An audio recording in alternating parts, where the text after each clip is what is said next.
Car West Leduc. That is a 7-point Spurs lead. Town. On your birthday. Feel it now. Car West Leduc. Experience the uncompromising selection of top-quality used vehicles with no extra fees. Trucks, sedans, vans, SUVs, and more. Backed by family-run service and top dealer ratings on Google. So when the final siren goes, you go home with a deal you'll never forget. Car West Leduc, 6514 Sparrow Drive Leduc, or at carwestautosales.com. We just dropped a massive payload at NISQ 4. It's time to unload some deals at the Truckload of Savings event. If you've been waiting to upgrade, we've backed up the savings with unbeatable offers on our toughest Ford. Right now, haul away exactly what you need and take advantage of massive price drops across our entire lineup, including the legendary Ford F-150 for the job site or the weekend getaway. Shop the Truckload of Savings at nisq4.ca. NISQ Ford, above expectations. Everybody loves a beautiful day in Edmonton. Hey, it's Jamie, and Green Drop Lawn Care is giving you one more reason to love the nice weather. Next Nice Day service. People always ask, how soon can Green Drop get here? Well, when you sign up with Next Nice Day service, we'll be there by tomorrow. Assuming Mother Nature cooperates, we'll be fertilizing and treating your weeds by the very next day. We'll even include Drought Fighter at no additional cost. Just another reason we have been Canada's lawn expert since 1979. Easy online signups only at greendrop.com. At Wendy's, get a 10-piece nugget small combo for just $8.99. That's right, $8.99 for 100% Canadian chicken, plus fries and a drink. That's just good nuggenomics. Only until June 14th. In restaurant at participating Wendy's locations. Taxes extra.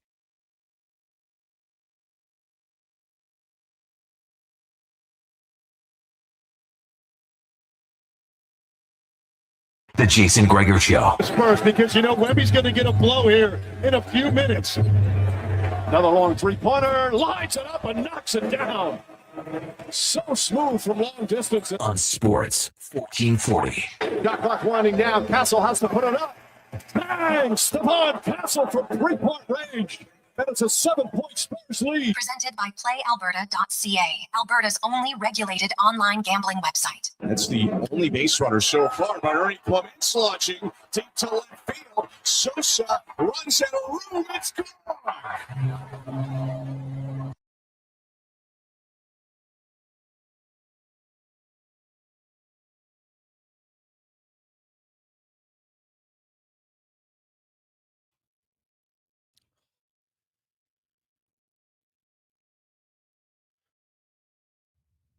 What a tremendous Tuesday afternoon. How are you? And welcome to the Jason Gregor Show on Sports 1440, sports1440.ca, YouTube, Facebook, X, Instagram, Twitch. Thanks as always for listening. Thanks for watching. Sports1440.ca. Maybe you got us on TuneIn. If you don't, you should get it. It's awesome. Get it even increase our ranking up there too. I love it. And man, there is lots going on in the world of sport. We are 2 days away.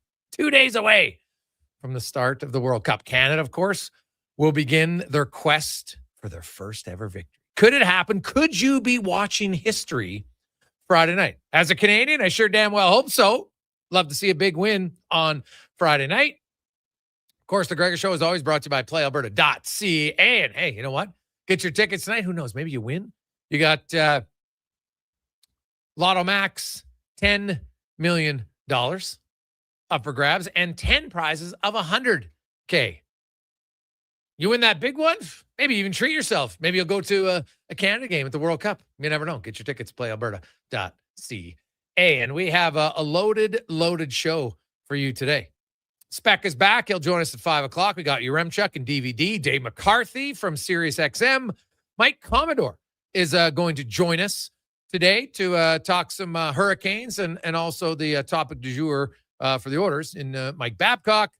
Mark Killam, the head coach of the undefeated Edmonton Elks. First time in franchise history, the Elks franchise, you can say undefeated Edmonton Elks. So Mark Killam will join us. Like, was it just me? Or was he like the happiest coach on the sidelines when that game began in the rain? That big smile. He's just like, bring it on. Like he was loving it. So we'll talk to him about that. It might be a guy who loves the rain. Well, maybe he's a mutter. Some of you will get that reference. If you don't, check it out.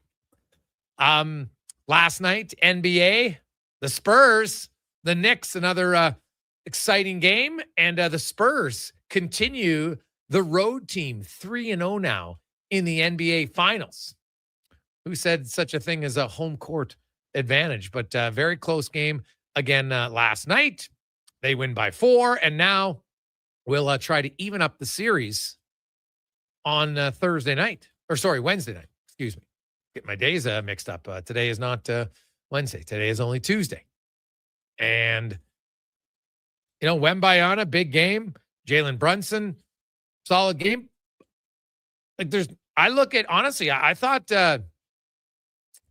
Steven Castle was probably the difference maker, right, in the game. OG Anunoby, another really solid game. God, he has turned into a baller, right? Like when you look back at that Raptors team when they won, and obviously you had Kawhi and you had Kyle Lowry, but man, OG just quietly, he has really emerged as a solid NBA player.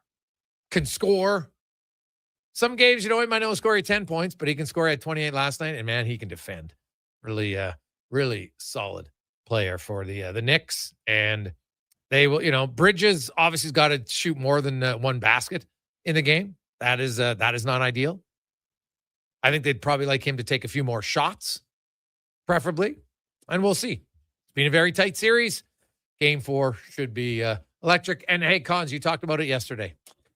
No pregame party outside, not allowed due to the appearance of the president. So clearly, if the Knicks win Game 4 at home, I can tell you right now, if I'm the owner of the Knicks, he ain't coming to Game 6. Tell you that right now. Sorry. What have they won? 13 in a row? Then all of a sudden, no watch party? You lose. Now, am I superstitious? No. I'm somewhat being facetious. But I could see an owner of a team or a GM saying, hey, what changed? Okay, that changed. We're not doing that again. So we'll see what happens. The National Hockey League tonight, big game. Carolina, Vegas, and the Vegas Golden Knights with an opportunity to go up 3-1 in the Stanley Cup final, which gives you a pretty good opportunity to win, obviously. So, meanwhile, Carolina, Captain Obvious, they would like a better start. But think about it. Like there's not much separating these teams, man. We had the first game 5-4, second game 4-3 in overtime, third game 5-4 in double overtime. Are we going to triple OT tonight? I'm not covering the game, so selfishly I will say yes, because I know that for fans out east that would not be ideal.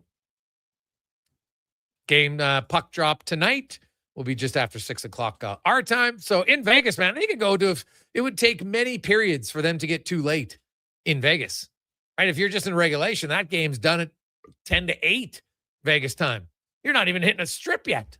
So it would be, it could be a lot of fun. I wonder how many people are going down to that game, because I know there's many of you hockey fans like to travel well just to be in the buildings for big moments. Something tells me there's a few people traveling down for that. So 833-401-1440, 833-401-1440. We got lots of texts, of course. And one of the, it's the day after the discussion about Mike Babcock, and I don't think the discussion is going to go away. We've had people say, hey, Gregor, when do you think the Oilers will announce that they've hired him? Well, there'll be nothing. First of all, you can't announce anything on a Stanley Cup game day. So wouldn't be an announcement today. Could be one, I guess, tomorrow, but right now there hasn't been any word that where's the NHL and where's the NHLPA on this? Which it always begs the question for me. Like, can we think of a coach who was where you had, okay, are we allowed to hire this guy? Like, that's a little bit of a red flag, isn't it? At the time. So I know people say second chances. I totally agree on second chance, but this is more than a second chance. He had the second chance in Columbus. It didn't go very well. Didn't even get to a game played. And my question today more so is, we should probably dig into the why question. Because I think if we're ever going to have good conversations, usually the best conversation discussion come from a who, what, when, where, why, how, right? In one of those fashions. And so I think the simple question is, why would Edmonton do it? And, you can look at a few things. People say, oh, he's a really good coach, won 700 games. Yeah, that's true. Won a Stanley Cup. True. Won Olympics. True. Also has a history and a track record of multiple players in multiple organizations where how he treated them was less than desirable. Less than I would say is even acceptable, to be honest. And I wrote about it a few weeks ago, and we discussed it on the show. So I don't need to revisit the stories about Commodore and Franson and Modano and Marner and the Columbus Blue Jackets. Because I know some people think, well, you know what? Oh, those are a few and they're only ones. No. Here's the thing about Mike Babcock. And I'm a big believer if you continually allow people to get away with certain actions, think about it as a parent. If you keep going to your kid, that's 1, that's 2, that's 3, but there's never any consequences. Well, guess what? That's 1, that's 2, that's 3 means nothing. Right? There needs to be consequences to their act. You want to make a decision? Great. But there has to be consequences to the decision. And so how about the story of Mike Babcock in his first year as a rookie NHL head coach in Anaheim? So he shows up, his first training camp. You know what he does?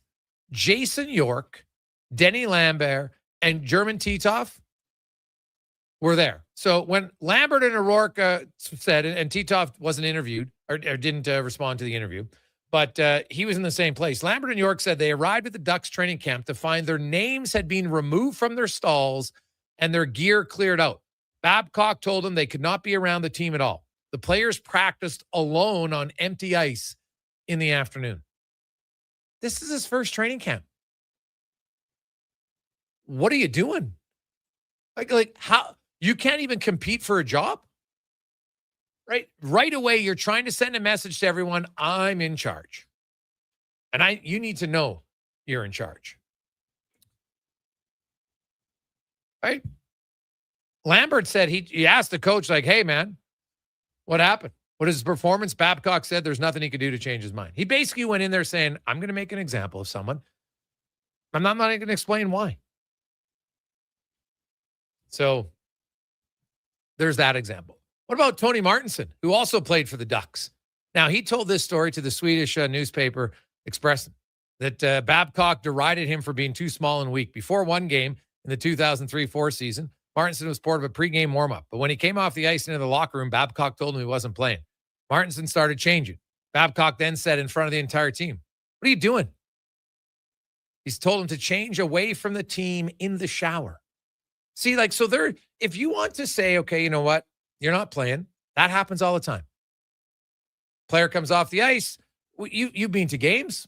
Sometimes there's an extra forward in warm-up. Sometimes there's an extra defenseman. Sometimes there's both. Coach comes off afterwards. Okay, you guys aren't playing. Whatever. Away you go. But why do you get out of here? All you're doing there is you're bullying. Right? And to me, there's a clear pattern. Frankie Corrado, the TSN analyst, right? Spoke his words. He talked about how Babcock told him so he got claimed off waivers by the Leafs from Vancouver. So you come into a new team, and Corrado said Babcock, first thing he told him was, I have no idea who you are. He said to meet him at the Leafs training facility the next day at 8 a.m. Corrado arrived early, knocked on Babcock's door, but the coach told him he didn't have time to see him. He waited for an hour and a half, and Babcock never made time for him. Now, Corrado didn't play very much. It was a healthy scratch. But in practices, Babcock would quietly instruct him to go first in drills. So he'd have to push past the star players in line, basically breaking kind of the hockey decorum. If you ever watch practice, top guys kind of go first. That's how it is. Then he had to kind of awkwardly explain to the players, well, the coach told me I had to do it. All right. Corrado eventually later experienced panic attacks, threw up regularly before games because of anxiety, something he never experienced before playing on Babcock's team. It was cruel. It went on way too long, and it did way too much damage to me. I think he loves bleeping with people's heads. I really do. These are exact quotes. These are players talking about it. There's Peter Holland. There's other ones. And how about in Toronto? Now, this is the one that, you heard the Mitch Marner story. Well, early in Babcock's tenure with the Leafs, the team trainers completed player evaluations ranking work ethic on a 3-level scale, red, yellow, and green. He called a meeting with the players and the team's training staff and projected the red reviews on a wall for all to see. Trainers said they're led to believe their evaluations would be confidential. You're doing that to the team trainers. Why? You're creating chaos, you're creating uncomfortableness, and you're really trying to divide players. Everybody's on edge. So we're talking over the course of different teams, different times. But the one thing I've noticed, if you go back and look at who the players that Babcock seeks out to bully or make uncomfortable, it's never the top guys. It's a rookie. It's a fringe NHL player. Or it's a guy at the last legs of his career. That's who it is. Because that's who bullies go after. They go after the weak. They go after the people they feel they can take advantage of. And so my question is, when you have all of this, has there been anywhere where you could say, you know what? Mike Babcock said, man, I acted the wrong way. Because the last time he was really asked about it was in an article in Sportsnet in 2022. Quote, here's Babcock, when he was asked over the past 2 years if he had any takeaways. It's real simple for me. Anything in my life that I've done that I should be feeling bad about and I should apologize for, I'm good with that. I have to own it and I should do that. But some of the math just doesn't add up. It just doesn't. And he was talking about, what people were saying about him. Doesn't sound like someone who's that remorseful. So that's my question. I don't have if everybody makes mistakes, hell, I've made lots. But at some point, if you're going to belittle and bully different players in front of the team, because that's when you know you're feeling comfortable, is when you do it in front of others. Chris Chelios talked about the Johan Franzen one. So I think it's a valid question to ask, why is Babcock the right answer? Now, I know Ryan Rishaug reported that the players' leadership group has signed off and they're good with Babcock. And honestly, I can understand why. Because they're not the ones that Babcock goes after. Doesn't have a history of it. Mitch Marner was a young player. Wasn't an established 100-point guy when he did it. Wasn't at all. You never heard stories of him going after Lidstrom, Datsuk, Zetterberg. Right? It wasn't those guys. So I wouldn't expect it to be in Edmonton. But the valid question will be now, if you're a bottom 6 player, which Edmonton would like to upgrade, how comfortable are you coming to a team when you have a coach who that's the group of players that he's went after? Not his top pair defenseman, not his top 6 guy. Not that he doesn't hold them accountable, and there's nothing wrong with holding players accountable. I think that's a good thing. There's lots of coaches that can hold you accountable while still treating you like a human being. Both can happen. But if you have a reputation and proven on record by multiple different players and multiple different teams in how you treated them, and you're at the bottom of the lineup, and that's the area where the Oilers need to improve, are you going to get your first choice? Or some guy's going to be like, might not be worth it. I don't know the answer, but it's a valid question. And so I'll be curious to see, because here's the thing. The NHLPA really pushed for Babcock to be gone in Columbus, right? Remember, and here's what we don't know. Remember originally when the story came out on Spitting Chicklets that Babcock was doing with his camera, and then Columbus said, no, that's overblown. Then the NHL did an investigation. None of the investigation was made public, but that's when they said, Babcock, you got to go. So whatever happened, what did they find? What did they uncover in the investigation? Because from the initial reaction of the Blue Jackets organization, even trotting out Boone Jenner to say, no, everything was fine. And it might have been for him because he was the top. He's at the top. He's the captain. He wasn't one of the bottom guys. And how he would have interacted with the captain would be very different based on his history of how he would interact with the bottom guys. So what was found in that investigation where they said, you know what? Can't come back. I think it's a valid question. And if there was something that they clearly felt was over the line, what's changed now? Did he go to counseling? What's happened in between to say, okay, 2023, made a mistake. We didn't like it. 2026, what's changed? I think those are fair questions to ask. And I'll be curious to see what happens.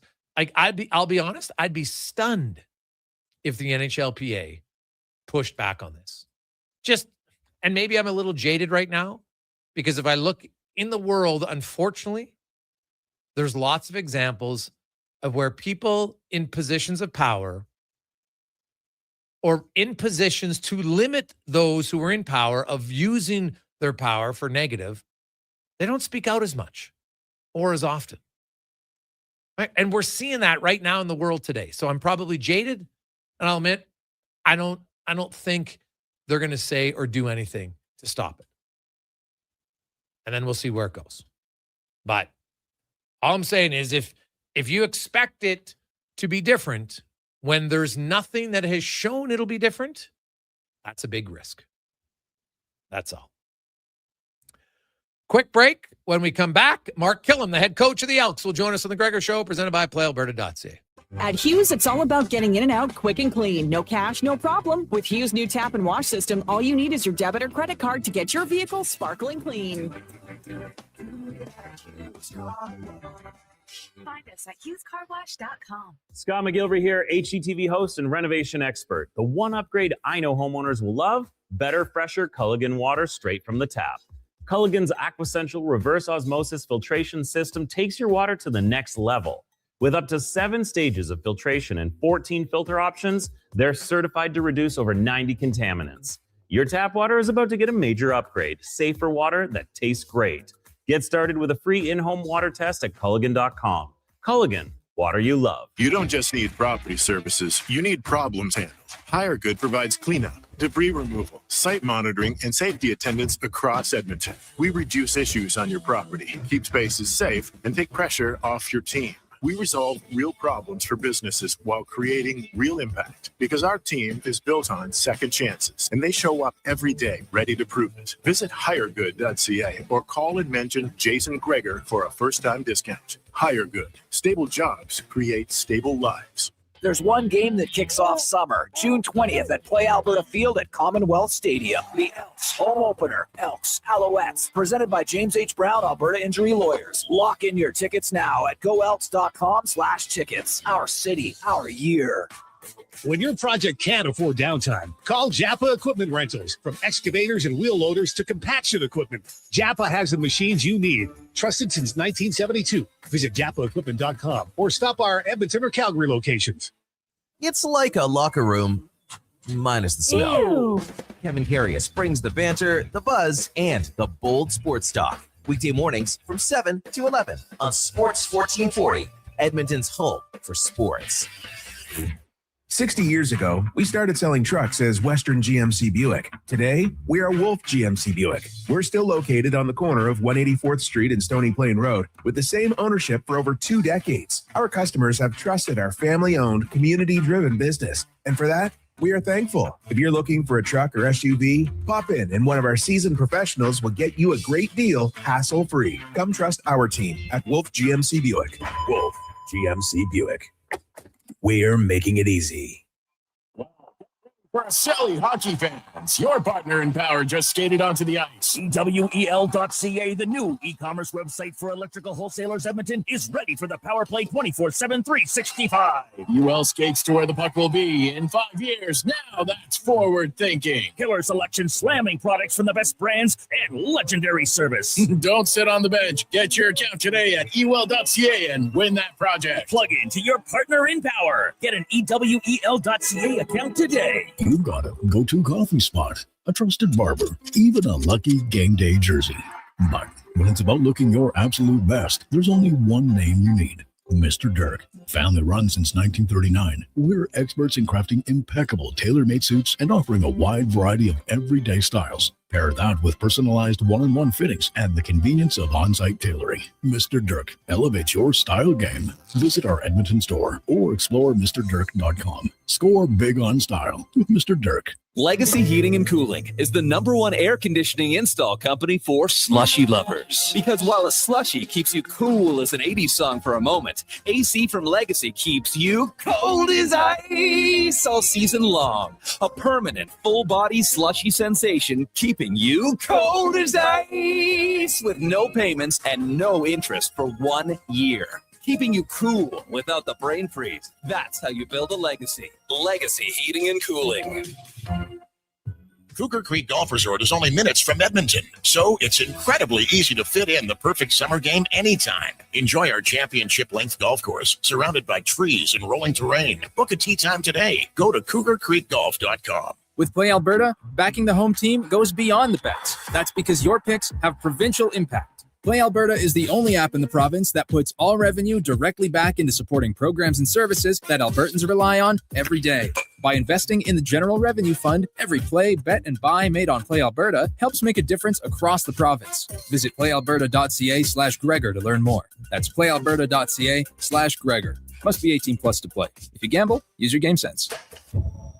Listen up, friends. Operation Pizza is a go at Papa John's. They're introducing new personal pizzas just in time to celebrate the premiere of Toy Story 5. These adventure-sized pies come in new exciting flavors like Sheriff's Roundup, Space Rangeroni, and Reach for the Pie. Or take your personal pizza to infinity and beyond by creating your own flavor just for you. Order 2 or more with Papa Pairings and get yours for only $9.99 each. New personal pizzas are ready for takeoff. See Disney and Pixar's Toy Story 5 in theaters June 19th. Portions of this hour brought to you by the Druid Irish Pub, Edmonton's favorite soccer home. The Druid Irish Pub is back in the Ice District across from Rogers Place. Watch all the games with 650 Heineken only at the Druid Irish Pub. The Jason Gregor Show, the best of Edmonton sports talk and beyond. This is Sports 1440. Presented by PlayAlberta.ca, Alberta's only regulated online gambling website.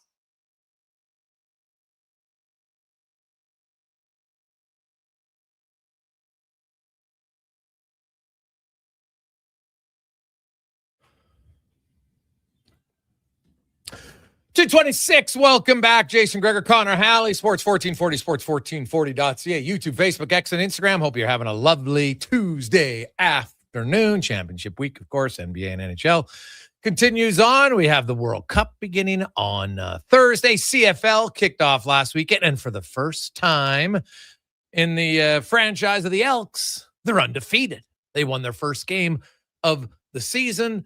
Convincing. I know the score only said it was 8 points. I thought they were better than that. As we get to our CFL report, brought to you by Legacy Heating and Cooling. Home of the no payments, no interest for 1 year on your AC unit. Stay cool all summer long at legacyheating.ca. As we are joined by the head coach of the Green and Gold, Mark Killam, on a bye week. Coach, welcome to the show. How you doing? I'm doing good. Thanks for having me. So, Mark, I got to ask you, I was chuckling watching the game on TV. It's a monsoon rain pour, and, they scan the sidelines before the game, and here's Coach Killam, and looked like he had like a big grin on his face. It's pouring rain. There's no hat on. I know you got a good coif of hair, so maybe you're just like, hey, let it go. But, do you love the rain? I don't know if I've ever seen a coach that happy to be in the rain before. It felt like someone was dumping a bucket of water on my head. That's how hard it was raining, but... No, you know what? I was just kind of giggling to myself. I mean, I think I did an interview earlier in the week when we practiced outside in the rain, and I said that football's played outside. And lo and behold, it was a monsoon. I didn't quite have that in mind when I said what I said earlier in the week, but I'm glad we got a chance to practice it.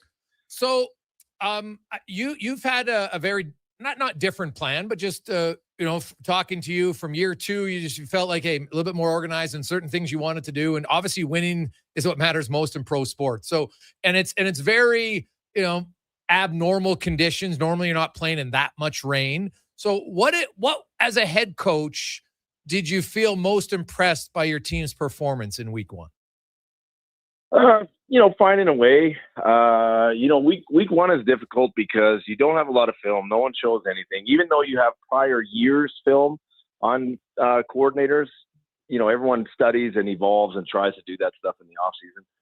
So you kind of go in, with what you think they're going to run, but you're not 100% sure. That's the first part. Second part, it's week one with your football team. I mean, you played a little bit together in the preseason, but not obviously 60 minutes. You don't really know who you're going to be. You have a good idea again, but until you get out there and let those guys spin, you know what I mean, and let them go for the entire game, you don't really know. And, we had, a little bit of adversity on the trip. We're out east. It's, conditions were what they were. And, I was just really proud of the guys for, finding a way. We kind of got on our heels. We jumped out. We were playing well early. We were moving the ball. We were throwing the football, which is important in those kind of conditions. And then, we had a little bit of momentum give up at the half, but came out strong in the third quarter. So I was pleased for the guys.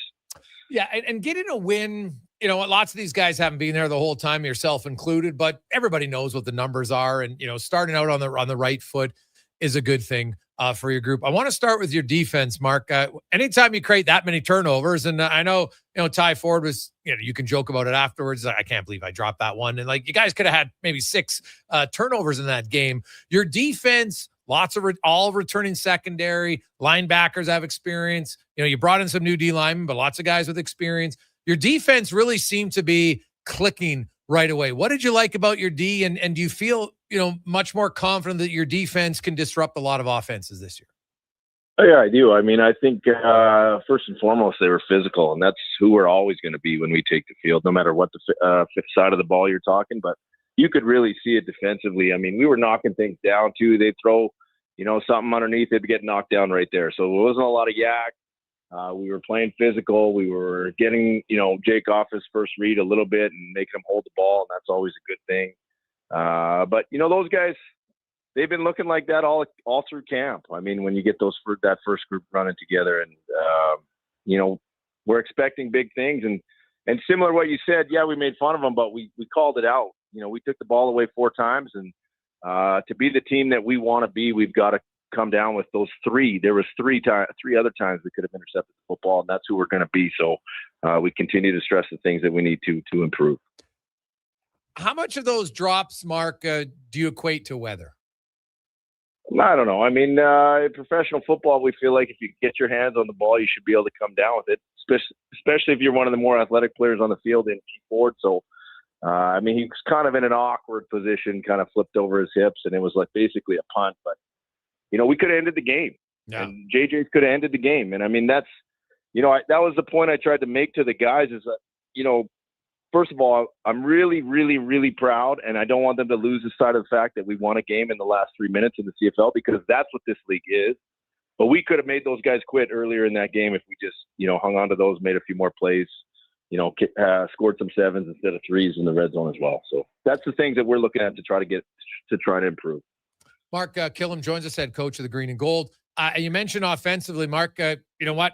I guess let's start with Justin Rankin. And, there was lots of people thinking, hey, this guy's maybe the most electrifying player in the game. And week one definitely showed that. 2 unbelievable runs that, especially on the one where it didn't look like there was anything going, and then he just jukes and jives 2 guys, and boom, all of a sudden it's a 60-yarder, and you're kind of like, oh my goodness. I know we had Cody Fajardo on yesterday, and he said, due to the weather, you're hoping to get Rankin involved even more in the passing game. But when you have a guy who is that dynamic, how much more emphasis do you have to have as an offense to say, come hell or high water, we got to get this guy the ball?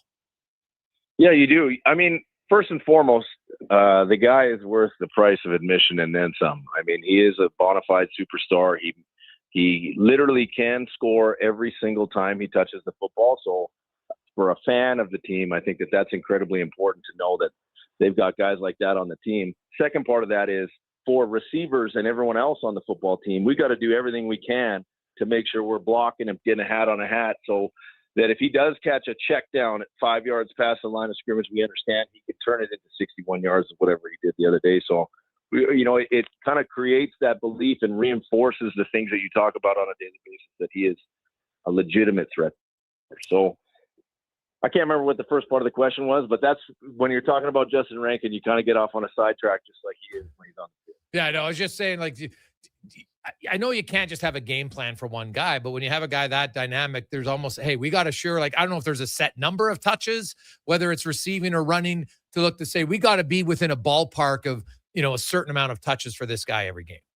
Yeah, there's no doubt. And we want to diversify as well, Jason. I think that was a big part of what we tried to spend our offseason doing is evolving the looks a little bit, different personnel groupings, different formations to try to put him in different positions versus, some of the things that we had success with last year. So you're right. There is, I don't know what the set number is. And, certainly as the season goes on, we have to diversify because defenses will just, they're going to key what they're doing to where he is on the field. But, you definitely like to get him as many as you can because he can change the game in so many ways. So you go into your offense, Mark, and, settling for the field goals as often as you had. When you look back on the film, what do you feel you would have liked different that you would take those and make them touchdowns rather than field goals? I think there's some details on every single one of them was different. I mean, there's some details in execution. There's some alignment issues. There was one where, we ran the wrong route and we came off it, and that's when we went to stay on it. We couldn't squeeze it. There's a bunch of those that happen, and the important thing is we identified them in our meetings the day after the game. We reinforce them to the players, and then we'll take that information when we put it into the plan next week and try to re-emphasize those things so that we can come away with touchdowns, not field goals. I hated kicking them. I mean, but points were at a premium at the time, but I thought getting them was the right thing to do at the time. And that was going to be my question, because there's a few times that, you're inside the 5-yard line. What's the thought process there to say sometimes maybe we'll go for it? Obviously, you never want to turn down points, but there is the potential of being that close for a 7. Kind of take us through the mindset. Is that a split-second decision, or are those some things, Mark, that you've kind of thought of as a coach, in every scenario possible leading up to a game to say, okay, if this happens, we're going to try this. If this happens, then we're going to do it. Does time of the game impact that at all? Yeah, and I think opponent does as well. I know we have to score 7s to beat teams like BC, who we know are going to score points. Okay. I think that's all part of how we prepare during the week. I'll sit down with Jordan before the game, and we'll go through all of, what do we like? 2nd and 2, 2nd and 1, 3rd and 2, 3rd and 3 to 5. How many plays do we feel like we have? How many 2-point conversions do we feel like we have? If it's a gotta have it, what's our down and distance? So we go through all that stuff. Me just personally as philosophy wise is that I feel like if we're inside the 10, we should score touchdowns. And, conditions most certainly played into my decision making in the last game. The way that our defense was playing, I thought was good, but I also knew that points mattered, and we were trying to do whatever we could to come away 1-0 in that game. Mark Killam joins us. So, Mark, what's the plan? It's early in the year. You don't have a ton of bumps and bruises for your team, and I know some guys went home or not, but how do you approach an early season bye week compared to maybe late in the year? How different is it, if any, for the coach? Well, late in the year, our plan for this one, we made the plan back in January that we were going to create a sense of urgency through our off-season Zoom meetings, and then carry that into training camp, which we did, and then push right through camp, right into week 1 out on the road in Ottawa. So that was the plan. Then it was a reset, and then set up the next set of games. And so we've got, our home opener, we've got Montreal coming in, then we're on a short with Winnipeg. So we have a plan of how we're going to attack that. As far as from a coaching staff, this first bye, we had a similar one last year. It's kind of like a reset for everybody coming out of camp.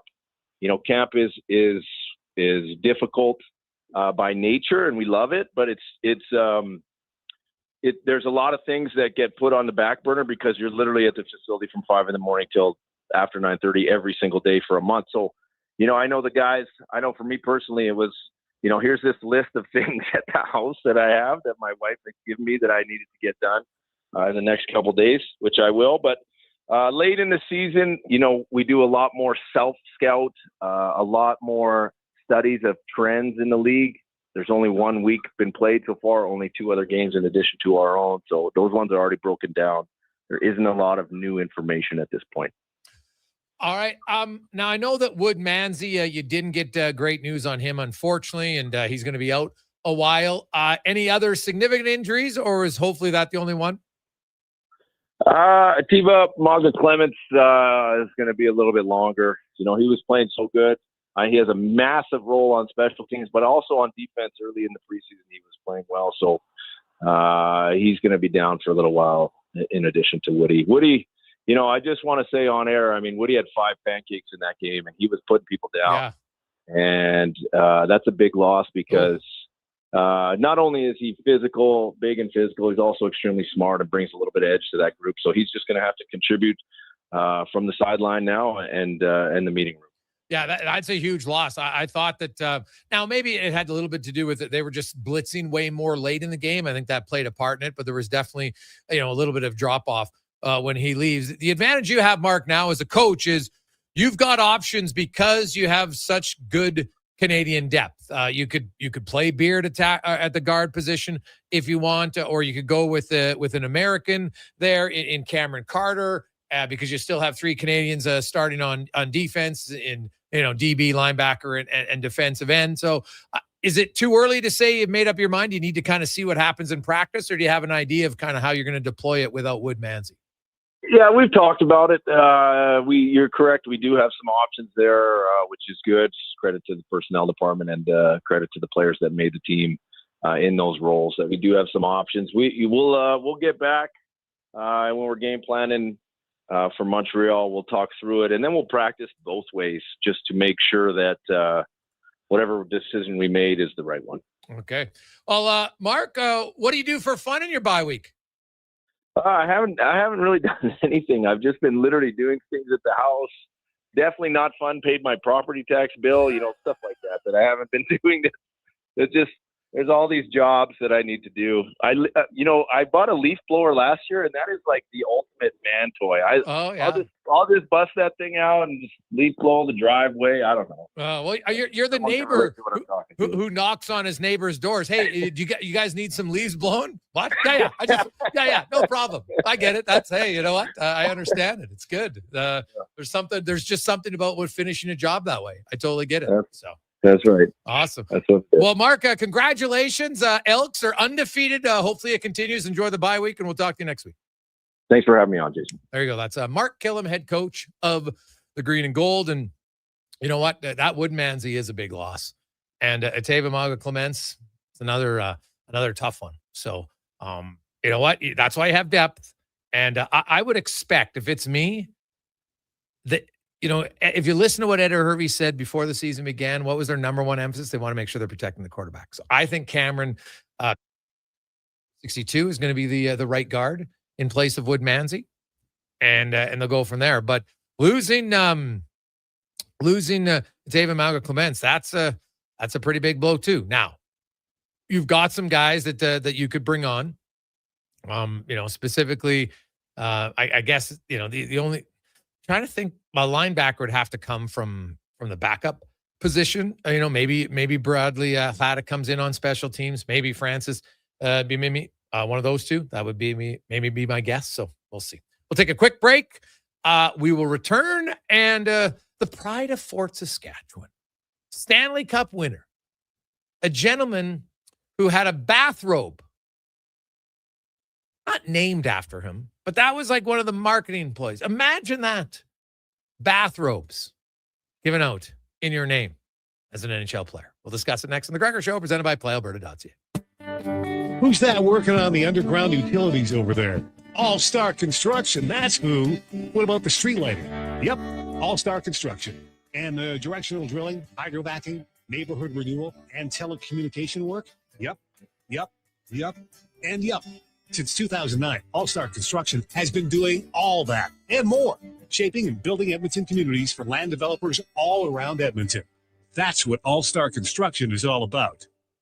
Saturday, June 20th is the day to be at Harley-Davidson of Edmonton on the Yellowhead Trail. Come live the legend because the HD semi-truck is rolling in, bringing you the exclusive chance to test ride the powerful new 2026 models. All you need is your riding gear and Class 6 license to ride. Be there to enter to win a 2026 Liberty Edition Heritage Classic, door prizes, and more. Don't miss the ultimate ride event of the summer. Locally owned and operated since 1980. Visit Harley-Davidson of Edmonton on the Yellowhead Trail or at hdedmonton.com. Hey there, I'm in the Fountain Tire sidecar, making a list of the things I'm doing this spring. 1. Saving you money, with up to 20% off select tires until June 13th. 2. Water skiing, tricky in a sidecar, but fun. And 3. Saving you more money, with mail-in rebates of up to $100 off a set of 4 select tires and $50 off a $150 service with the purchase of 4 select tires. Oh, that's 4 things. Oh well, restrictions apply. Book online at fountaintire.com. Fountain Tire. We're on this road together, Canada. Attention Alberta construction pros. For over 50 years, Jaffa Equipment Rentals has been your go-to for top-notch equipment and stellar service. Whether you need rentals or expert maintenance, we've got you covered. Stop by our Edmonton or Calgary locations today. Albertans love to debate the best way to enjoy summer sports. No. Playing on the field is the best, man. No way. Watching from the sidelines, way more relaxing. You're both crazy. Checking out the game from the Bro Zone is where it's at. But there's one thing every sports fan agrees on. Wilhauk Beef Jerky. Wherever you catch the action, load up on Alberta's best beef jerky. Wilhauk Beef Jerky, because you can't have summer fun with salad. Only available in Leduc.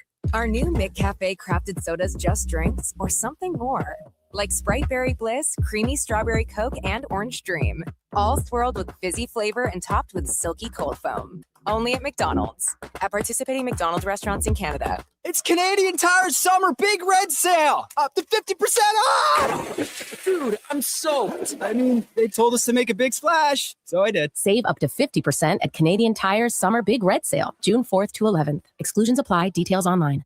Cougar Creek Golf Resort is now open and in great condition. Experience our championship-length golf course, surrounded by trees and rolling terrain, and only minutes from Edmonton. Book a tee time today. Go to cougarcreekgolf.com and click on golf. The funny thing about hitting the road to leave it all behind is you don't really want to leave it all behind. So Sherwood Honda has the SUV with plenty of room for all you want with you. Think Honda CR-V, the Honda Pilot, or maybe even a Ridgeline truck. With this kind of lineup, you can go where you want and bring all you want with you. You sure would make it easy to leave your cares behind by starting at Sherwood Honda.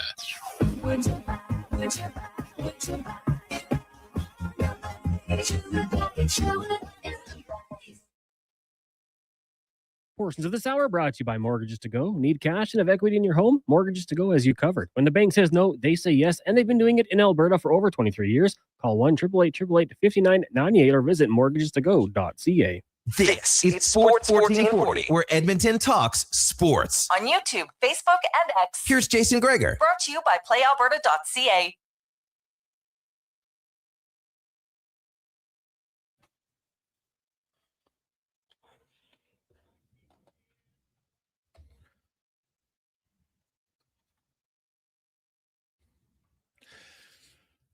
That song has held up so well over the years. Man, that's a great song from,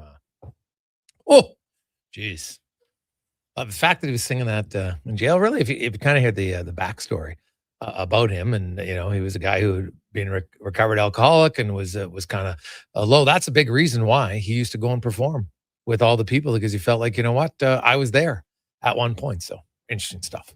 Jason Gregor Show is always brought to you by playalberta.ca, Alberta's only regulated online gambling website where 100% of the revenue stays right here in the province at playalberta.ca. And it's time now to go in the room, brought to you by Action Electrical.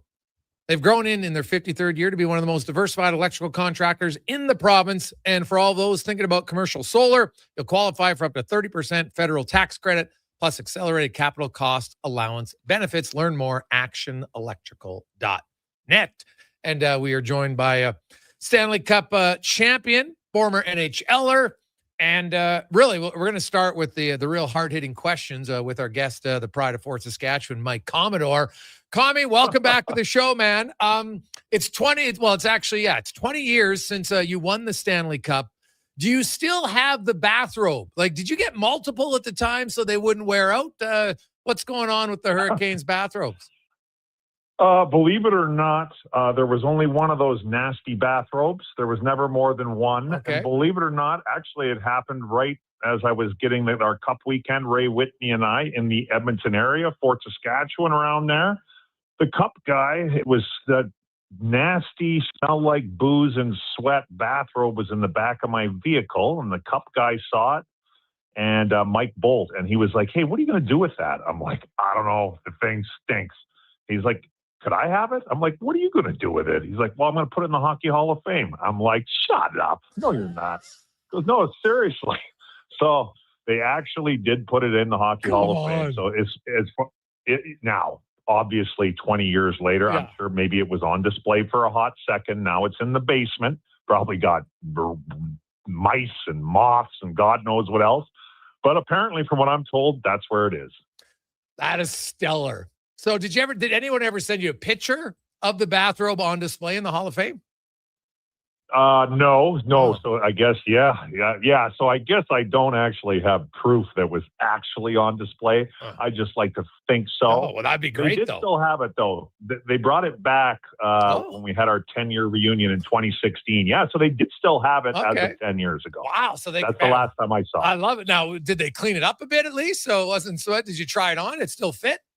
Oh, yeah. I had to wear it on the ice. We brought the Cup out there for our 10-year. Yeah, I put it on over, I think I had a suit on, actually, or at least some slacks and a collared shirt. It actually didn't stink too bad. Oh, nice. I have a terrible nose, though, and I wasn't really standing too close to anybody, so I didn't get any complaints. There were no, disgustingly overt stains on it. So I don't know if they cleaned it or not. That's a good question. Oh, nice. Now, so this is the 20-year anniversary. Are you guys now, and your team's in it again, which is crazy. Do you guys have a text chain amongst the guys, kind of reliving the 20-year-old as you watch the series at all? Yeah, we have a text chain actually that got put together fairly recently. We had our 20-year anniversary in December, which was awesome. And obviously not everybody can make it, but it was a really good showing. So we kind of put a text thread together there. Yeah, there's some text firing around. There's been some guys. There's a handful of guys that still live in the area there. There's been a couple of guys that have gone in and out for games. There's a little bit of a text thread going on there. Everybody, obviously, we're happy for Carolina and we want them to do well, obviously. But, I think if you polled the group, everybody's very, very happy for Rod, and we're all big fans of Rod Brind'Amour. And speaking of the Hockey Hall of Fame and my nasty bathrobe, my nasty bathrobe can get in there. So far, Rod can't. So we're thinking, hey, if they're not going to let him in as a player, he can win this thing. What is it? The last time a player and a coach for the same team was Toe Blake. He's in the Hall of Fame. Yeah. So maybe this is his route. Roddy can try the coaching and get in both ways, maybe. Well, that would be pretty damn good. Yes, it would. Yeah. Quickly, we'll go to something else, but I do want to talk. Just watching this series, right? It's been wild, man. This is just from a pure entertainment standpoint. No lead is safe. It's back and forth. 2-goal leads blown. 4-goal leads blown. We got overtime, double overtime. As a former player, how do you get into how close you watching it? Do you find it really entertaining? Having beers, or you're kind of man, I'm not a huge Stanley Cup guy. Where are you? No, I pay attention. I would say once I retired, that was 12 years ago. I was probably, if I'm being honest, a little bitter still, and I would avoid watching. But I would say for the last 7-8 years, I've gone on to it more. So I'm a fan just like everybody else. I think I've missed of the final here. I've missed one period. Okay. The last game, just to bring that in too, actually went out with Ray Whitney, and we were crushing a bunch of beers down here in Scottsdale. And we were, obviously cheering for the Canes. There was a little group of us there, and 4-0, things aren't looking good. We were kind of laughing about the Marner Leafs angle. I got up to take a piss in the third period, and I came back, and I looked at the screen, and I'm like, did I have way too many beers here? How is it 4-3? I just left.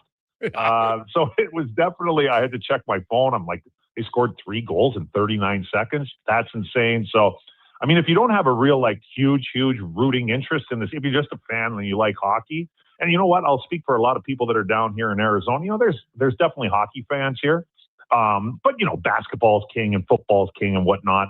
There's a lot of more people than I remember tuning into hockey these days. I think a lot of it is the Four Nations from last year has helped. But there's a lot of people that are paying attention that come up to me at the gym or whatever, and they're like, hey, like, I watched that game last night. That was crazy, this and that. So I think for your average fan or people just getting into it or don't know much about it, it's a great watch. There's no question. Mike Commodore joins us. And Mike, I wanted to get you on. Obviously, you know, the Edmonton Oilers, there's talk about them bringing Mike Babcock back. And I know that it's, like you've never been shy, and I always appreciate that. You know, a lot of people sometimes aren't willing to speak out, because I found it interesting how just in society, a lot of times people start saying, well, Commodore was soft about it. And I'm just like, what? Right. And now, like, I've found out so many other stories from different people that, you know, I don't discount that he's a good tactician. I don't argue that from anybody. I've said that. It's more like the communication factor. And as somebody who was kind of on the receiving end of it, does it frustrate you that, you know, he's going to get another chance now? Or are you like, whatever, it doesn't impact my life? Well, first off, I would say whatever, it doesn't impact my life. But because of what happened over the last 10 years, I can't get away with this. I mean, anytime my phone blows up, and it doesn't very often, it usually isn't a great thing. And, you know, I had a great week planned here, Jason. I think I'm going to Game 5. Nice. I'm going to meet some of my boys from Fort Saskatchewan. We're going to go play Gamble Sands later this week in Washington. So I was all ready for a nice week. And then the Edmonton Oilers dropped this on me, which was a little bit of a downer on my Monday morning. But, yeah, I would say, you know, at the end of the day, it's, I mean, I'm obviously not a fan of the guy. I think he's a scumbag. I think he's a bad person. I know I've ended up being like the figurehead for it or whatever, kind of out against Babs, and the Leafs fans kind of were after me, and then they kind of saw the light once they canned him, and that's kind of happening again. Now, I haven't really said anything yet because I'm like, man, I don't know if I want to go down this road again. But I would say it's disappointing that guys like this are still getting opportunities. And I guess I'm sitting here. Look, I don't live in Edmonton. I pay attention to the Oilers. Don't get me wrong. I'm Flames alumni, but I pay attention to everything a little bit. I'm just sitting. I'm like, how did the Oilers get here? Is my first question. And you can correct me if I'm wrong, but I think, and this isn't an Oilers thing, but in my opinion, how the coaches, like what's going on with coaches these days is kind of crazy. It basically seems, other than your odd exception, it's like 2 years, 3 years. And if it doesn't work, you're gonzo, which I think is crazy. So from the outside looking in, I thought Knobloch having to move on was a little bit crazy. I mean, he's been there, 3 years, two cup finals. Things didn't go great this year, but you're not going to make the finals every year. Like, was that his fault? I don't know. I mean, I'm not there. I would guess probably not entirely. And then it seems, now correct me if I'm wrong, Jason, you're right in it, but then it seemed that thing with Cassidy got leaked. They wanted to talk to Cassidy, said no, that got leaked. Now they got a can Knobloch, who just signed a 3-year extension. And if they were going to do that and they want to talk to Cassidy, I'm assuming they would be allowed to talk to Cassidy at the end of the season. Is that correct? Well, we don't know that. Because Vegas said their response to why they didn't grant him permission was, well, we're focused on the playoffs, which I find very funny because he's not even part of the team. But so that was their out to say the playoffs. So a lot of people wonder, well, maybe when the playoffs is over, they'll do it, but there's no guarantee they will. There's no guarantee. Okay. I was just wondering because to me, I mean, it seems kind of crazy that they wouldn't. I mean, they canned the guy for a reason. Like, they didn't think it wasn't working. They didn't think it was working in Vegas. So I'm not sure why you would care if you went somewhere else at the end of the season. Maybe they didn't want that to be a distraction to the players during the playoffs. But to me, it's just, I mean, Stan Bowman and company got around in the last week and Babs is the answer.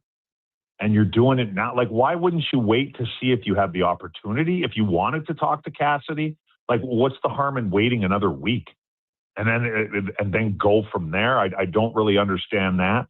But at the end of the day, I mean, and I think you said it, Jason, I think I saw a clip of it. I mean, it's a sign of desperation. It's a desperate GM. And in a way, it's a desperate organization. I think we can all agree that Connor McDavid is, for the last, what has he been there, 10, 12 years now? Yep. A decade at least, right? Yeah, 11. 10, 12 years. I think we can all pretty much agree that he's the Gretzky of his era. He's been in Edmonton the entire time. Now, the Oilers have been successful. Nobody's going to sit there and argue that. He's been incredibly successful. He's won every trophy multiple times, except for the one that he really wants. And it hasn't been able to deliver on a Stanley Cup. He kind of put the organization on a little bit of a timer, so to speak, signing a little 2-year extension. And so it's panic time. And for whatever reason, Stan Bowman thinks Mike Babcock is the answer, which, I mean, the guy hasn't coached a game since, 2020, 2019? Mm-hmm. He's been getting paid the whole time. The guy hasn't missed very many paychecks. I get, okay, he won a cup in 08. He's won a couple gold. He does have a resume, there's no question. But there's been a lot go on since then. And I will say, from my point of view, it's a little bit frustrating. I've read some things online. Like, I haven't commented, but, if this does end up going through, I mean, the guy's a documented bully. He's a documented predator. All you got to do is type his name in. And if this goes through, I mean, to me, it's like, I don't want to hear another word. I mean, we just went from the NHL, the NHLPA, or the Edmonton Oilers. I don't want to hear another word about how mental health is important to us. I really don't, because I'm sitting here and I'm like, dude, this guy gets off on. I mean, he's got the psychology degree from McGill. I mean, he gets off on warfare on his players. Now, I also see the other aspect of like, well, this must have been okayed by Connor and Leon and whoever else. Sure, I'm assuming probably has. But at the same time, and I think this is kind of a black mark, in my opinion, against those guys, your Connors and Leons, if they did sign off on this. It's not the Connors and the Leons that have to worry about Mike Babcock. Yes. Mike Babcock's done some dumb things, but Mike Babcock's not an idiot. Mm-hmm. Connor and Leon are going to get treated like gold. It's the 3rd and 4th liners. It's the 5 to 7 defensemen. It's the rookies. It's the arena staff. It's the equipment staff. It's the front office. It's people like that are going to be abused. And then I heard Stauffer on his thing say, well, he's in a different place now and he's changed. I'm like, oh, he's changed. Yeah. Really? How does we anybody know? tried this once before with Columbus, and he said this exact, I've changed, this and that. I've changed. I'm a new person. I realized, blah, blah, blah. He got hired July 1st, and he's got to be, unless there's a coach that passed away right after he got hired, he's got to be the only coach in NHL history to get canned before training camp starts, because he couldn't stop going through players' phones. And the Adam Fantilli one was the one. I don't know if people have heard about that, but that was the kind of one that the straw that broke the camel's back, so to speak. Going after a rookie, you got power on him. You got power on those kinds of people. He has no power over Connor and Leon. That's a whole nother animal. So anyways, it's to say I'm disappointed is probably putting it a little mildly. Jason? Yeah, well, hey, Does that make sense? Yeah, it totally makes sense. And the reason I want to get you on, Mike, was not, and I appreciate you coming on, because I'm sure there's times like, man, I don't want to discuss it again, and I get it. So I really respect you coming on, because I like what you said, because I addressed it as well, that I'm like, hey, if the leadership group signed off on it, that's great.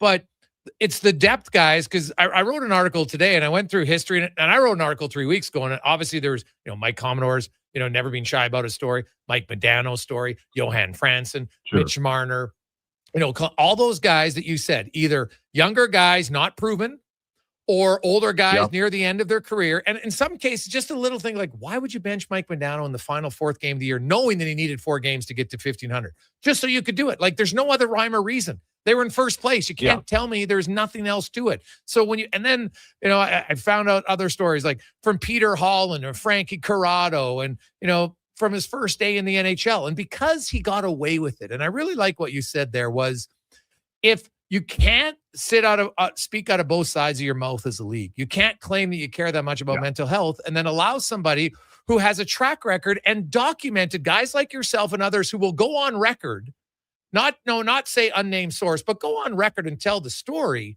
And then the league's still like, well, that's okay. And I think, to me, that's the biggest issue. Yeah, that is a big issue. It's a terrible look. To me, it just makes things phony. I mean, with the NHL, like I can't sit there if they pass this through. I'm not going to. Yeah, you care about mental health until you don't. And if somebody wants to sign Mike Babcock because they think he's the answer in Edmonton, well, then we'll just push it through and he can coach again. Which it's a privilege to play and to coach and be associated with the NHL. I think everybody deserves it. If you're lucky enough to get there, if you're good enough to get there, like, by all means. But if you're acting inappropriately and you're abusive like Babs, I mean, he's a bully.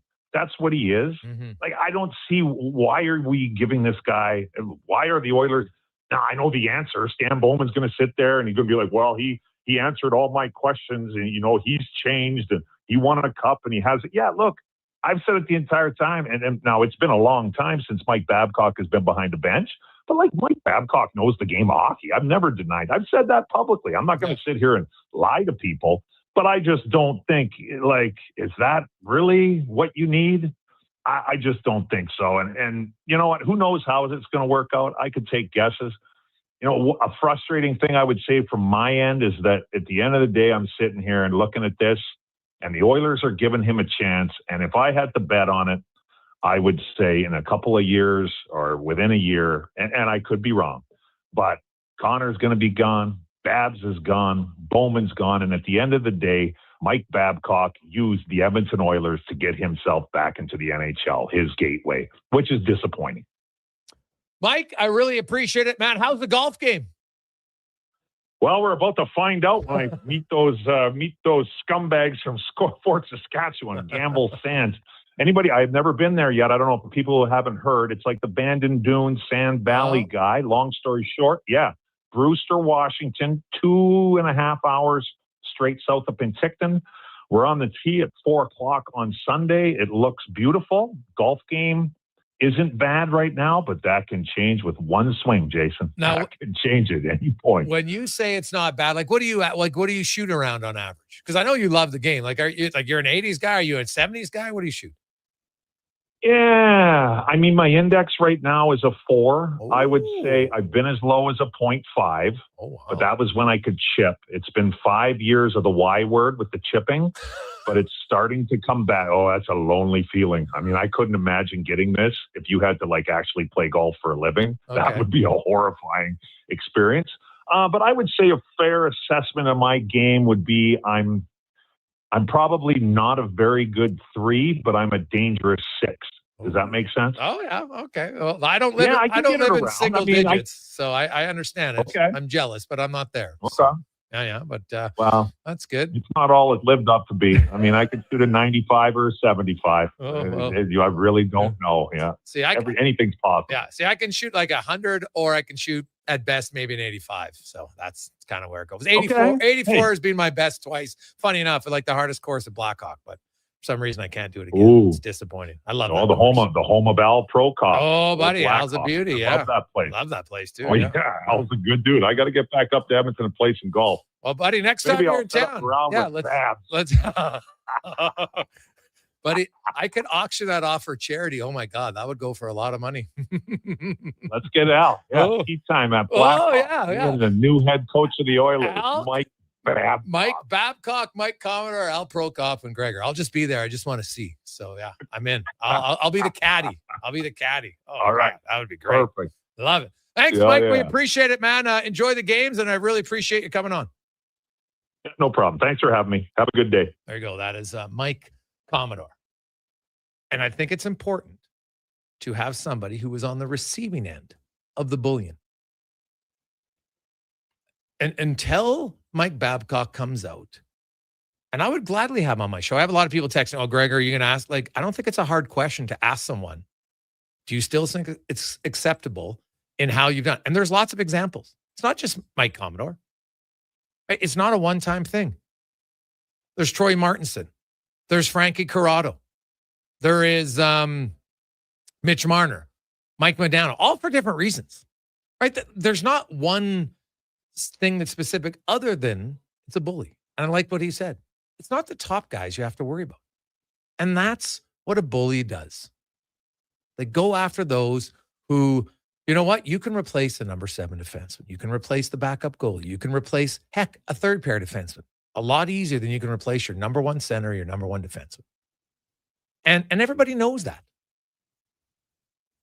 But I would love to know what gets him off in having to treat people that way.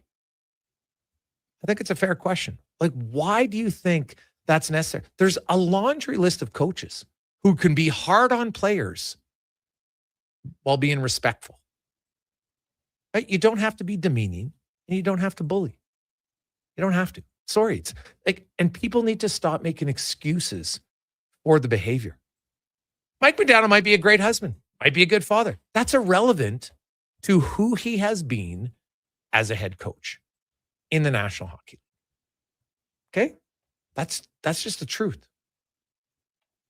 Let's get to the con man and a Sports 1440 update brought to you by Go Auto.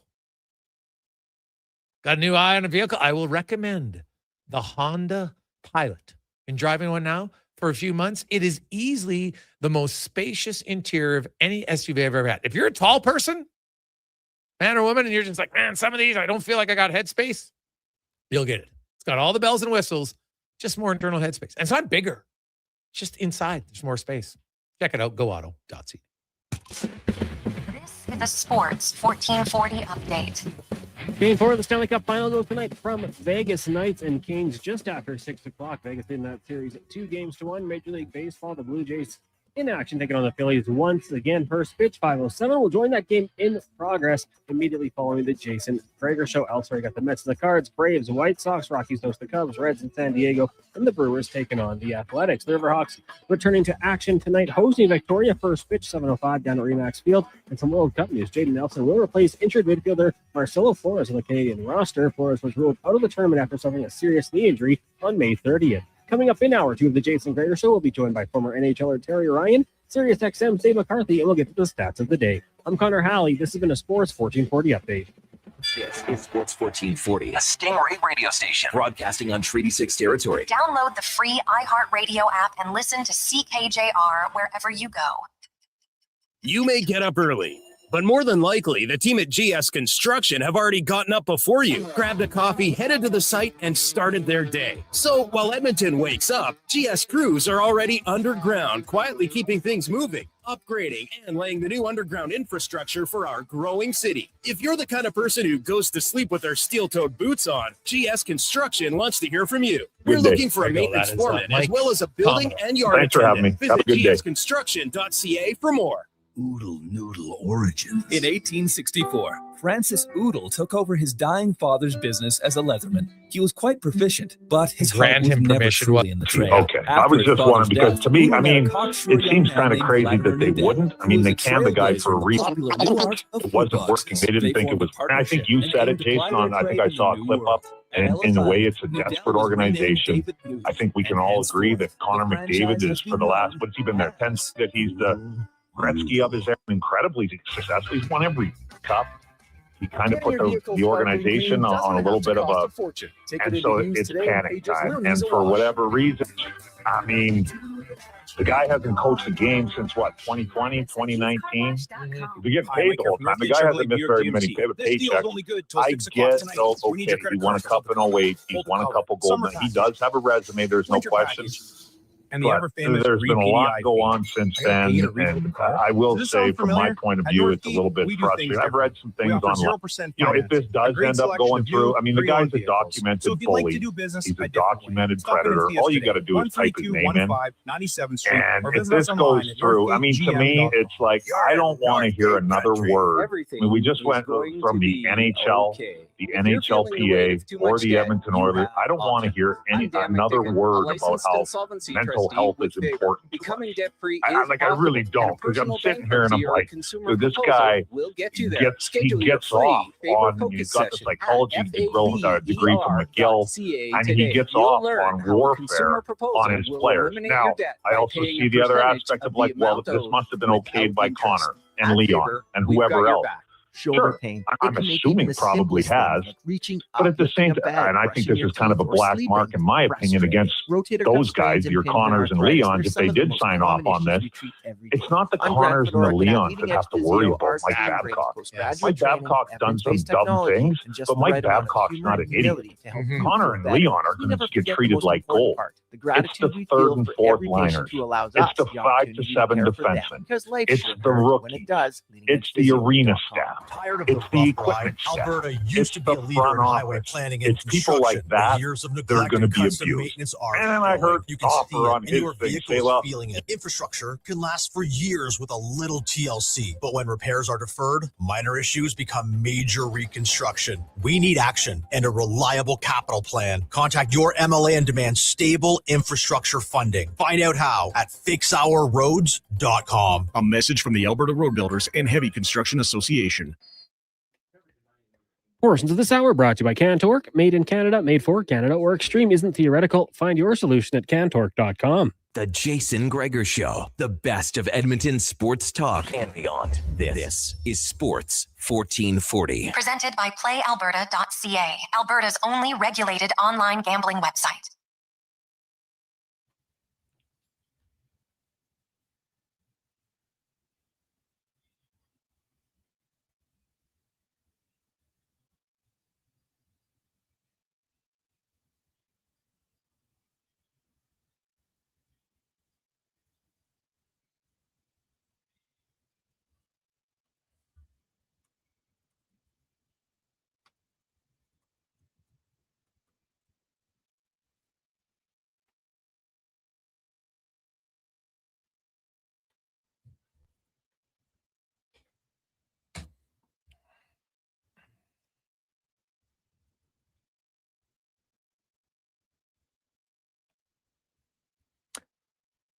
Snap to 3 o'clock. Welcome back. Jason Gregor, Connor Halley, Sports 1440, sports1440.ca, YouTube, Facebook, X, and Instagram. Hope you are having a lovely day. The Gregor Show, presented by PlayAlberta.ca, Alberta's only regulated online gambling website where opportunities for casino, live dealer, instant sports, and more, including Lotto Max tonight, 10 mil and 10 prizes of 100,000 at PlayAlberta.ca. As we welcome to the show, Terry Ryan. TR, how you doing? I'm not bad. Enjoying the late spring, early summer, however you want to classify it. How you doing? I'm doing pretty good. We just had Mike Commodore on the show, and I thought he had lots of good points about. And I loved his one response where he said, "Hey, I don't ever want to hear again that we care about mental health from the orders, the NHLPA, or the NHL." If Mike Babcock comes back in, because in his words, quote, this guy gets off on putting warfare on his players. And there's lots of documented lists. And I thought he was wise to point out, it's not the top players. It's the guys down the order, the guys who are kind of on eggshells, the guys who are easily replaceable. You would know, Terry, like there's lots of guys in the American League that can fill in spots in the bottom six in the NHL. Like the line is pretty thin between AHLers and NHLers. And those are the guys, if you look at all of the documented cases, those are the ones who have bore the brunt of his bullyingness. Yeah, first of all, I was coached by Michel Therrien and had a similar experience to Kami, and I've been similar vocally. Like I said, I forgive him now, but we're not talking about him being hired. But if someone asked me, should Michel Therrien be hired to coach developing kids, adults, whatever you want to say, developing, I mean as players and people. I don't mean physically. But and I would just go, I would just go and say, no, absolutely not, based on my experience with Michel Therrien, who is known to be the similar. Now, with Mike Babcock, you've got more public examples, so you don't need to reach too far. With me, it was even with my book, I was like, I wanted to check it out with people. I also didn't want to ruin the guy's life. It was years later. Maybe he was sorry. I don't really know. With Mike Babcock, of course, you have public apologies, but then he's gone back on it. So there's a lot to unpack. But the finer points for me, I agree with Kami. Like I had no doubt when Michel Therrien moved up to Montreal that Mark Recchi wasn't going to see this. I figured that when he went over to Pittsburgh that Sidney Crosby probably wouldn't see the peak of his ignorance. But again, I'm talking about a different person. Now, of course, I didn't see Mike Babcock work up close and personal. Danny Cleary did. He turned his career around. What do I have? I know that. Now, I do know that. That's a fact. How it happened, I'm not sure. But it's also a fact that written, documented, verbal stories, but I mean, that have been out there. There's proof, in other words, that Mike Babcock, right into recent history, you might argue didn't learn his lesson. And when people like Mike Commodore speak, if you respect their adamance in the situation and their integrity, you have to believe they're telling the truth. And if that is, any part of those stories are true, especially commies, the Mike Matano stories that I've just read through folklore, through books or passed on stories, he was sitting at 1,499 games or something, maybe, I think, and they wouldn't give him the last one, or maybe my numbers are off, but it was similar to that. Those kinds of things remind me of Michel Therrien, and sit me for a full game, playing me for one shift with 30 seconds left just to prove a point before but I didn't do anything to deserve a punishment. It was just to prove a point. That was his style. Mm-hmm. And yeah, you want to go into mental health? Mental health. I mean, I wouldn't even have thought ever to bring it up at the time. I do remember going to Wayne Hollywell, the sports psychologist with the Montreal Canadiens, multiple times. And most of what I had to do, I was a first-round pick with the Montreal Canadiens. There's enough in your basket that you got to deal with there, and going and dealing with on the ice. And I remember being worried about everything. Am I going to choose the right sticks and the right skates and the right gloves? Because I'm out there. Every single practice is a tryout. But when I talked to Wayne, it was mostly about Michel Therrien. I remember being, how much time am I wasting on this guy? You call it mental health if you want, I suppose. But that's what it is. You're dealing with someone, any level of stress and adversity you got to face because of some jerk that's in your kitchen for no reason. And I just found a lot of my early hockey playing as a prospect, it was just wasted on dealing with an idiot that was in my ear about things that were completely irrelevant other than on to his agenda as a coach. And I don't know. If it's me, the last thing I'll say, maybe I'm right. Again, hands-on, I don't. Mike Babcock coached against me. He was in Spokane. I don't remember hearing anybody complain. We beat him in Game 7. We must have played him 24 times that year. I mean it, with exhibition and everything else.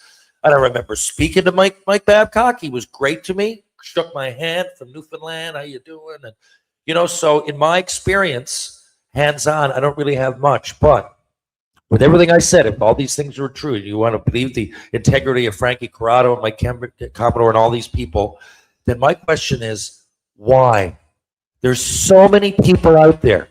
So Knobloch just got you in Game 7. He got you a flip over the glass. He got you a power play away from winning the Stanley Cup. So unless you win, unless you're all in, the only way this works out is if you win, and there's a lot of other teams, you can have the best players, and you can be in. There's so many things that go wrong. Why risk such a negative mark in the public? They'd say, well, screw it. I know, but there is something to be said about the fan base that's looking at this. And, I'm not saying you plan on losing. You want to win the cup, but you don't want to lose your integrity along with the cup. So for me, it's beyond all those people's stories and your opinion or my opinion on it.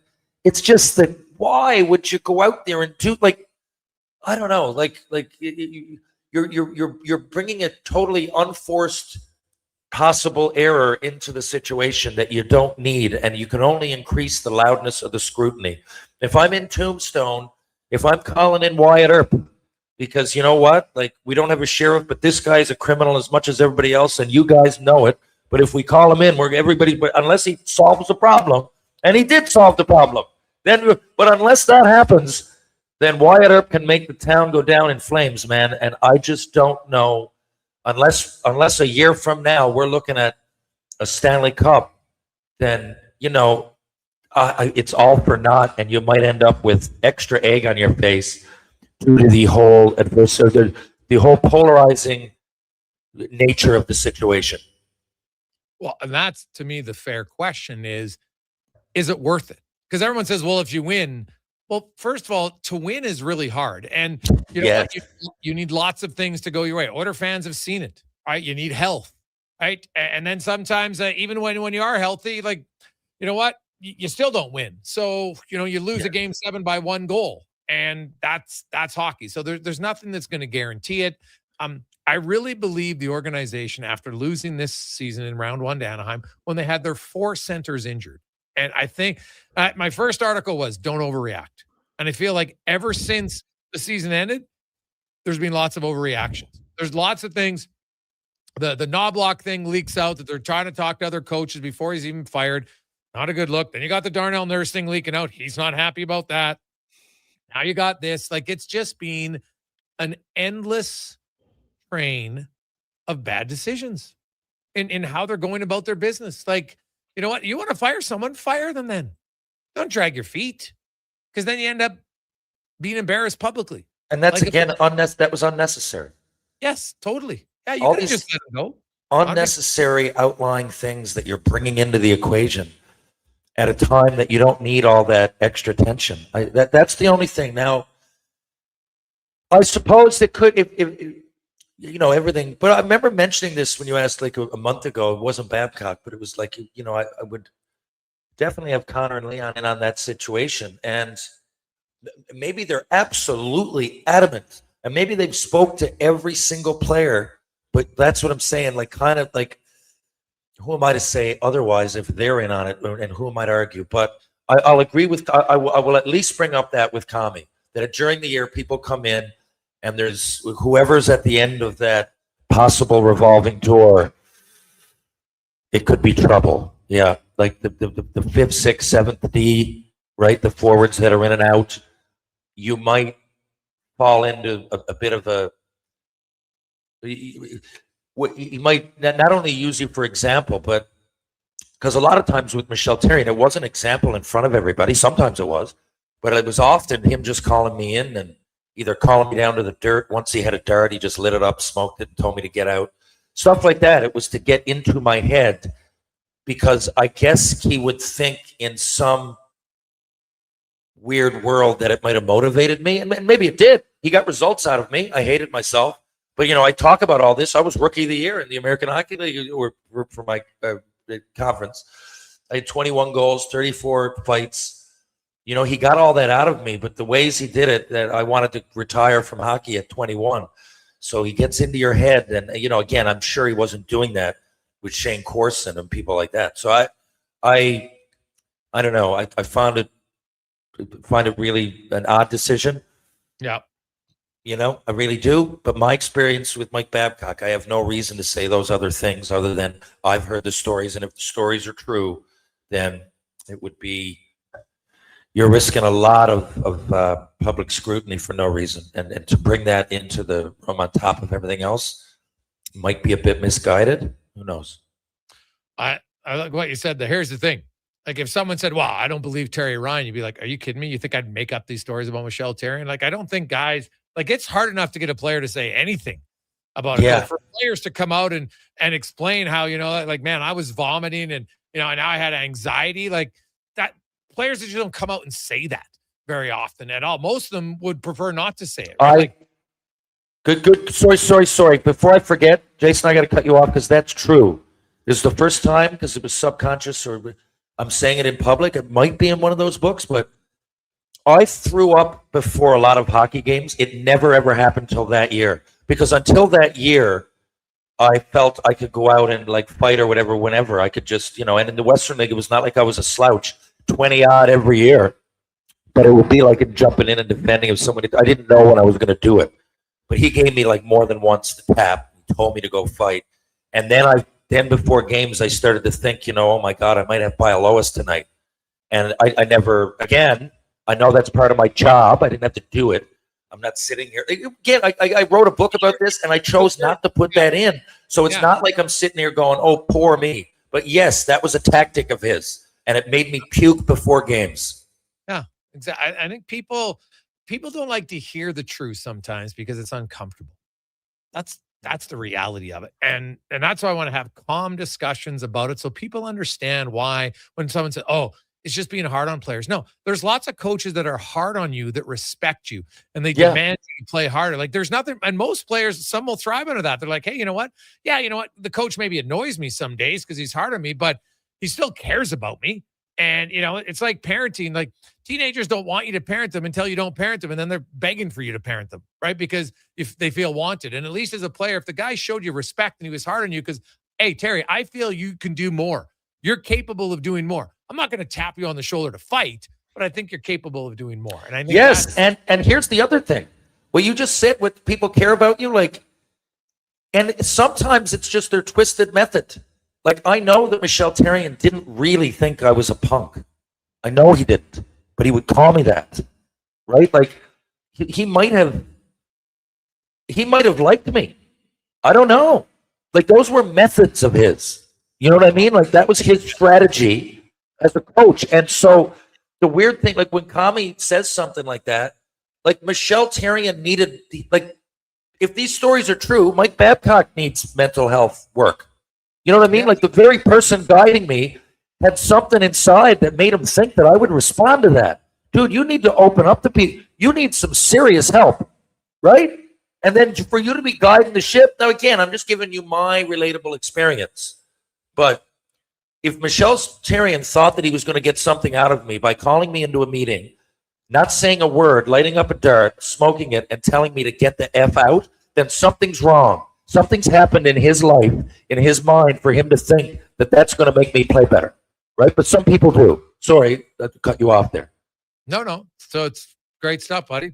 TR, I appreciate it, man. I know we got to go quick, but we will chat with you on Thursday. Have yourself a great few days. Enjoy the playoff game tonight. Thank you, Connor. Thank you, Edmonton. Thank you, Jason. Talk soon. There you go. That's Terry Ryan. Now we'll return. It's the Gregor Show presented by PlayAlberta.ca. The job isn't done until the last load is hauled, and having a semi-trailer out of commission is not an option.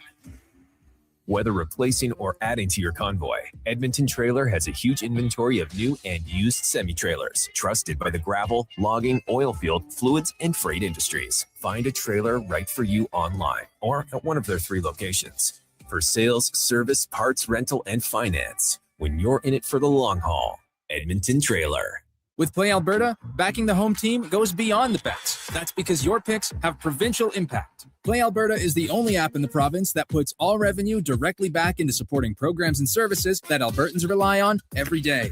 By investing in the General Revenue Fund, every play, bet, and buy made on Play Alberta helps make a difference across the province. Visit playalberta.ca/Gregor to learn more. That's playalberta.ca/Gregor. Must be 18 plus to play. If you gamble, use your game sense. You see it? Fusion Promo Marketing can make it. Fusion makes high-quality, memorable promotional products for businesses, sports teams, and corporate events. From vision to reality, get noticed and remembered. Fusion with a Z.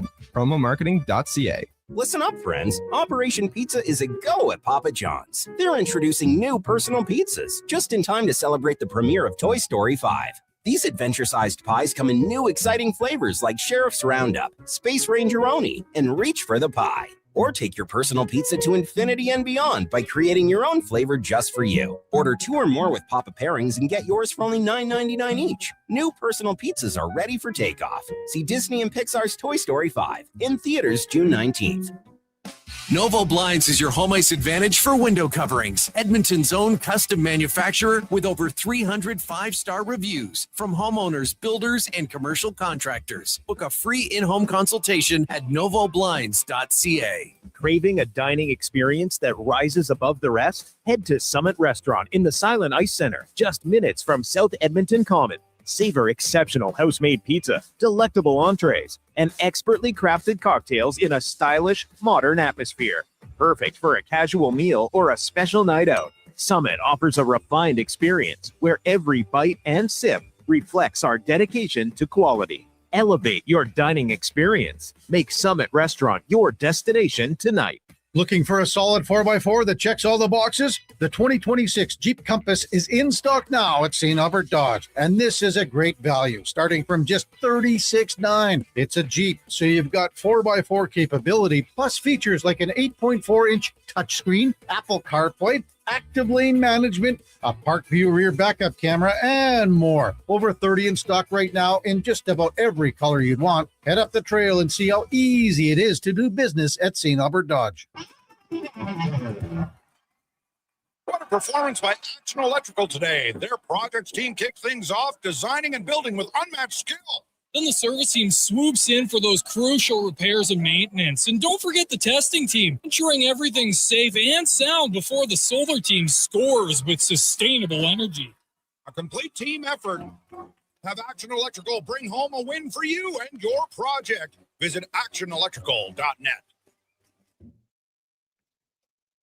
Portions of this hour brought to you by Leading Edge Physio. We treat pain and injuries head to toe and some other issues that might surprise you, like incontinence, vertigo, neuropathy, and cognitive issues. We invest in technology, techniques, skills, and people that know how and what to fix. Life shouldn't hurt. LeadingEdgePhysio.com. The Jason Gregor Show, the best of Edmonton sports talk and beyond. This is Sports 1440. Presented by PlayAlberta.ca, Alberta's only regulated online gambling website.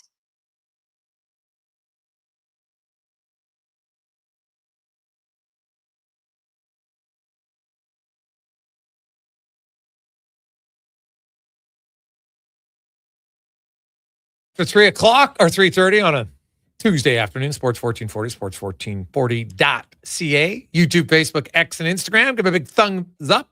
Hit the subscribe button for Declan over there. Lots of chatter today on the YouTube, so it's always good. We appreciate you listening, watching the show. As always, it's always brought to you by our main partner, PlayAlberta.ca, where tonight there's still, I'll say this, the line is 5.5 goals. They're averaging over 8.3 goals per game combined. They still think it's going to be low scoring. I'm disagreeing. Take the over for me tonight.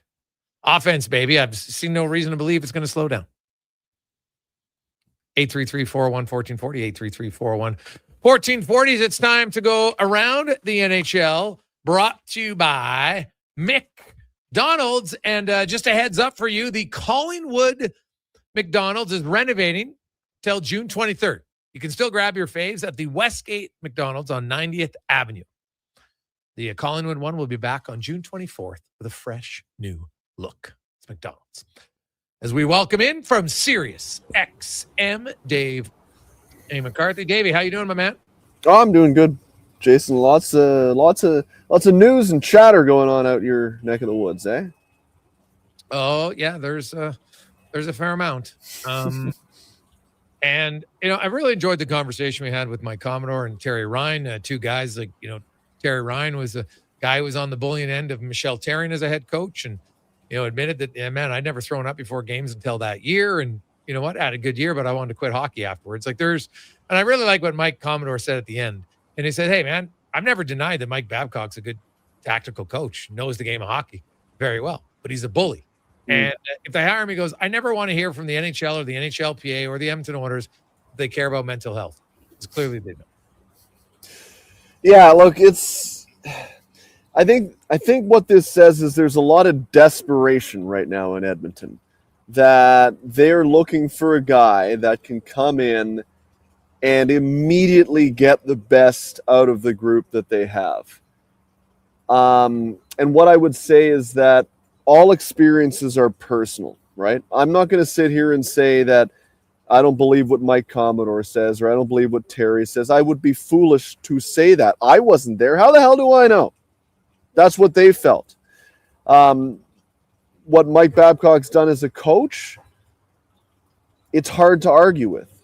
The job he did in 2016-17 with the Toronto Maple Leafs, the year after they finished dead last in the league, to get that team into the playoffs, the way he handled Austin Matthews and brought him along, never played him against teams' top competition, played him like 16 to 17 minutes, even in the face of people saying, you got to play this guy 22 minutes. He was like, no, I'm playing him this much because it's good for him. He's not going to get overwhelmed.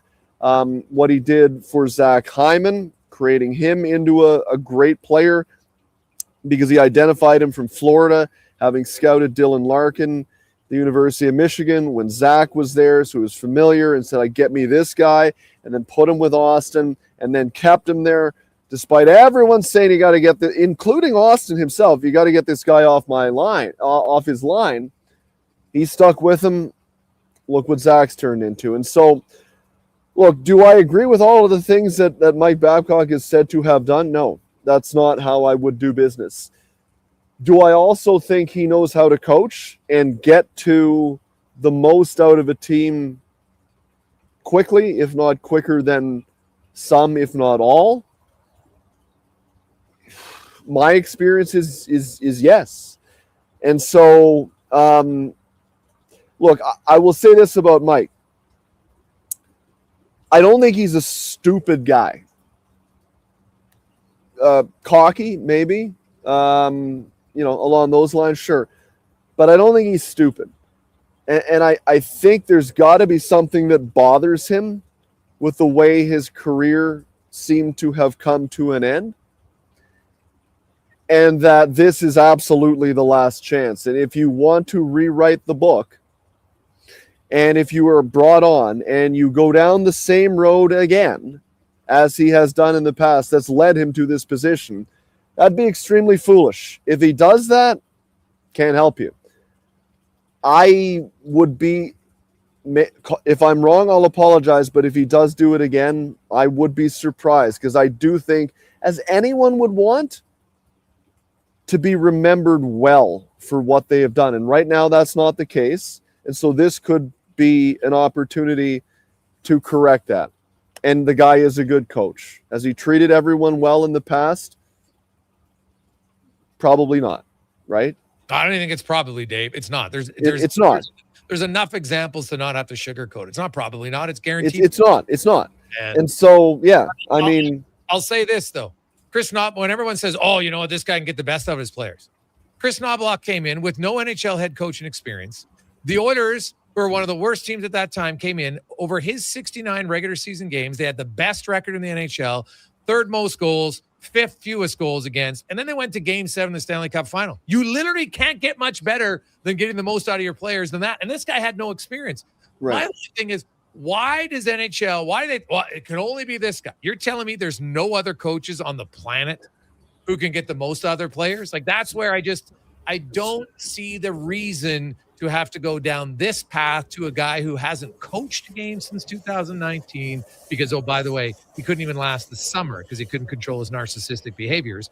And then he hasn't won a playoff series since 2013, that he's the answer. I just don't understand why he's the answer. So why do we think Edmonton has chosen to go down that road? I think, one, it's desperation. Two, I think they're probably looking at it and saying there was two inexperienced coaches in Jay Woodcroft and Chris Knoblauch. And so, much like in sports, politics is the same way. You go with, one type of person for a period of time, and then the pendulum swings the other way, and, you got to change because that's not working anymore. And you go to this guy, and, it'll either work or it won't. And if it works, great. Then, no problem. If it doesn't work, well, it was a huge mistake to go down to the Mike Babcock road. We got to swing back the other way again. And so, I get, I'm not in favor of it or not in favor of it. I guess I would just say that it makes sense in the sense that you try a couple of inexperienced guys and didn't work out. And you're right. Like, Chris did well, but they didn't win. And so the tendency is, well, we got to get a guy with a little bit more experience and is a guy who has shown the ability to get the most out of a group quickly. Is it the right answer? You, me, none of us know. We do not know. And that's the thing, right? Is you place a gamble on any decision that you make in life that you hope it's the right one. If this does not work out well, yeah, there's going to be a lot of questions that have to be answered. Am I convinced that it absolutely will not work out well? No, I'm not. I think it does have a chance to work out well, not entirely because of Mike Babcock, but because Edmonton has a good team. And you're bringing in a guy that, look at Torts. It's just, he's kept it on the rails to an extent this year in Vegas since he's come on board. And so can Mike keep it on the rails to an extent that Chris lost the ability to do? Maybe not. Maybe it all blows up. But I can kind of understand why they want to go down this road also. I'm not saying it's going to work, but I also can kind of understand it. Yeah. Thinking about, but you said, he gets the most out of his players. Toronto never won a playoff series with him. So. No, but they weren't ready to win a playoff series then, Jay. Like, nobody expected them to make the playoffs 2016-17, the first year of, like, the Matthews era. Nobody. 0 people. And that team probably wasn't ready to make the playoffs. What about by the third year? Probably should have, and that's why he got fired, right? Yeah. So I don't know if he necessarily got, like, I looked at the because I had some guy tell me, well, Toronto rebuilt. No, Toronto added in 1 year Matthews, Marner, Nylander, Brown, and Hyman. In 1 year, right? Yeah. They all brought him in at the same time. So your talent level, your team goes up significantly, even regardless of age. It goes up significantly. And yeah, maybe they didn't win, but was he a great coach, or did he just get gifted an infinitely better roster than the year before? Right. So yes. Like, that was not your average finish dead last and next year come in type team. You had Nazem Kadri on that team, you had Tyler Bozak on that team, James Van Riemsdyk on that team, Morgan Riley on that team. Leo Komarov was an effective player at the time. Jake Gardner was on that team. So, yeah, and then you dropped in those 5 young guys, and that made your team infinitely better. My argument was that during their tenure, when Marner was in Toronto, that 16-17 on paper might have been the best team. Now, they were too young. They weren't ready to win.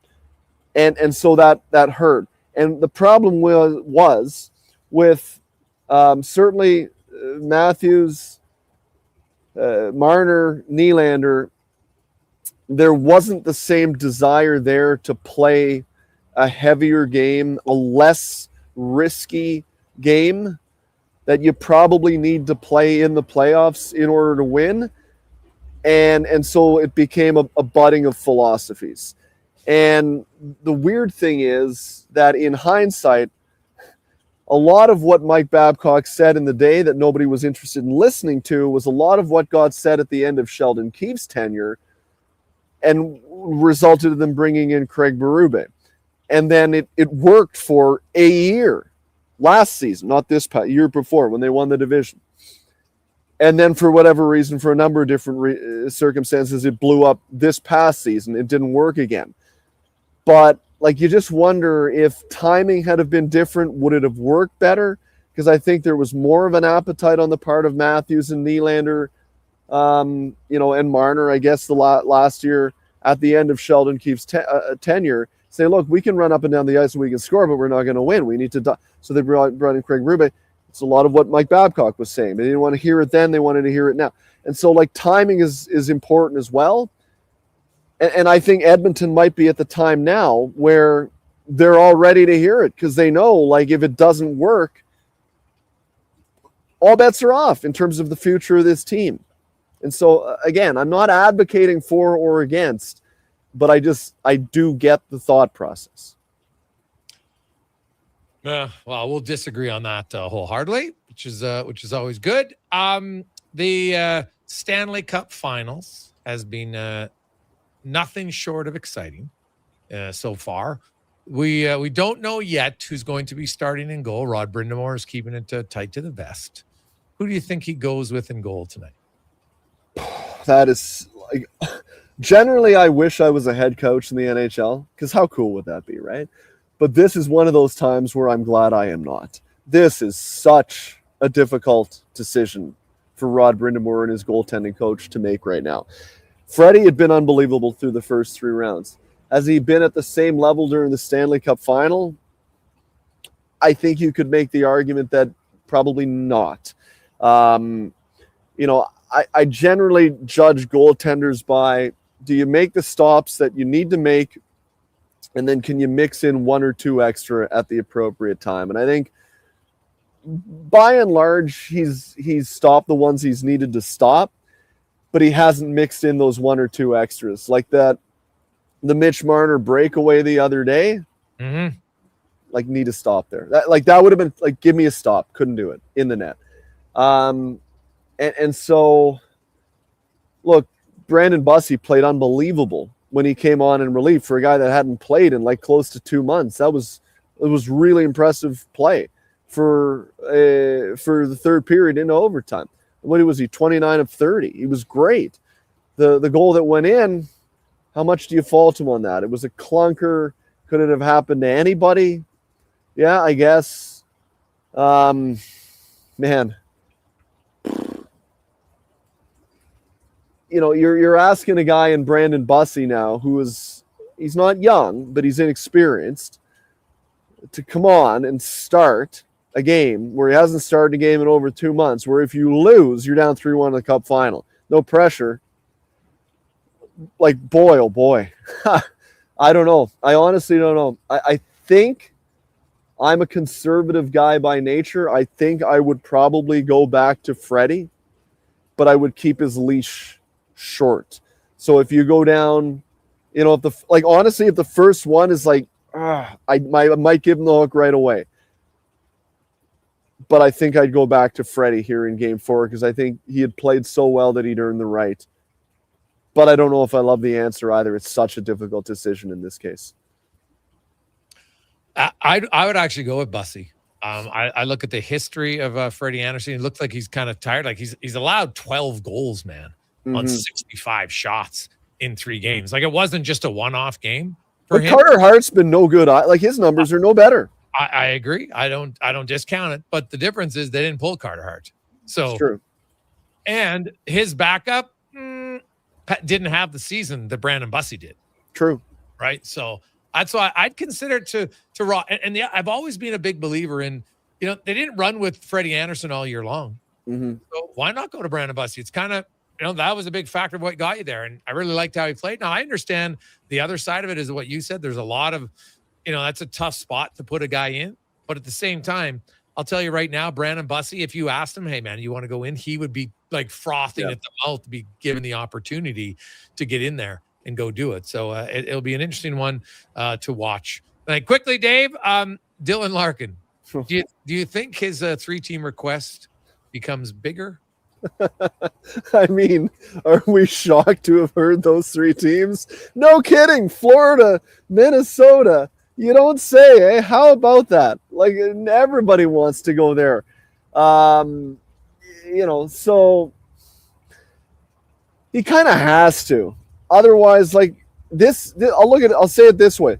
Steve Yzerman might have an opportunity to recurry some favor in the market in Detroit if he says, you know what, that's cool. Thanks for letting me know. And I'll see you in September, because I'm not just moving you because you want to move on. You got 5 years left. Now, do I agree with everything that Steve Yzerman has done in Detroit? I don't think he's done the greatest job. I really don't. And if his name was something other than Steve Yzerman, I no longer think he would be in this position to make this decision.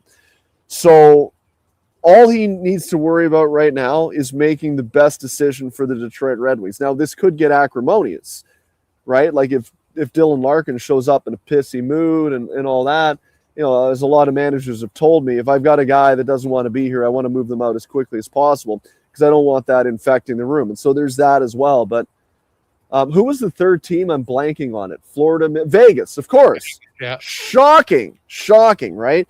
So, like, thanks. You've really given me some options to work with here. If I'm Steve, I might hold a press conference and say that. Now, you'll turn the market against your captain, and that's uncomfortable. But I honestly get the feeling, and I'm told there's no love lost between Steve and Dylan, quite honestly. So, like, go for broke, I guess, if you're Steve, and try to get everybody on your side and say, look at this guy, signed him, they made him captain, paid him a lot of money, gave him the deal he wanted. He hasn't been that good either. And so now he wants check, please. Oh, no, I'm doing what I think's best for the Detroit Red Wings. He's got a chance to do that. And I would think Dylan needs to extend that list a little bit. I get he's going to try and squeeze, but in reality, this is not like Mitch Marner. This is not like Matthew Tkachuk. This is not like Quinn Hughes, where they were either unrestricted free agents or a year away. He's got 5 years left. This is totally different circumstance. So, yeah, like, I don't blame Dylan either. You can request a trade, but you got that kind of term left and you give a guy 3 options, you may not get what you want right away. And if you really want to move, probably have to expand that list a bit. Davey, great stuff. We'll talk to you on the brunch on Sunday. Have an awesome day. See you, buddy. It's Dave A. McCarthy from SiriusXM. Quick break. We'll return to Gregor Show presented by PlayAlberta.ca. You don't just need property services, you need problems handled. HireGood provides cleanup, debris removal, site monitoring, and safety attendance across Edmonton. We reduce issues on your property, keep spaces safe, and take pressure off your team. We resolve real problems for businesses while creating real impact because our team is built on second chances and they show up every day ready to prove it. Visit hiregood.ca or call and mention Jason Gregor for a first-time discount. HireGood. Stable jobs create stable lives. It doesn't start on game day. It starts before kickoff, before the first snap. It starts with you locking in your season seats. This is Edmonton Elks football. The only way to experience it is being there for every hit, catch, and touchdown. The Elks home opener kicks off June 20th against Montreal. Your season seats are your way in. Get yours now at goelks.com/season seats. Edmonton Elks. Our city, our year. Say hello to your new favorite drinks. Introducing new McCafe Refreshers. Icy cool, undeniably refreshing, and available in 3 flavors. Strawberry watermelon, mango pineapple, and blackberry passion fruit. Only at McDonald's. Hey, hon, I'm getting expressions and images to frame my hockey card collection in the man cave. Perfect. I'll come with you and bring our wedding photos. For sports memorabilia and family treasures, think Expressions and Images, your local custom framer since 91. You name it, we frame it. Just in time for the big game, score big savings at the Brick. Save up to $1,300 off sofas, up to 25% off bedroom and dining packages, plus save up to 40% on select mattresses. And buy more, save more, up to $1,000 off select major appliances. Watch Team Canada score big on a big screen TV, up to 50% off open box electronics. See store for details and exclusions. The Brick, saving you more. Mr. Rooter buries evidence in the desert. I didn't mean to do it. I was forced into it. Yeah, forced. But now, no one will ever know. You've done well, Mr. Rooter. You did something awful, but you've covered your tracks. It's done.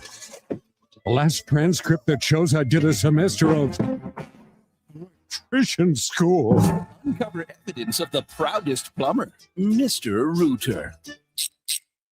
Don't let equipment failure stop you cold. At AWS Welding in Nisku, our factory-trained service techs are on hand for all welding equipment repairs. We're a fully warranted center for Miller, Lincoln, and ESAB. And we service all makes and models. Proper, regular service extends the life of your gear and keeps it running at peak capacity. Don't wait for a breakdown. Book your service appointment today at 780-979-0470. AWS Welding. We make it happen. Hey there, I'm in the Fountain Tire sidecar, making a list of the things I'm doing this spring. 1. Saving you money, with up to 20% off select tires until June 13th. 2. Water skiing, tricky in a sidecar, but fun.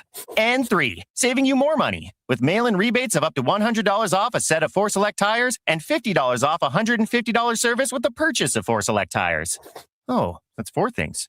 Oh well, restrictions apply. Book online at fountaintire.com. Fountain Tire. We're on this road together, Canada. I'm Dr. Vance Elliott. The goal of every one of the thousands of hair restoration procedures I've performed is a full, natural-looking head of hair. I work directly with my patients for the consultation, the procedure, and the follow-up, so we can achieve the best results possible.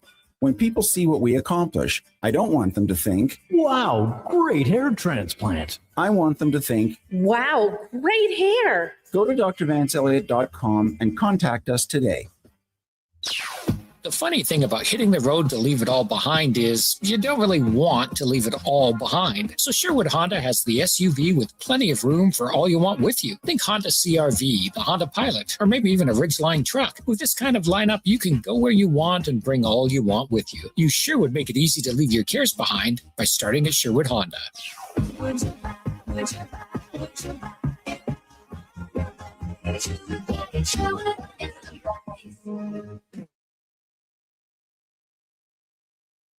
Portions of this hour brought to you by EWEL. Helping you finish your electrical project is their goal. From bot lights 2 electrical panels. The gear you need is at ewell.ca or in person at one of their Edmonton area locations. ewell.ca, your partners in power. This is Sports 1440, where Edmonton talks sports. On YouTube, Facebook, and X. Here's Jason Gregor. Brought to you by playalberta.ca.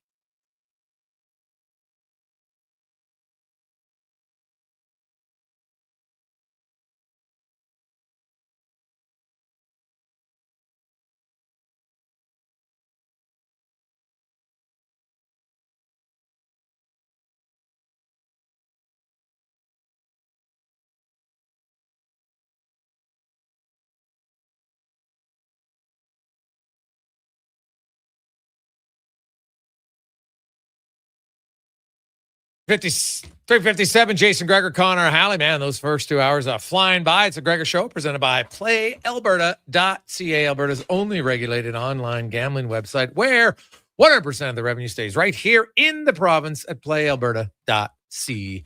As it's time to get to our stats of the day, brought to you by All Star Construction, largest contractor in their space in land development, power, and gas installation. That is All Star Construction. And a few stats of the day to get to. Of course, yesterday, Peter Laviolette got hired by the Los Angeles Kings. And he will enter this season with 846 wins. That is ranked 7th all time. He will pass Ken Hitchcock once he gets his 4th win of the season. That would give him 850. Hitch has 849. Now, it might be a little bit challenging for him to move up higher because, well, Scotty Bowman's way up there, 2,000. But you look at the active coaches, Joel Quenneville at 1,012, Paul Maurice at 956, Lindy Ruff at 950. So Maurice would need 44 wins to become the 3rd NHL head coach at 1,000 regular season wins. Could he do it next year? Maybe. Potentially. 44 doesn't seem unrealistic, especially with an 84-game season. And you know what? Shootouts, overtime, 44 wins. Probably a pretty decent chance, I would think, for Florida. Maybe. Not great, though. Like, not a lock. Not a guarantee. Because if I'm looking at it, how many teams last year finished the season with 44 wins? Montreal, Tampa, Buffalo, Carolina, Boston. So 6 in the East and only 3 in the West. So we'll see where they come. But that's where he could go next season. Now, we talk a lot about records, like some records that are hard to break, like which one will never be broken. And a lot that comes up, Wayne Gretzky, 2,857 points, not going to be broken. Or his assist record, where he had, what does he have? 1,960 some assists. Hard to break. But when I think of records that are made to be broken, honestly, this one I hadn't heard of very much. But when I look at it, I'm like, damn, is anybody going to break this record? So on the weekend, Denny Hamlin won at Michigan International Speedway. It's his 2nd consecutive victory of the year, and it's the 63rd of his career. Pretty good. He's now tied for 9th all-time with Kyle Busch, so he's in the top 10. You have Dale Earnhardt at 76, Cale Yarborough at 83, same with Jimmy Johnson. Then Darryl Waltrip's at 84, Bobby Allison's at 85, Jeff Gordon's at 93, David Pearson's at 105. He's 2nd. And then you go all the way to Richard Petty at 200. He is basically double everybody else. Like when we talk records that are never going to be broken, how's anybody breaking that record? Hamlin's one of the best drivers. He's at 63. He's not even 33% of the way there. Like that's a wild stat, man, that I don't think gets enough talk about when we say records that won't be broken. The Richard Petty one, man, I'm putting that in the Gretzky point category. Like he is well ahead of everybody else.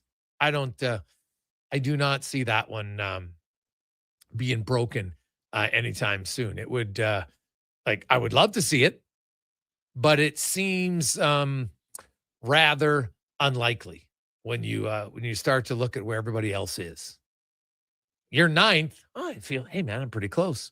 And could he get to third? Maybe. He still needs 20 more wins. Like that in itself is going to be different. So,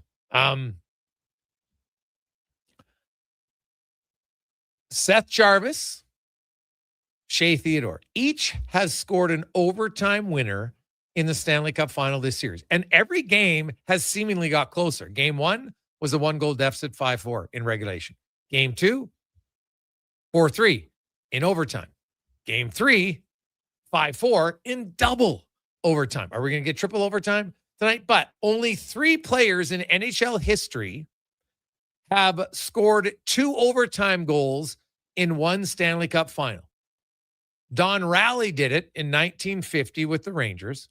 Johnny LeClair did it in 1993 with the Montreal Canadiens. And I'm sure some of you know the other answer. Do you know it?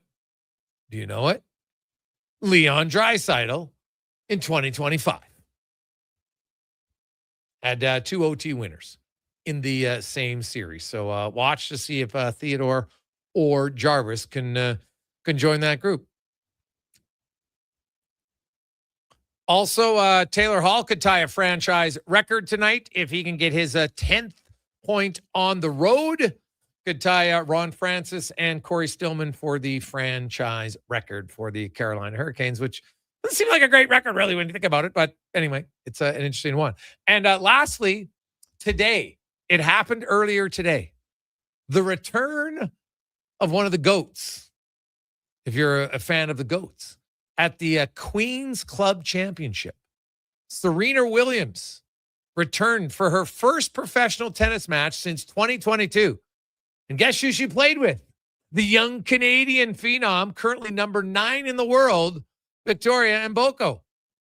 So, is Serena? She said that she's back mainly because she would love to give her kids the opportunity to see her play. But man, how awesome would that be if you're Mboko, man? Are you kidding me? You have like Serena Williams comes back in her first match, you're a partner. Woo-hoo. That would be quite the thrill. It's our stats of the day brought to you by All-Star Construction. Let's get to the con man and a sports 1440 update brought to you by Hire Good. For professional property services you can feel good about, get Hire Good. Site cleanup, debris removal, seasonal maintenance, and more. Check out hiregood.ca. Stable jobs create stable lives. This is the Sports 1440 update. Game 4 of the Stanley Cup Finals goes tonight from Vegas. Knights and Canes just after 6 o'clock. Vegas in that series 2-1 in the majors. Blue Jays in action hosting the Phillies just after 5 o'clock. We'll join that game in progress following the Jason Gregor Show at 6 o'clock on our AM feed only. Elsewhere, Orioles host the Mariners. Red Sox get the Rays, Yankees, and Guardians. White Sox host the Braves, Cubbies, and Rockies. Angels hosting the Astros, and the Brewers taking on the Athletics.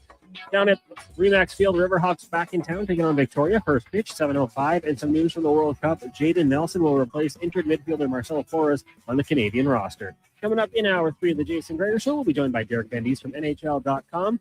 Oilers Nation's Tyler Yaremchuk and the last 5 questions. I'm Connor Halley. This has been a Sports 1440 update. Sports 1440, the Stingray radio station. CKJR broadcasts from West Edmonton Mall and Wetaskiwin. Download the free Stingray music app and listen wherever you go. Legacy Heating and Cooling is the #1 air conditioning install company for slushy lovers. Because while a slushy keeps you cool as an 80s song for a moment, AC from Legacy keeps you cold as ice all season long. A permanent full-body slushy sensation keeping you cold as ice with no payments and no interest for 1 year. Keeping you cool without the brain freeze. That's how you build a legacy. Legacy Heating and Cooling. Cheering on Canada, Mexico, Australia, France, England, Brazil, Germany, Spain, and the rest of the world at the Druid Irish Pub. Your World Cup headquarters. Wear your colors, cheer on your team, and enjoy $6.50 Heineken every game. Plus, your chance to win a ton of World Cup merch, including hoodies, jerseys, soccer balls, and more. The Druid Irish Pub, your World Cup headquarters. Bringing Edmonton together, one soccer game at a time. The Druid Irish Pub. Cheer with us in the Mercer Building across from Rogers Place in Ice District. Wondering what you can afford? Let Go Auto do the math with our free car loan calculator. No pressure, no awkward convos, just quick answers on your budget and payments. Bad credit, no credit? We got you. Text check to 780-777-7777. That's check to 780-all-7. Find out what you qualify for and start shopping with confidence. Go Auto. It's Terry Love what Ryan. you love with payments you, that Jason. make sense. Jason Gregor isn't just a sports guy. He's a community Between builder AHL with over Terry and 3 million Ed- raised for local charities. And his Gregor Foundation, he's making a difference on and off the air. Check out Gregor weekday afternoons on Sports 1440. Did you know there are actually 3 seasons we experience in June? Spring, summer, and construction season. And while roads may be narrowed and detours are everywhere, GS construction crews are on site every day doing the work because the city doesn't stop, and neither do we. As we build and upgrade infrastructure, life continues around us. That's why we never lose sight of what matters most, making sure everyone, including our team, returns home safely at the end of the day. For more on what we do, visit gsconstruction.ca. The Riverhawks are back. This week brings a Theater Kid Takeover, a cottage-themed Pride Night, and Sunday's Summertime Santa Toy Drive for Santa's Anonymous. Don't miss the party at the ballpark. Get tickets at gohawks.ca. I'm Colin Livingston, president of Cantork. Cantork has always been a forward-thinking company, but now that we've turned 25, I can't help but take a minute to take a look back. Thank you to everyone that's been with us along the way. Good to go. With Mortgages to Go, you'll be good to go. MortgagesToGo.ca says yes when the banks say no. That's why Alberta has trusted Mortgages to Go for over 23 years. If you need cash and have equity in your home, you're approved instantly, guaranteed. Call 1-888-888-5998. That's 1-888-888-5998. With Mortgages to Go, you'll say, I'm good to go. Ready to upgrade your ride this spring? Come on down to the Golf Cart People. They're a family-owned and operated business that's been serving the community since '97. Whether you're looking for a brand new or quality pre-owned cart, a rental for a special event, they do that too. The Golf Cart People have a huge selection of parts and accessories, and their expert service team is here to keep you rolling. The Golf Cart People, your one-stop shop for everything golf cart. Visit golfcartpeople.com.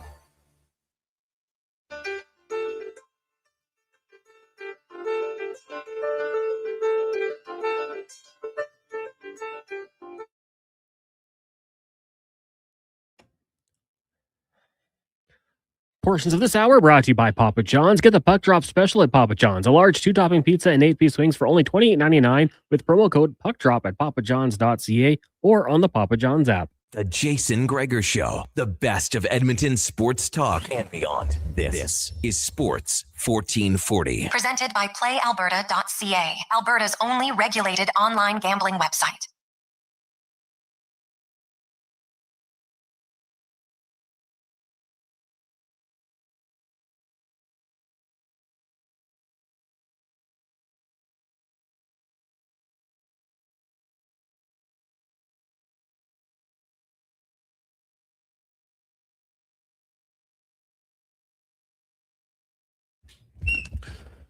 .410, Jason Gregor, Connor Halley, Sports 1440, sports1440.ca as we roll through on a Tuesday afternoon.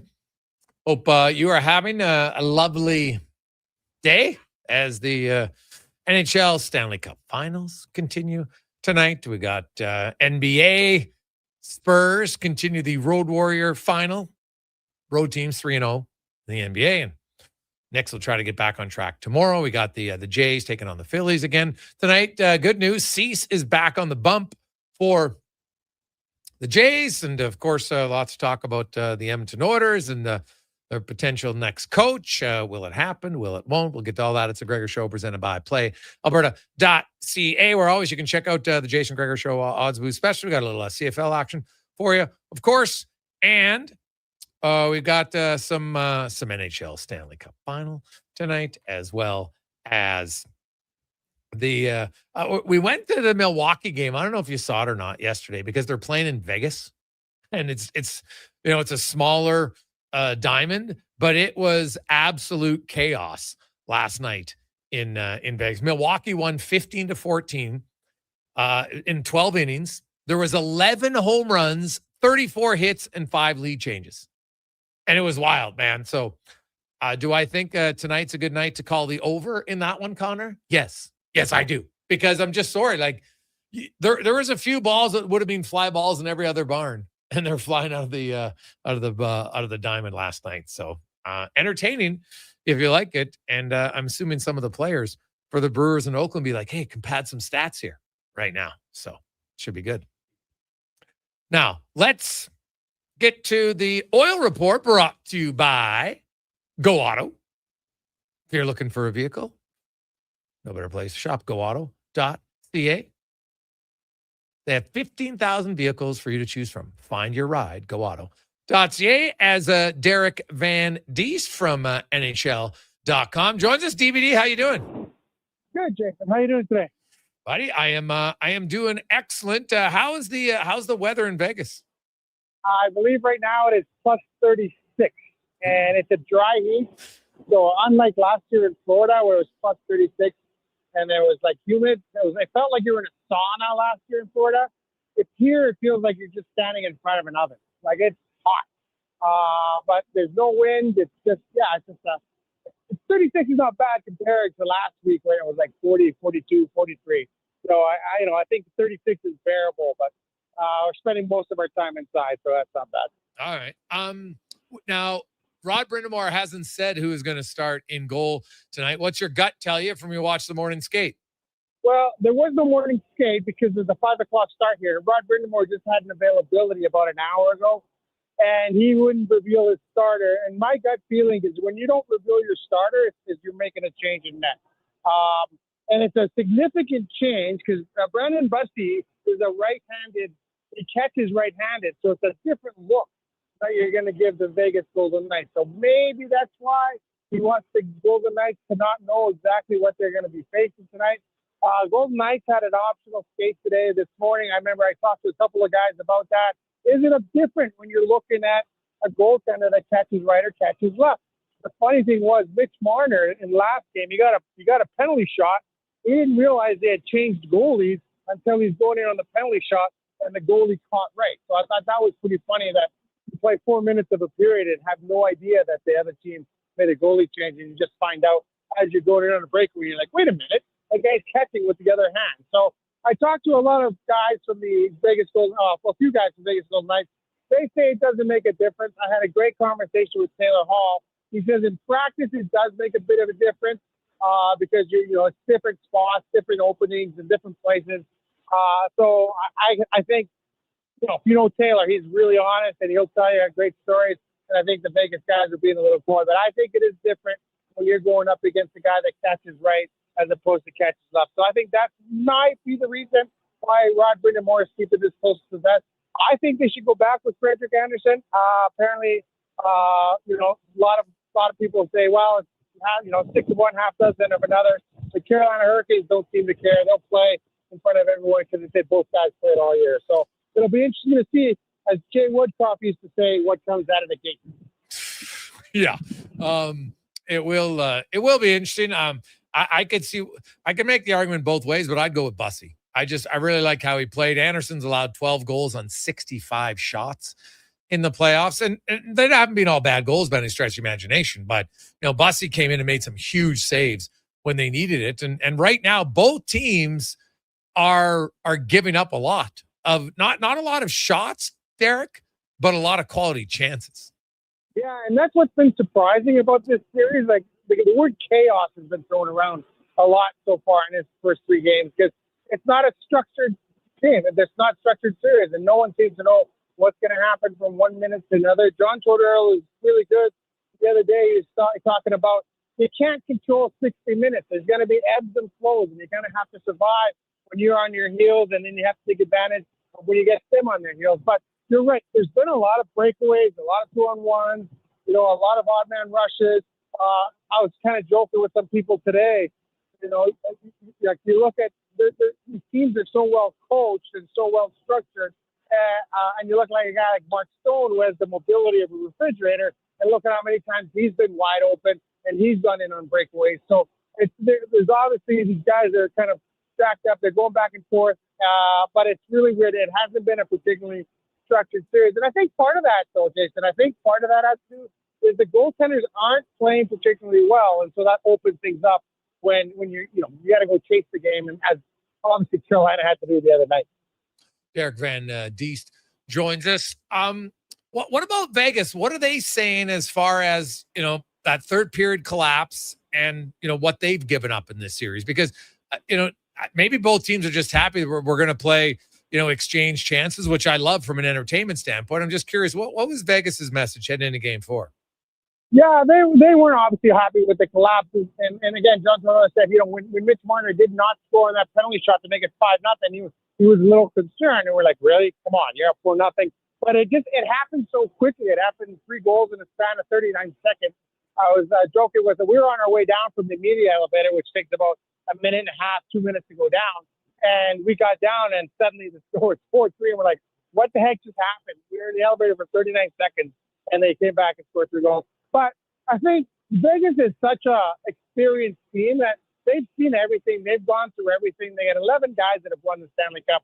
So I don't think you can rattle them, and I don't think they were rattled. I think many other teams might have been rattled by something like that, giving up that lead, giving up a 4-goal lead in the third period. I had Grant Fuhr on with speed dial. I was ready to give him a call about the miracle in Manchester had Carolina pulled that game out. But I just think the experience of Vegas, they know that there's going to be ebbs and flows, and this is not their first radio. So I think that really comes in and shows in moments like that when things aren't always going to go your way, when it looks like everything's kind of chaotic around you. I think they're kind of embracing that chaos, and they feel that they can handle any situation that comes their way. Derek Van Diest joins us. DVD, from Vegas and everybody around, what's your thoughts on the story? It looks like, the order is pending approval from the NHLPA are going to hire Mike Babcock. Yeah, it's funny because we have all the big NHL reporters here. So I've kind of been going around the table and picking people's brains and asking people, what do you think? What do you think? And I think some of the older guys, some of the veteran journalists say, hey, listen, Babcock at one time was the best coach in the NHL.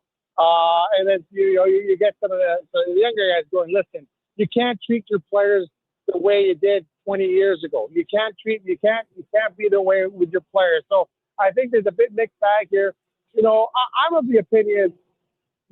I said I've known Mike Babcock since he was coaching in Spokane, so I've known him for a long, long time. I remember sitting in his office, in the Spokane Chiefs office.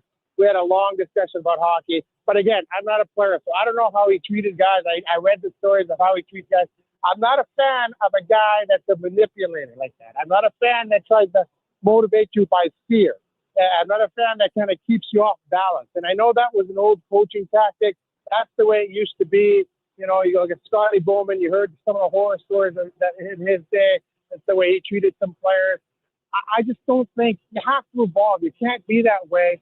And this would be a third or fourth chance for Babcock. Like, does the Leopard really change his stripes? Is he going to come in here? Is he going to hold McDavid and Draisaitl accountable? I don't think so. Those guys are still going to want to do what they do because once you lose those two guys, you've essentially lost your job. So I don't know. I don't know if that's the best guy for it. Like, they're really, to me, this is a desperate move. It's a situation where they're like, okay, we couldn't get the guy we wanted. The guy we wanted was Cassidy. He's not going to be available. And I don't know. To me, this is a short-term fix. Maybe they're just looking for next season. I don't think it's going to work out. And you go back to when he was in Columbus, and what did John Davidson say? We made a mistake. We made a mistake hiring him. And I don't want Stan Bowman to be doing the same thing, saying we made a mistake hiring Mike Babcock. If he's changed, he's changed. But I don't know. You change your style, you change your approach, or is that just the way you are, and that's just the way you do it? So it's going to be very interesting to see. But obviously, the Oilers are all on board. They got the big media spin going on there, saying that everyone's in approval of this. We'll see what happens, and we'll see what kind of Mike Babcock we get, if that truly is what happens with the Edmonton Oilers. anything by being in Vegas you're hearing as far as Bruce Cassidy? Do you think he gets his get out of jail free card when the Stanley Cup final is over? I think he does, but I think they would rather him go outside of the division. Now, I've been talking to some people, and I don't know what that contract says. And I know Bill Daly kind of referenced it the other day.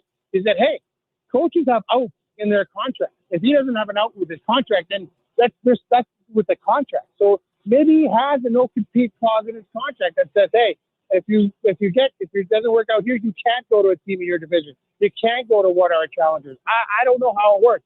But I think once it's over and done with, and the thing is, it can drag on. They could say, we'll wait till the Cup final. We'll wait till after the parade. We'll wait till after the draft. We'll wait till after free agency. They can drag this out for quite a long time. And I think this is something that Bruce Cassidy is going to have to work out with Kelly McCrimmon. They're going to have to find a solution. But to me, the solution is getting a job outside of the division. I don't know.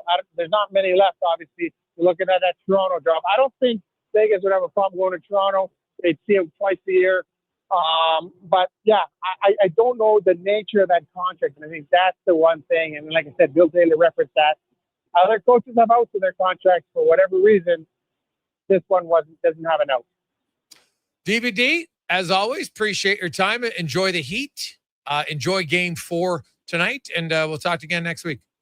Sounds good. Thanks for having me on, Jim. There you go. That's Derek Van Diest from NHL.com. 833-401-1440. We got a lot of texts to get to. We'll get to some of those coming up later on this hour. Also, we will hear from Tyler Yaremchuk, Speck, Tater, Killam, and more on The Gregor Show, presented by PlayAlberta.ca.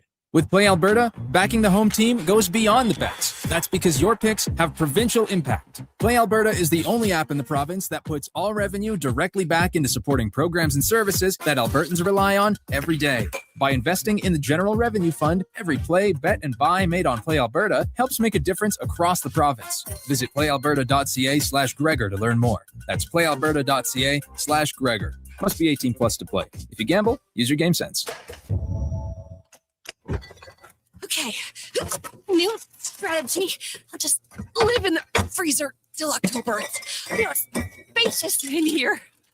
It's spacious. There's a better way to survive the coming AC season. Pro Solutions is your one-call solves-it-all expert for AC repairs, tune-ups, and new installations. We offer convenient financing options and fast appointments so you can enjoy your entire home, not just the freezer. Now I can leave the frozen peas where they belong. Book now at ProSolutionsInc.ca. Hey, Gary, is that your dad? No, this is Evan, the new sales rep I hired. Oh. First impressions matter, but when hair loss takes over, it can feel like you're not being seen for the maverick you truly are. Hi, I'm Dr. Vance Elliott. At Advanced Hair and Skin Surgery, we know that hair loss is more than just a cosmetic issue. It's personal. Let's discuss all the cutting-edge options available so you can make a great impression every time. Book a free consultation today at drvanceelliott.com. Ready for a silly hockey fans. Your partner in power just skated onto the ice. EWEL.ca, the new e-commerce website for electrical wholesalers Edmonton, is ready for the power play 24/7, 365. UL skates to where the puck will be in 5 years. Now that's forward thinking. Killer selection, slamming products from the best brands, and legendary service. Don't sit on the bench. Get your account today at ewell.ca and win that project. Plug into your partner in power. Get an EWEL.ca account today. Noodle, noodle, nood, noodle, nood, noodle, nood, noodle, noodle, nood. Noodle, noodle, nood, nood, nood, nood, noodle, nood, noodle, noodle, nood,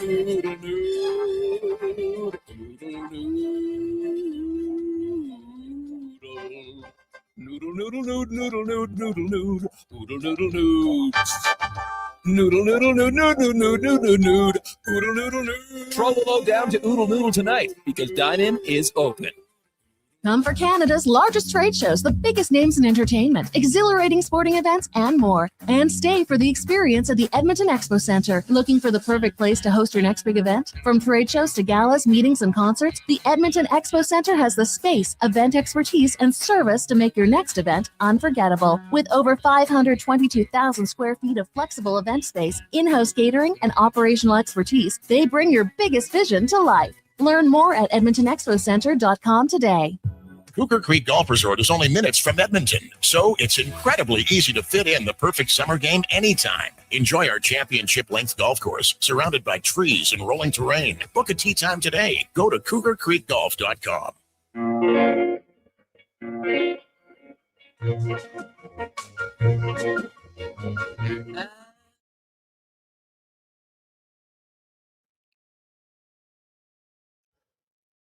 'Portions of this hour brought to you by Japa Machinery. Rent it, run it, get it serviced. Japa Equipment Rentals has you covered from their shop to your job site. Alberta's construction pros have counted on Japa for rentals and service since 1972. JapaMachinery.com.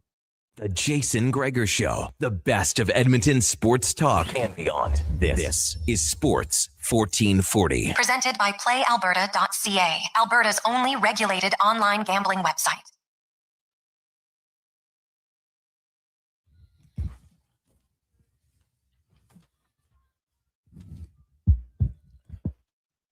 $427.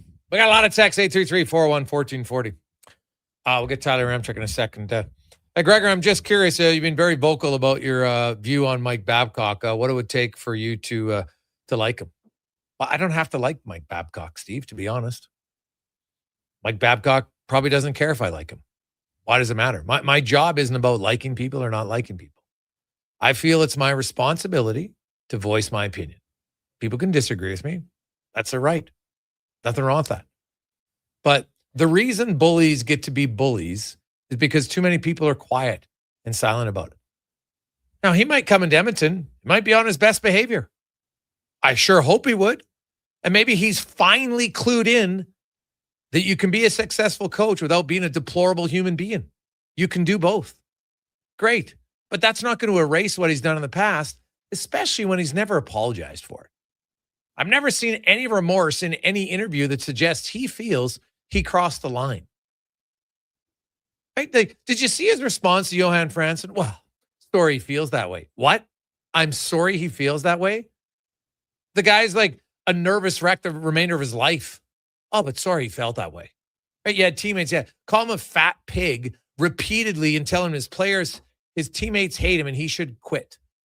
Oh, what a great person. We should just, you know what? Well, he deserves another chance. Why? That's my question. Why? He has a chance. He's living his life. He got paid all his money. He can be a dad. He can be a husband. He can be a grandfather. Great. He just can't be. He doesn't just get to automatically get to do everything he wants. I don't see why that is so outlandish. And I always ask people, all of those who want to, so if he did that to your kid or your son or daughter, would you be okay with it? Suddenly your opinion's going to change. So he didn't do it to anybody that I know personally, although I guess I know Mike Commodore now, and I've talked to other players about it, but I wouldn't claim that we're like super tight friends. But for me, I think it would be dishonest of me to pretend that this isn't a big deal and to act like, well, you know what? It's in the past. It'll be fine. It might be. But everybody thought he improved and he had learned from his mistakes the last time. And then he didn't. He didn't even make it to a game. So I would assume this time he'll probably at least make it to a game. He won't ask players for their own private information. But he's never been able to stop himself before. Maybe he does. And if he does, good for him. But that doesn't erase all the damage he's done. And especially when he's never owned up to it, I have a hard time with it. So, long answer, I don't care. I don't have to like him at all. That doesn't impact my ability to do my job. If the Oilers' defensive system's good, I can talk about their defensive structure being good. I've never once said Mike Babcock can't coach the X and O's. Not once. It's Mike Babcock, the human, as a coach, as a person, as a bully. He's been a bully. So until he shows he's not a bully, then he's a bully. And we shouldn't be scared to call out bullies. Now, let's talk lots more hockey and baseball. Tyler Remchuk from Oilers Nation and Daily Faceoff joins us. Hi, how you doing? I'm doing great. If you hear a lot of thumping behind me, that would be the musical stylings of T-Pain playing a free concert for a couple thousand people out there. But yeah, it's loud. It's preventing me from taking a pregame nap, but Vegas is good. Is that like a a roller coaster behind you in the background? Yeah, that's the roller coaster from the New York. So again, if you hear a loud noise, it's the roller coaster that runs every 5 minutes. It's just the Have you city been that on never it? sleeps. No, I haven't been on it. Can you ride roller coasters? That's like the only thing I can do. I can't do a lot of the rides where you're like spinning and all of that, but like a good roller coaster, I'm in on that. It's expensive though. Like, how expensive is it to ride the roller coaster? I think it's like $20? $50 to ride that roller coaster. Everything in 50? Vegas is expensive. I'll look it up to make sure, but I remember the first time I like 50 bones. Holy cow, that thing is better have a few loop-de-loops at least. Come on. Wow. I mean, Yikes. And everything it's here is hot. expensive, yeah. Yeah, that's true. Oh, $25. I was wrong. $25 to ride it. Steal now. It's only 25 for one ride. Holy cow. And, 25 US. yeah, exactly. That's like $50 Canadian right now. I Yeah. know it's not, but it's close. So if you had to pick which car Rod Brindamore would put on the tracks in between the pipes tonight, who's he going with? I got a sneaking suspicion it's Brandon Bussey. I obviously heard you having DVD on. I think there's a case for it to be Bussey kind of no matter what. Freddie Anderson hasn't been all that good in these Stanley Cup finals. You're down 2-1. Your season's not on the line, but I think this is a Carolina team that could use a bit of a boost, and it's clear they got a bit of a boost in that third period. So I thought Bussey played well enough to get the start, and the other thing that not a lot of people are talking about is that Freddie Anderson, like, okay, they said maintenance day on Monday, and everyone just kind of took Carolina's word for it. Sunday was a full day off, and then he needed a maintenance day on Monday. That just doesn't, the math doesn't add up for me on that. That's like fair. you gave him a full day off. He might have a head injury, and you're telling me now after, and also he didn't come back to the bench. I don't know if they brought this up on the broadcast. He didn't come back to the bench in third period, overtime, or double overtime. So this is a guy who has been tucked away, not skating, not facing shots, not even good enough to be on the bench. I don't think Freddie Anderson's healthy enough. So we'll see if he's even backing up tonight, honestly. Wow, interesting. All right, little because that is valid to think that he hasn't been on the ice since that game, and I know that he got ran over, right? Like there's no debate about that. I know Jeff Merrick when we were on the pod, he was talking like if there was ever a time for concussion spotter, that might have been the time to look at it. But either way, Bussey came in, he played pretty well, got a little bit unlucky on the overtime winning goal. Both teams, everyone said, okay, including myself, I thought, okay, game one will be high scoring, and then these teams will kind of lock it down a little bit. Not the case. And I'm here for it. I love the fact that it is absolute chaos. There's chance after chance after chance. And I've really seen no reason why it's suddenly going to switch.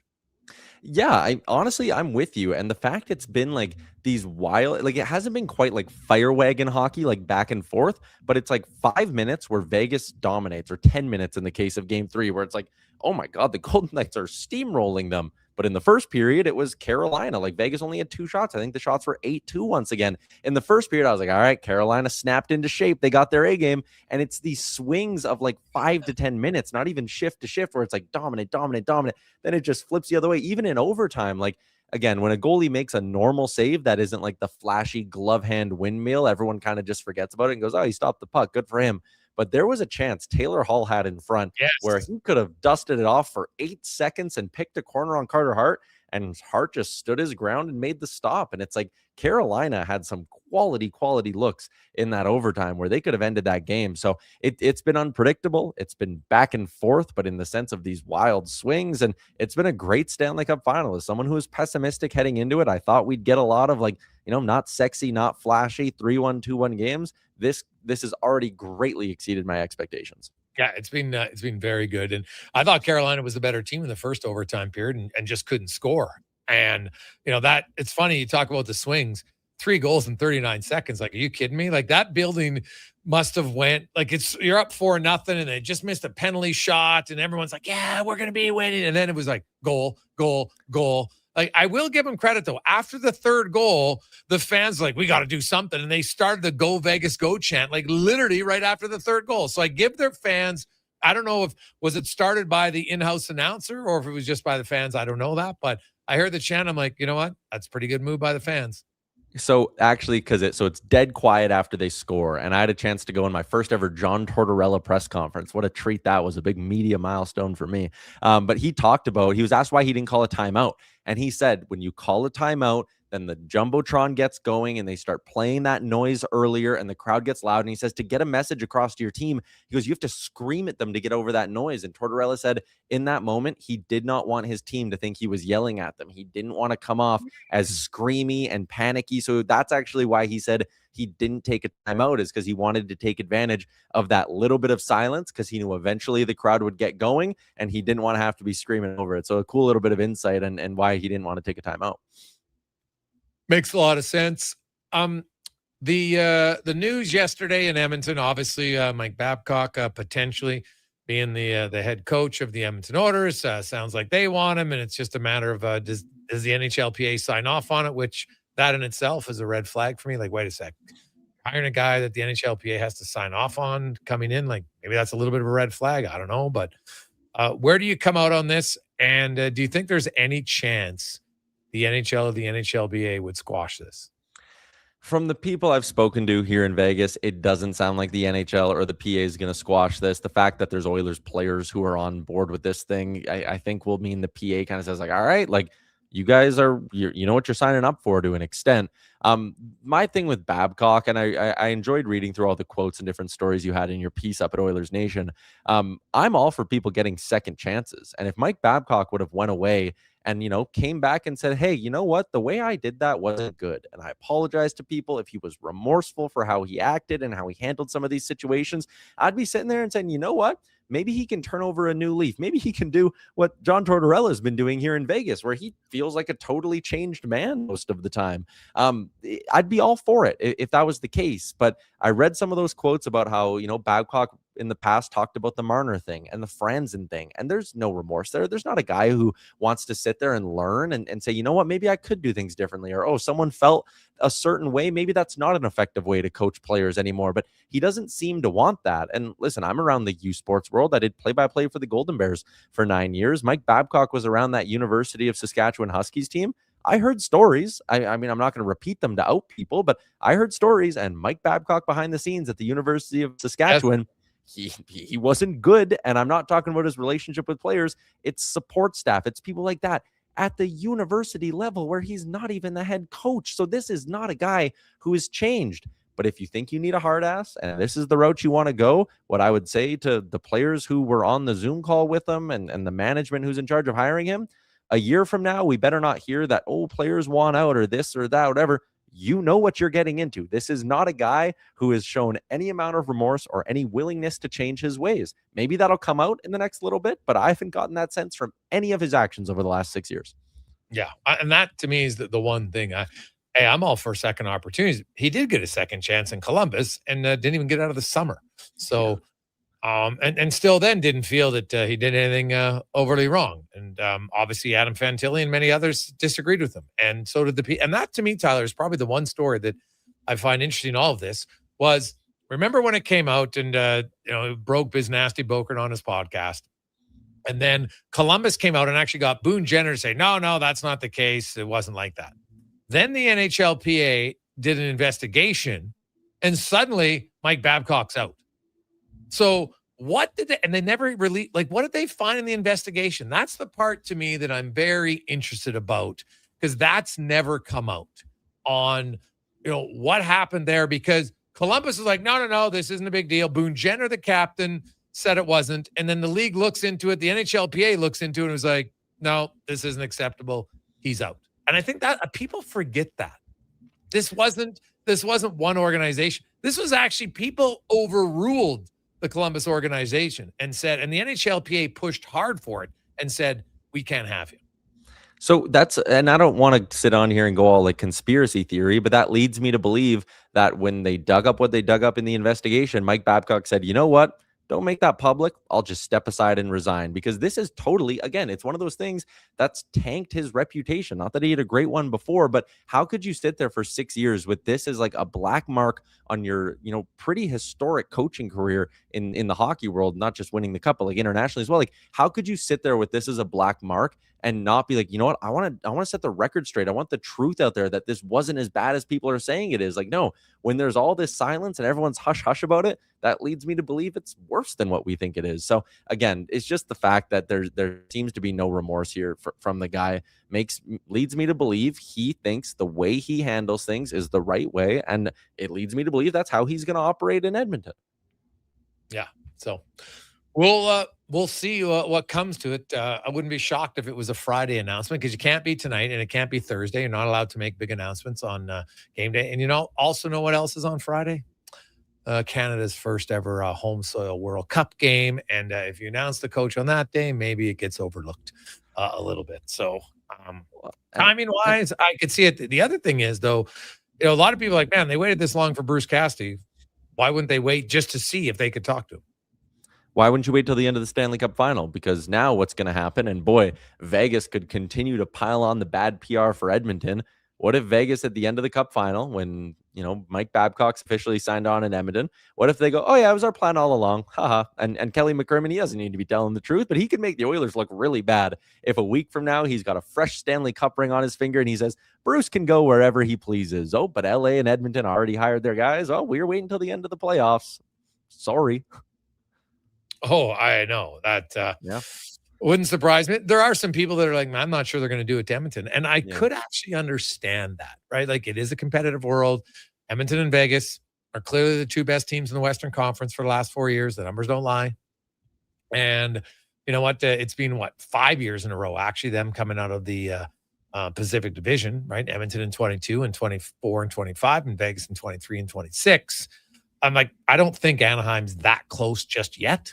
I know they beat an Edmonton team that had 4 of their centers hurt, so I'd like to see it maybe on a different timeline. But I could see why Vegas says, you know what, we'll hold off, because they're not paying him anyway until the season begins.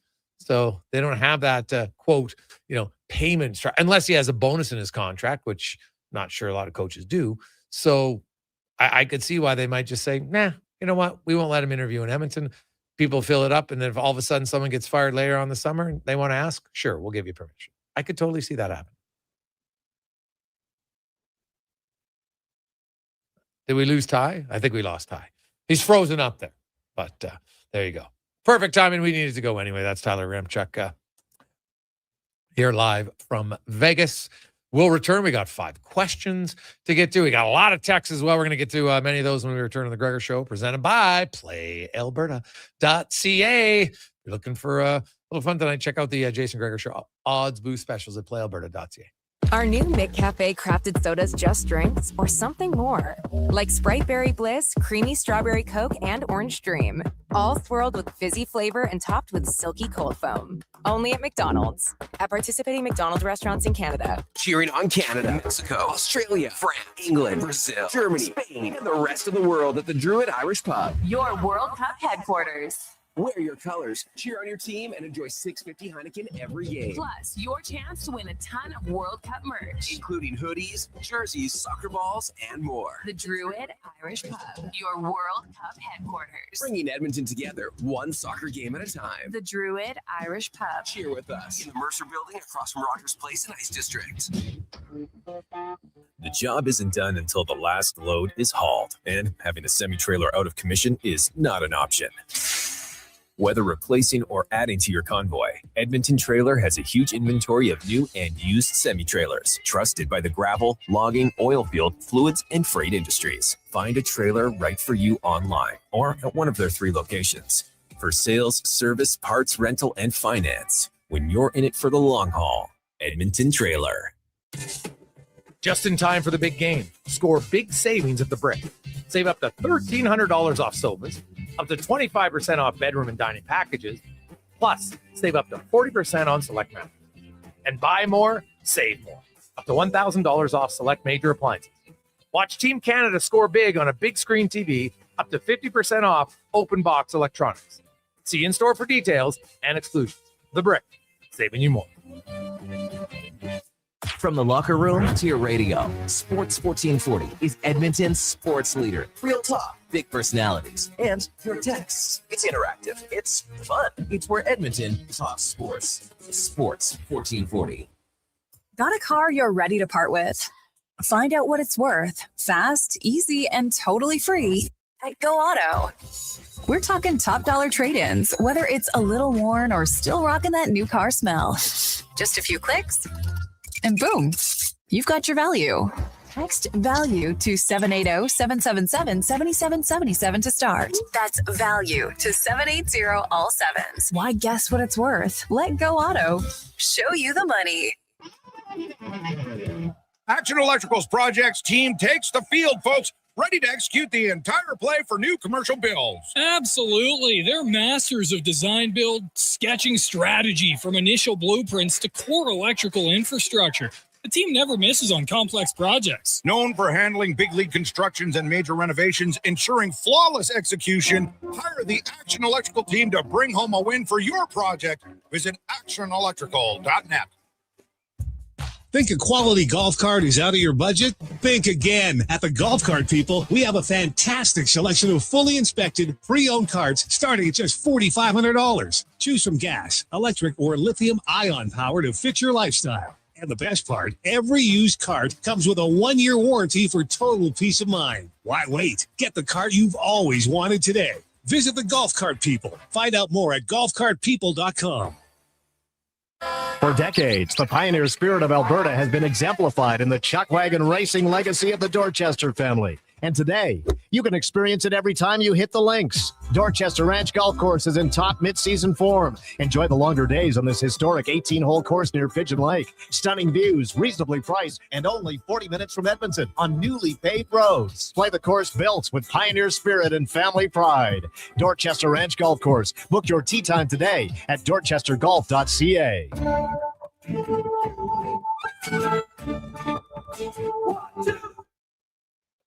Portions of this hour brought to you by 01 Hockeyology, Edmonton's home for elite hockey development, skating analysis, performance assessments, and year-round training at West Edmonton Mall. Elite hockey development at 01.ca. That's ZERONE.ca.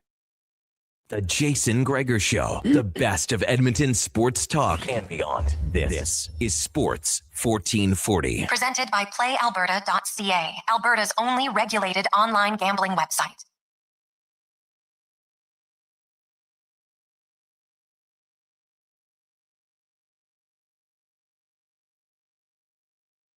.448, we continue on a Tuesday afternoon.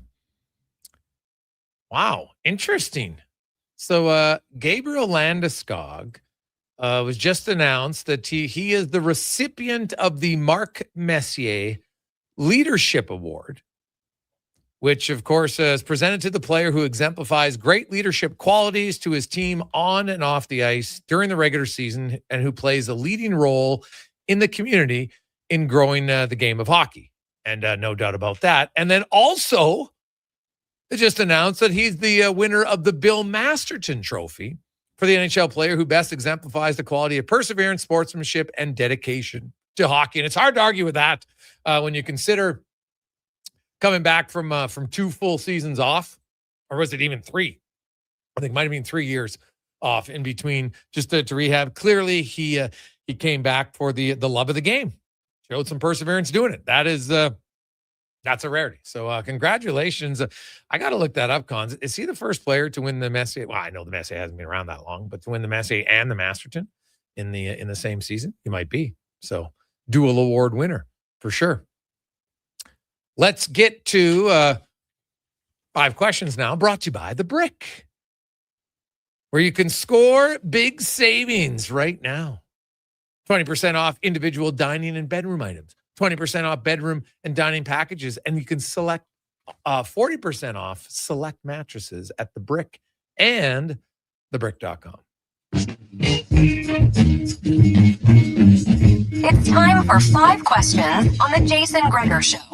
All right, Jason, question number 1. Let's assume it happens like people think Mike Babcock is hired by the Oilers. What sort of qualities do you think would be important for the rest of his coaching staff? That's a good question. Okay, well, the number one thing would be they need an assistant who's willing to keep him in check. Because I think at times that's been the issue. There isn't someone to say, hey, wait a sec. You're not talking to a guy like that. Okay, you've crossed the line. Go count to 10. right? It's not going to happen. So I think that would be the most important thing because to date, he has yet to show an ability to be able to control himself. So he's going to need someone who's got enough strength and enough courage to say, not happening. Just focus on X and O's. I'm with you. I think it was LeBrun who mentioned DJ Smith potentially if it were to happen. I don't mean this as a joke, but but he was there in Toronto when he did the Marner thing, and he did the thing to the trainer. So, I'm not saying that's a good one, but that was just being related to him. I don't mean this as a joke, but like you almost need HR. Like, hey guys, I have this idea. Yeah, let's run it through an assistant coach who has some common sense, and see what he thinks. You know, like you can't do the things you've been doing in the past. Someone has to step in and stop you. So I totally agree. You need someone who has the cojones to say, no, we're not doing that. You can't be doing that sort of thing. We'll see what happens. We had Mark Kilm on the show earlier today, just on topic with the Elks over the weekend. Was there any player that I'll say kind of in air quotes surprised you, maybe stood out to you that you weren't necessarily expecting it to happen? Go ahead. For me, I didn't expect him to have the game that he had. I'd say TJ Luther to be targeted 6 times, catch 5 for 65 yards, had the big play downfield where, at first thought it didn't, at first glance, maybe it didn't look like the best catch, but then when you see that it came loose and he adjusted to catch the ball, I don't know how many people were expecting TJ Luther to get the second most amount of targets and also tie for the most receptions. So I will say wide out 88, TJ Luther. Yeah, that's a good one. I was probably maybe a bit surprised that Brandon O'Leary Orange, jumped ahead of Mathis and became kind of the main guy in front of him. Now, I think Mathis might get in at some point, but, O'Leary Orange, I think he caught all 4 balls that were passed his way. Now, none of them were for long. They were all little dump passes, Con, so it's not a great look if you're looking at receiving yards for targets. But, hey, if I have a guy who catches the ball, that's key. Right, Julian Grant's the only guy who I thought had a few balls that maybe he'd like back. But the other guy, honestly, and this is kind of the fact that Ford didn't come down with that interception, that still shocked me. Like, he's got pretty good hands, man. So that was the surprise play of the game for me. Yeah, that's a very fair one. And big time player. You need a guy to make that play. Question number 3 for you. Knowing what you know about the Blue Jays, right now, they're one game back in the wild card. Are they going to be a playoff team this year? Well, you consider all the injuries they've had and the fact that Vladdy Guerrero has about as much power as I did in slow pitch right now. It's not great. So the fact that they're still in it and they're a game back and their pitching staff's being decimated by injury. Now they're getting Cease back today. Scherzer is going. So that's some good news. I would say, yeah, I still think they can make the playoffs because I think the organization is going to be very aggressive, and I think they will add at the deadline. Yeah, I'm with you. Getting bodies back. Hopefully, Vlad getting the game going. He's batting leadoff tonight as the DH. Maybe that'll spark him just a little bit. But I think for sure, knowing what they have, making some additions at the deadline, I think they will get into the postseason. Question number 4. We're just a few days away from the World Cup getting going. Outside of Canada, any games in the first round you have circled? Japan, Netherlands would probably be one that will be on the radar for me for sure. And I would go with I just like watching Portugal. So whoever they play, I think their first game's against like the Congo. Yeah, I think so. But so it's not like I'm watching for that, but I'm more so watching for their team. I like watching Portugal. Yeah, Canada's going to be sweet when it happens, but I'm also going to love England, Croatia. I think the 2 good teams that are going to need to start things off with a big game. And Argentina, Portugal, just, Messi, Ronaldo. Those are the 2 big guys still going at it. Thrilled to see those guys play. So, yeah, those would be the games circled for me. Final question for you. It's National Fishing and Boating Week. Are you a fan of fishing? And if you could do so anywhere, where would it be? Oh, well, I'm not a huge fisherman, but I would say I've talked to people who have done it. I would really like to go salmon fishing in BC. You have the big guide and they take you out and you're on the boat and you're out there for quite a few hours, my understanding, which is kind of relaxing. I love it. And then you're all geared up But then to catch some of these big salmon cons, like I've seen pictures of it from friends of mine that've gone on these trips. I'm like, you know what? I think I wouldn't mind. And I love salmon. Right? Like I love eating it. So I'm going to say salmon fishing in BC. Yeah, I mean, I used to like it when I was a kid, just sitting at the dock doing so. And to be totally honest with you, that's probably the way I would like it the most. I have no desire to go deep sea fishing or anything like that. Maybe off the dock or in a canoe, just sitting out in the lake relaxing. If I was going to go really crazy, have you ever heard of noodling? When you catch the catfish with your fist? Yeah. Popular in the southern states. I've heard that term for different reasons, but yeah, maybe not in the fishing sense. No. Yeah. No. I mean, if you're ever able to experience it, it might be something kind of cool. Did you do it? No, of course not. It's pretty nasty. I don't particularly want to stick my fist down a fish's throat, but if I'm ever down in Louisiana, maybe I'll give it a go. Yeah. Well, I'm up for trying different things, right? Like there's, I don't know if I ever want to go crocodile hunting though. Like there's certain things, no, but fishing is one. Like I've also seen like when you go out in the ocean in Florida, you go like for deep ocean fishing for marlins and stuff. Yeah. But that's also like, man, you sit back in that chair and everything. Like it's a big deal. So, I'd be intrigued to see how it went. I hear it can be quite the workout in itself. Like you're talking 45 minutes to bring in a fish. That's a commitment.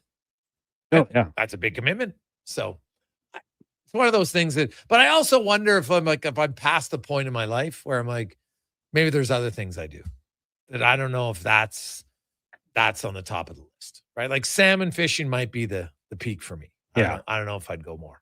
So I'll have to see. I've never been a huge fisher. Like I fished as kids, we went to Ontario a few times and BC and Alberta, and I liked fishing. I was never like a diehard, and I'll be honest, like, man, like I can barely tie my shoelaces. Like I just tie the line and oh God, I used to I'd be losing my marbles on it. So that's my problem. Patience in fishing. Not great. What's your bait? Well, we just worms? we had like, the worms. Like I've never fished with live bait. So, mine are just always lures. Yeah. You? Yeah, and I mean, I don't even remember what we used. We used to go down to a place called Curlew Lake in Washington and do fishing there. I don't even know what we used. I guess just regular bait that would probably get from the stores down there. Never live bait. No, we didn't get into that one. All right. I had the, like everybody kind of has the favorite lure. I had like the 5 diamond, right? It's a classic. No, sounds like it. Oh, yeah. It's great. When we come back, Mark Spector will join us. Also, Mark Killam, Cam Tate on a busy Tuesday edition of the Gregor Show presented by PlayAlberta.ca. Here is the Con Man Sports 1440 update brought to you by Northgate Chevrolet Buick GMC. You can lease a Chevy Trax for only $80 a week right now. Absolutely everything is on sale at Northgate GM to get you road trip ready. Northgate GM, your road trip headquarters, northgategm.com. This is a Sports 1440 update. Game 4 tonight, Hurricanes and Golden Knights from Las Vegas. Puck drop just after 6 o'clock. Vegas leading that series 2-1. And Colorado Avalanche captain Gabriel Landeskog is the recipient of the Bill Masterson Memorial Trophy awarded to the NHL player who best exemplifies the qualities of perseverance, sportsmanship, and dedication to hockey. He also today won the Mark Messier NHL Leadership Award. Major League Baseball tonight, Jays are in action taking on the Phillies. First pitch 5:07. Dylan Cease gets the call. We'll have that one for you here on Sports 1440 starting at 6 o'clock on our AM feed. Right now, Orioles lead the Mariners 1-0 in the second. Marlins and Diamondbacks tied at 1 apiece, while the Dodgers trail the Pirates 2-0 in the second. Later on tonight, Mets host the Guardians, Braves in Chicago taking on the White Sox. You got the Royals and the Rangers, Cubbies, Rockies, Padres host the Reds, Nationals taking on the Giants, and the Athletics up against the Brewers from Las Vegas. In the city, Riverhawks back in town, hosting Victoria tonight. First pitch 7:05, and some World Cup news. Jaden Nelson will replace injured midfielder Marcelo Flores on the Canadian roster. Flores was ruled out of the tournament after suffering a serious knee injury on May 30th. Coming up in hour 4 of the Jason Gregor Show, we'll be joined by Mark Spector of Rogers Sportsnet and hear Cam Tate's 2-minute warning. I'm Connor Halley. This has been a Sports 1440 update. Sports 1440 in West Edmonton Mall and Wetaskiwin. CKJR is a Stingray radio station. Download the free radio player app and listen wherever you go. Hey, sports fans, we've got a clear choice for you. At Crystal Glass, we provide customers with the perfect glass for any job. From home to auto and even commercial, installation or repairs, we're your team. Call 310 Glass or visit crystalglass.ca. Crystal Glass. Listen up, friends. Operation Pizza is a go at Papa John's. They're introducing new personal pizzas just in time to celebrate the premiere of Toy Story 5. These adventure-sized pies come in new exciting flavors like Sheriff's Roundup, Space Rangeroni, and Reach for the Pie. Or take your personal pizza to infinity and beyond by creating your own flavor just for you. Order 2 or more with Papa Pairings and get yours for only $9.99 each. New personal pizzas are ready for takeoff. See Disney and Pixar's Toy Story 5 in theaters June 19th. Whether you're a craft beer connoisseur or more of a wine aficionado, there's always something new to discover at Sherbrooke Liquor, a unique, family-owned, independent liquor store. The selection, incredible. The non-alcohol section is also very impressive. Sherbrooke Liquor, expert, knowledgeable staff with a passion for unique finds. More than just a liquor store, we're a community. Alberta's best, the one and only Sherbrooke Liquor. Wine, spirits, and oodles of beer. Visit SherbrookeLiquor.com. Tee up at the 2026 Golfathon presented by Popeye Supplements June 19th at Rundle Park, supporting the University Hospital Foundation. Golf all day long for $250, including a cart and food. GoTrackSocialClub.com. Hot coffee, hotter takes, and the sports stories that matter. Check out Kevin Carriers weekday mornings from 7 to 11 on Edmonton's sports leader, Sports 1440. Be part of the conversation. 833-401-1440. Say hello to your new favorite drinks. Introducing new McCafe Refreshers. Icy cool, undeniably refreshing, and available in 3 flavors. Strawberry watermelon, mango pineapple, and blackberry passion fruit. Only at McDonald's. Just in time for the big game. Score big savings at the Brick. Save up to $1,300 off sofas, up to 25% off bedroom and dining packages, plus save up to 40% on select mattresses. And buy more, save more, up to $1,000 off select major appliances. Watch Team Canada score big on a big screen TV, up to 50% off open box electronics. See store for details and exclusions. The Brick, saving you more.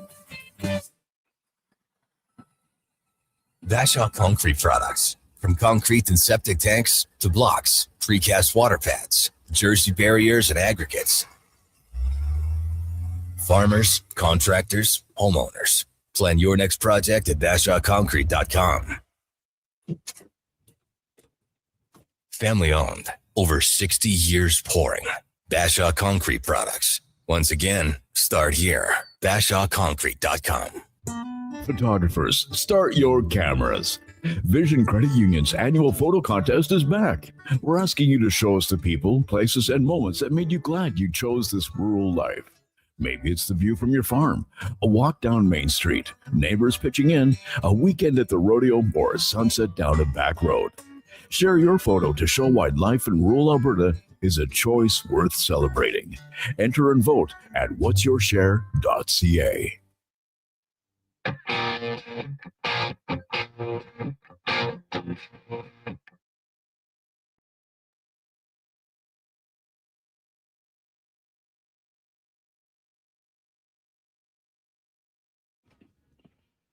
Portions of this hour brought to you by Cantork. We offer sale, rental, repair, and calibration of hydraulic, pneumatic, and battery-powered torque wrenches, stud tensioners, and flange maintenance equipment. Order today at Cantork.com. The Jason Gregor Show, the best of Edmonton sports talk and beyond. This is Sports 1440. Presented by PlayAlberta.ca, Alberta's only regulated online gambling website.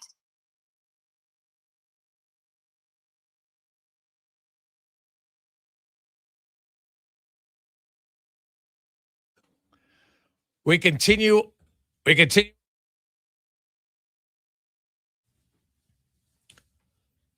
Tuesday afternoon. How are you? And welcome to the Jason Gregor Show on Sports 1440, sports1440.ca, YouTube, Facebook, X, and Instagram. Hope you are having a fantastic Tuesday afternoon. Big plans for tonight. Maybe you're watching a little NHL. Because even if you're not a fan of the Vegas Golden Knights or a fan of Carolina, man, if you're a fan of entertaining hockey, this series has had it all, baby. Everything. Lead changes, penalty shots, breakaway after breakaway, some huge hits. Lead changes has been fantastic hockey to watch from an entertainment perspective. And, selfishly, I want Carolina to win. Let's make it a best of 3, baby. Let's do it. 833-401-1440, 833-401-1440, where you can text us. Also, the Gregor Show is brought to you by, as always, playalberta.ca, where you can get in the game and check out the Jason Gregor Show odds boost special. We got a little NHL action for you tonight and a little fun parlay in that Milwaukee-Oakland game, which has been playing in Vegas. And they're playing at their AAA stadium, and it's just not that big. Like, it was home run city last night, and could see it happening again tonight. So check that out at playalberta.ca. Hey, Dylan Cease is on the bump right now for the Blue Jays. No mustache. Woo. We'll see. God, he looks 5 years younger, Connor Halley. It's crazy. He looks totally different. Like, he had that thick stash. Like, he looks different, man. Looks like a little baby-faced kid, even though he's already got the Connor Halley, 2-day-old. He probably started growing his beard this morning. But without the mustache, he looks way younger. I mean, it's inevitable. That's just how it happens. Wait till Stuart Skinner one day shaves that mustache off. You're going to be like, oh, who's this kid? God, I wonder when the last time, old Stu didn't have a mustache. It'd be hilarious. I wonder if our next guest ever had a mustache. As we get to the Spec Report, brought to you by GS Construction, your underground infrastructure specialists, and they are hiring. You want to work for a fantastic company who loves their sports, great benefits? Go to gsconstruction.ca and look up careers. As Mark Spector from Rogers Sportsnet joins us. Spec, if I'm not mistaken, you did used to have a mustache in your early days, did you not? Back in at the Journal and at the U of A, the Gateway? Never wore just a mustache and beard. Oh, okay. Mustache and beard. Never wore just the mustache. Never had a goatee here and there, but all right. Did you ever dye your mustache? Never could grow I could never grow like the Stu Skinner big long mustache, I would have, but it never got any length at all, man. It was just, I'm not a mustache guy. What can I say? All right. Handsome face like this, Gregor. You don't want to cover it up with a caterpillar. Okay. I get it. Understand it. That's right. Why would you deny all the women out there? Good. Oh, yeah. Shalka's like all of them one singular. So, hey, Kip, the graduation for your daughter, big deal for that. So congratulations on that. So I haven't talked to you. Thank you. What is your thoughts on the pursuit of Babcock? Well, pursuit. It sounds like it's pretty much done here. For one, that's, this is I wouldn't say it's player driven, but it's certainly player approved. I really feel like it sounds like Stan Bowman, talked to his players, and I would say it to you, they probably said, we got to talk to this guy. And they talked to him and came back. I was told today that the players came back and said, we want this guy. We need someone to lead us here. That's what they told Stan Bowman. They want to be led. They want to be coached. So, I mean, there's two separate conversations, and I'm sure we're going to get into the guy that we're talking about here. Who is the man? And that's a long conversation. But in terms of the coach, this is a team. We've watched that dressing room, Jay. We've watched 97 and 29 probably have too much control over who plays where and with whom and how much and blah, blah, blah.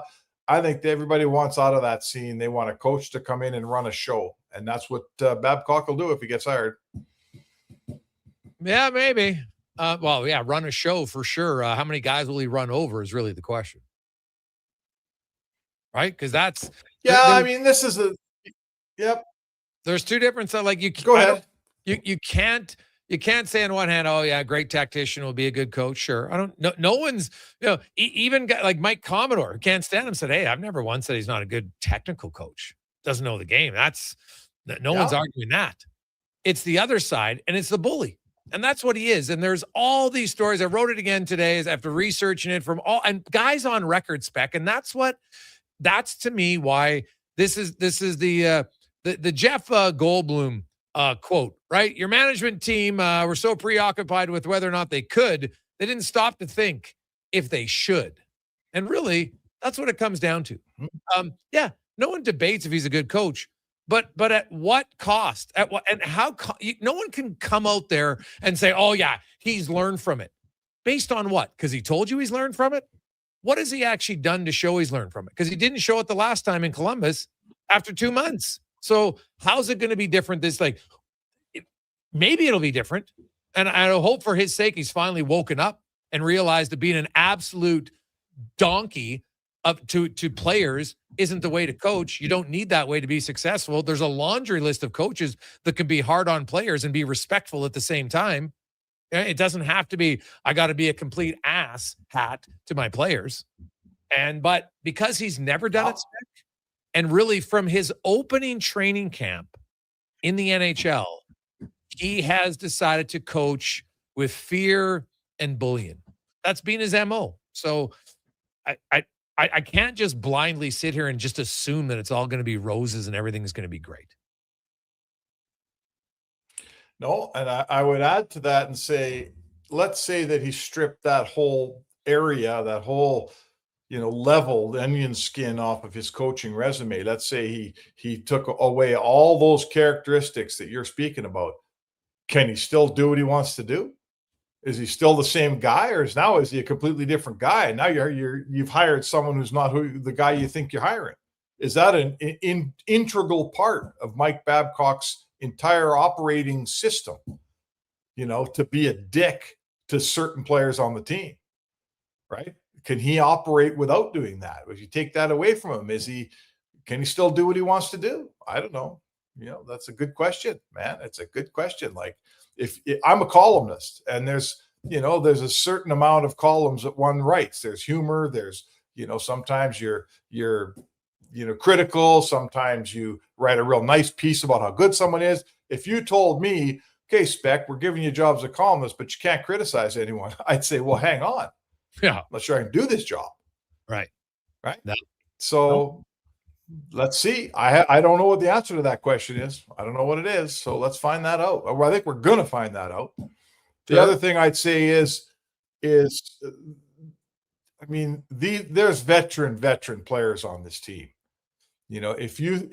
Personally, I would say to you, if you think that some guy, Mike Babcock, name the coach, is going to walk in here and treat Matthias Ekholm like he's some child, that ain't going to happen, right? Now, he may, I want to see how he treats the young guys on the team, the guys that are trying to make the team, the Ike Howards, the Savoys, but you're not walking up to Zach Hyman and treating him like he's 18 years old. No, but as Mike Commodore said, he goes, Spec, those aren't the guys I'm worried about. Mike Babcock's not an idiot. Yeah. He's never went after those guys. He goes after the depth players. He goes out and hearing the support staff. That's the part that really bothers me here. You're a head coach. Like usually head coaches, the guys and gals that you treat like salt of the earth are the people behind the scenes, right? The arena staff and everything else. Like usually, you're treating them like gold. Because they're not like they're big fans of your team. They don't have any integral part as far as your success goes. And then to do what he did to the not making any money. Yes, sure. To do what he did to the trainers in Toronto, by basically doing the same thing to Marner that he did to the trainers with the red, yellow, and green placards, and then put it on the board and said, "This is what the trainers think of you guys." Like it's just how he could ever think that was a good way to motivate is just, and that's the thing I guess that I have a hard time with, Spec.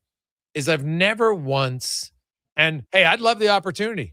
Let's have a conversation about explain to me why you thought this was the right way to do it.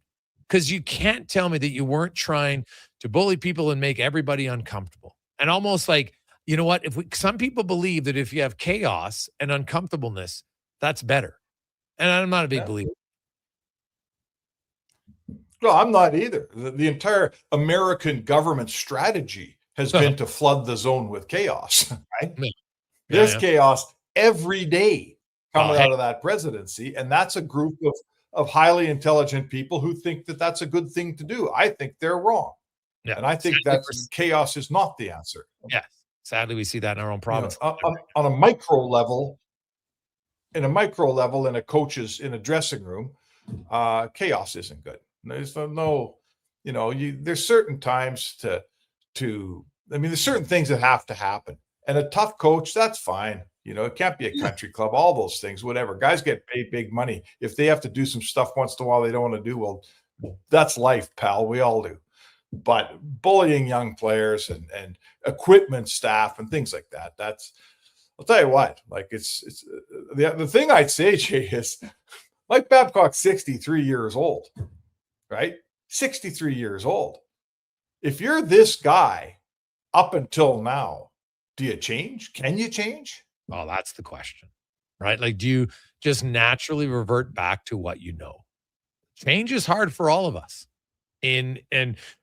for lots of different things, right? Ask anybody who got married. You got to learn to change some certain things if you want to stay married. That's just the reality of it. Hopefully you don't have to give up your kind of who you are, but sometimes it's like, oh, geez, I guess I can't sleep with the window open anymore. And, small little sacrifices and different things. And so in the grand scheme, that's maybe not as big of a deal. I But used to play golf every Sunday. Yeah, if your big personality has been, I like to coach with somewhat of a fear factor around or wanting to make it uncomfortable and embarrassing certain players in front of the group to make me feel more powerful. I loved your point. Can you be successful by not doing that? And the other question for me is the organization is you better damn well bring in some assistants who have the guts and a backbone to stand up and say, hey, wait, you're crossing the line. Well, that's who's going to hire the assistants. The word's already on the street that DJ Smith comes with Mike Babcock, and that's awesome. DJ Smith's a great guy and a smart coach. He's been a head coach for a long time. Having a head coach as an assistant is good. Take us back to Gulitson, who they dearly miss. So anyway, that's out there. Let's see what happens. But I don't know, Jay. I guess I'd say this to you. What's going to happen the first time Evan Bouchard gives away his second goal of the game on a lackadaisical play in his own end when he's having a tough night? What's going to happen when Nurse is in the wrong place at the wrong time for about the third time that night? What's going to happen when it's a 2-1 game and Connor McDavid attacks 4 guys on the opposition rather than dump a puck in and it goes the other way? How's he going to react to that, do you think? Yeah, it's a good question. I don't know. I know that people have said, oh, you know what, they need a coach who's harder. Okay, that's one thing. I don't necessarily have a problem with that. I also like to say, like, hey, like when Chris Knobloch came in here, the team was very attentive and they loved what Chris Knobloch's message was, and they had the best record in the NHL, and then they went to Game 7 of the Stanley Cup Final. Then they changed some players on their team, and then they added some other players. Oh, and then they still made it to the Stanley Cup Final, right? Like they had a bad year this year. I guess my only concern is it feels like all of this is being put on, well, we weren't coached, and that's why we haven't won. Like it just, like you're in the league 11 years. You need to be coached to manage the puck properly. Like, I don't know. I just feel, I feel like that's a little bit of a cop-out to be like, everything is on the coach now, whereas or goaltenders. And it's always been coach or goaltenders in Edmonton. Seems a little old for me. Well, it is, and I agree. But the reality is it's easy to change out the coach and hard to change out the players. I will say this, and this has nothing to do with Babcock the person. The fact that these players have, like a small group of leaders, and I believe them to be McDavid and Draisaitl and Ekholm and Hyman, met with Babcock and had a long session with him last week and asked him, I was told, said, no hold bar. Who are you? Why did you do this? What did you do that? Are you thinking you're going to act like this? Like everything. And those guys came back to Bowman after that was done and said, this is our guy. We want to be pushed. So I want to say this. I actually, I agree with you. I don't blame the coach that Leon Draisaitl, when as great a player as he is, and he's a walk-in Hall of Famer, but in a 3-2 game, he throws a backhand pass over 4 sticks at the top of the zone that goes the other way. there's no coach needs to tell Leon Draisaitl not to do that. Leon still has a way of throwing that pass out there when in a game in November. That's not up to the coach. At this point, the players have to learn it. Well, he's 31 years old. Evan Bouchard's got some stuff to learn. He's got to learn how, when he's having an off night, you can't be as bad as he is on his off nights. He's a veteran guy now. He makes $10 million. So I guess, Jay, it is up to a coach to come in here. Darnell Nurse, can a coach help him at this point? I don't know. Many have tried. But if you're telling me it's just up to the players to figure it out themselves, I'm telling you, these guys are in their 30s now, and there's certain things that aren't getting figured out around here. A tough, hard coach is exactly what this team needs, in my opinion. Yeah. See, the thing is, I thought they had it figured out. I thought Edmonton showed they could play defense in 2024. No. They were top 5 defensive team under non-block. So to me, it's just a consistent commitment. I mean, who knows? Maybe they need someone in their ear, possibly. I guess the bigger question is, Spec, like, who's going to be here? You mentioned Darnell Nurse, maybe. Like, here we are. It's June 9th. Are you surprised that Connor Murphy hasn't signed an extension yet? Well, a part of a little bit, but part of it would be, I think you got to get your coach. I think every player who's a free agent says, who's my coach going to be? What are we doing here? I think that on defense, there's the Darnell Nurse question is out there. Like, if Nurse is on the team, I got certain minutes. If he's not on the team, I got other minutes. Now, I know Murphy plays second pairing with him. So I think there's some things that Bowman has to sort out before he signs free agents personally. And I think the coach is the first one. And now you got to go in the free agent market and you got to tell guys, our coach is Mike Babcock. Why don't you come sign with us? And all they're going to say, you know what they're going to say, Jay? They're going to say, man, I know 10 guys played for him. They hated his guts. Why am I signing with you, Stan? Right? That also comes with Mike Babcock. I definitely think for depth guys that will be the challenge for, just because, like, if you have 3 offers and you're like, oh geez, I think Edmonton's team's better, but they've got a coach who has this reputation, and it's not just an online rumor reputation. It's players putting their voice and their story on record. That's what's different about this. Yep. And so I'll be interested to see kind of in what direction it goes for the Edmonton Oilers moving forward. It should be fascinating to see. Trent Frederick. How's Trent Frederick going to do with this coach? Well, you know what? Is Trent Frederick, he should have a good summer of training, which he couldn't have last year. So I would like to think he would come in better opportunity. Like, hey, every player wants to you should have a clean slate from the head coach, theoretically. So you come in, it's like, hey, let's see what you got. So he'll come in and we'll see what he has, Spec. I think he's probably, you know what? I think they'd look to say, can we get him in a, like Knobloch said at the end of the year that, hey, we plan on having him on the penalty kill. Well, now we'll see if the new coach does. Because if he's not on the penalty kill, how's he get involved? So we'll have to see that. Well, I guess. Yeah. What did he have last year? What did he have last year? 5 points, 7 points? Yeah, but he's not on the power play is all I'm saying. Like, it's hard for any player to contribute when you're not on either special team. Just look around the league. Like, there's some guys that can do it, but it's difficult. That's all. Right? Yeah. Like, and when they signed him, they didn't sign him to be in a number 12 forward. They sure as hell wouldn't have paid him $3.85 million. No, he played his way into the spot, is what he did.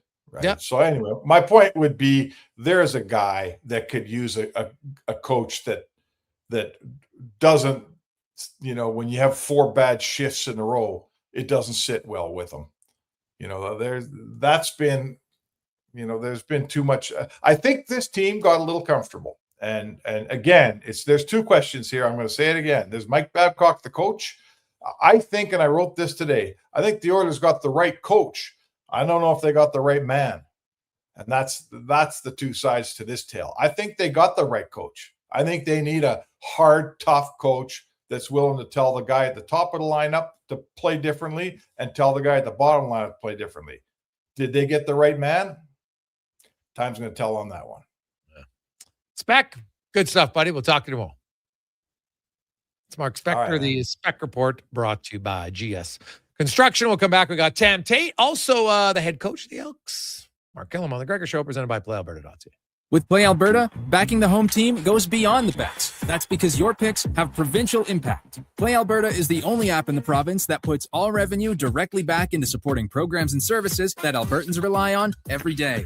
By investing in the General Revenue Fund, every play, bet, and buy made on Play Alberta helps make a difference across the province. Visit playalberta.ca/Gregor to learn more. That's playalberta.ca/Gregor. Must be 18 plus to play. If you gamble, use your game sense.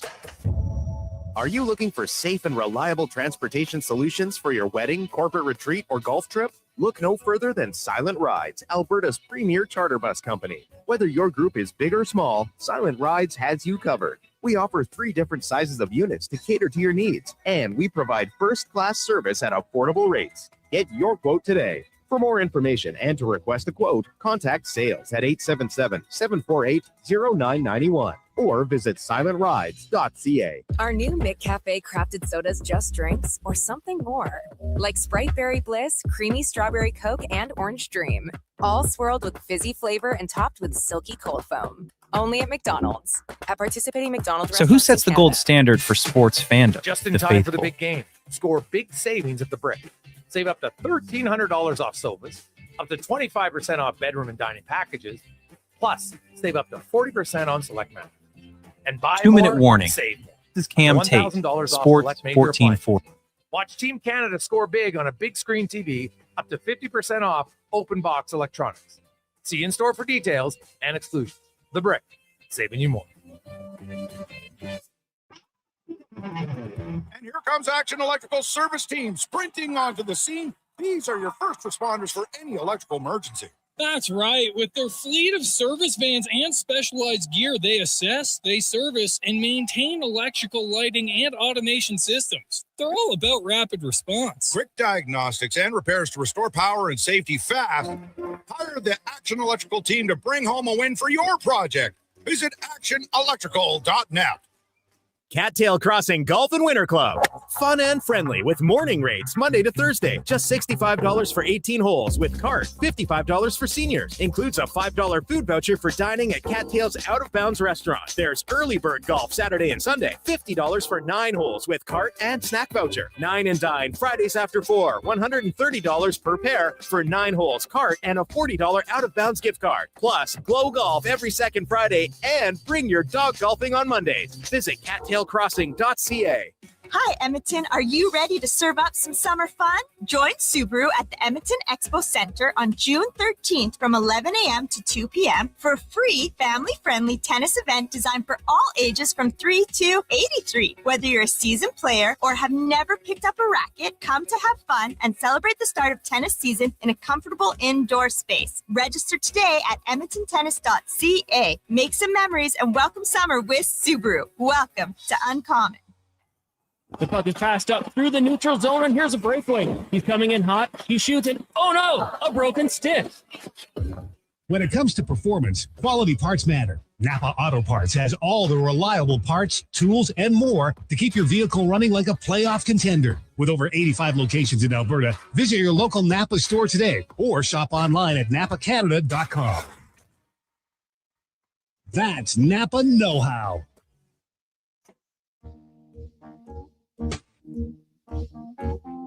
Week, Coach, welcome.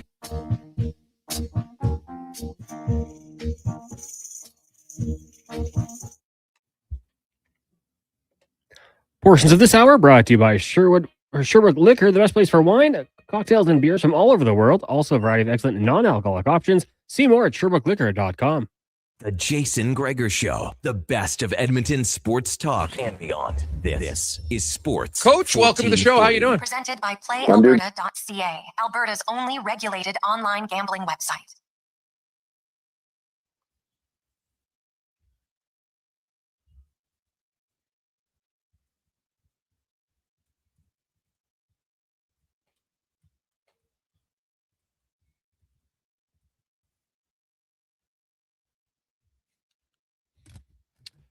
.5:30, we roll through. Jason Gregor, Connor Halley, Declan Kruger, Sports 1440, sports1440.ca, YouTube, Facebook, X, and Instagram. We got lots and lots of text coming through. Hey, guys, what have you heard about Paul Coffey? Is he coming back? Well, at the end of this season, I got the impression that was unlikely that he was going to return.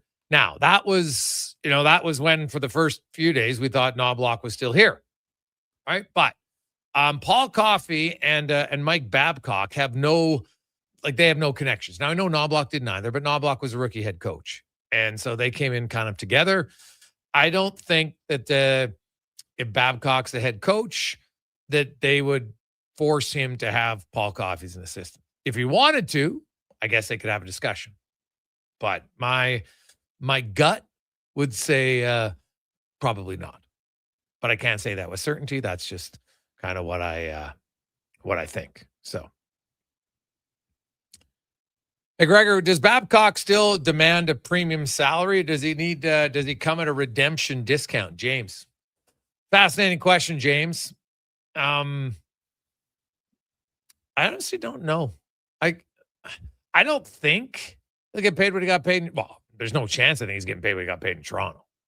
So, but I don't think he's going to be down at the lower tier. Middle tier, I could probably see. Maybe like upper mid, 4.5, 5 mil, somewhere around there. I could see it. So 4 mil. I'll be curious about the term. Hey, Gregor, is there anything they could put in the contract that would state if he violates it that terminates a contract? Well, there are clauses put into every contract. Like if you get fired with cause, like if you do something detrimental to the organization, stuff like that, yes. Like if you have a losing record, that's not cause, right? Like that's not going to get you fired without having to get paid. But would they put in specific verbiage for this? I guess they could.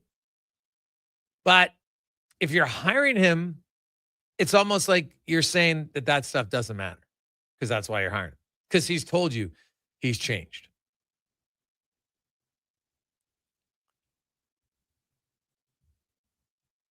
We have a lot of people. Hey, guys, what about like, I don't think bringing up guys like Kevin Constantine and Iron Mike Keenan are great examples of why this is a good hire.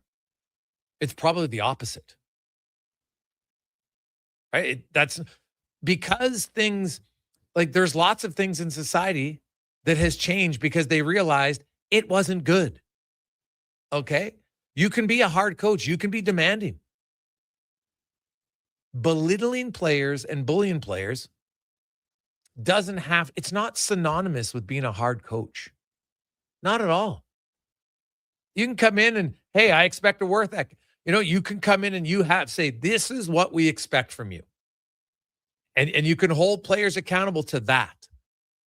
But you can't come in and say, I expect you to do everything I say. I'm going to belittle you. I'm going to talk down to you. I'm going to bully you. And you just accept it. No one's going to thrive in that environment. Right?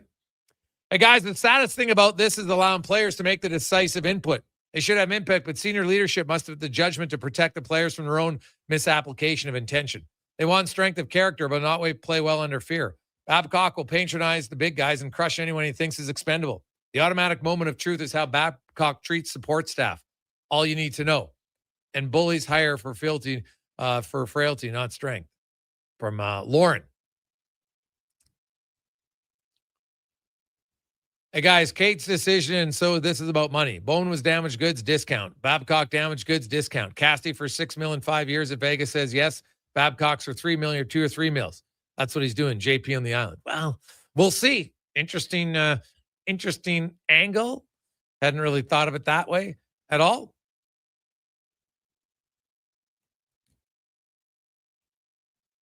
(833-401-1440) 833-401-1440. Hey, Gregor, what if Babcock comes in for a couple of years and then Cassie takes over? Well, you're assuming that Bruce Cassidy would be available in 2 years?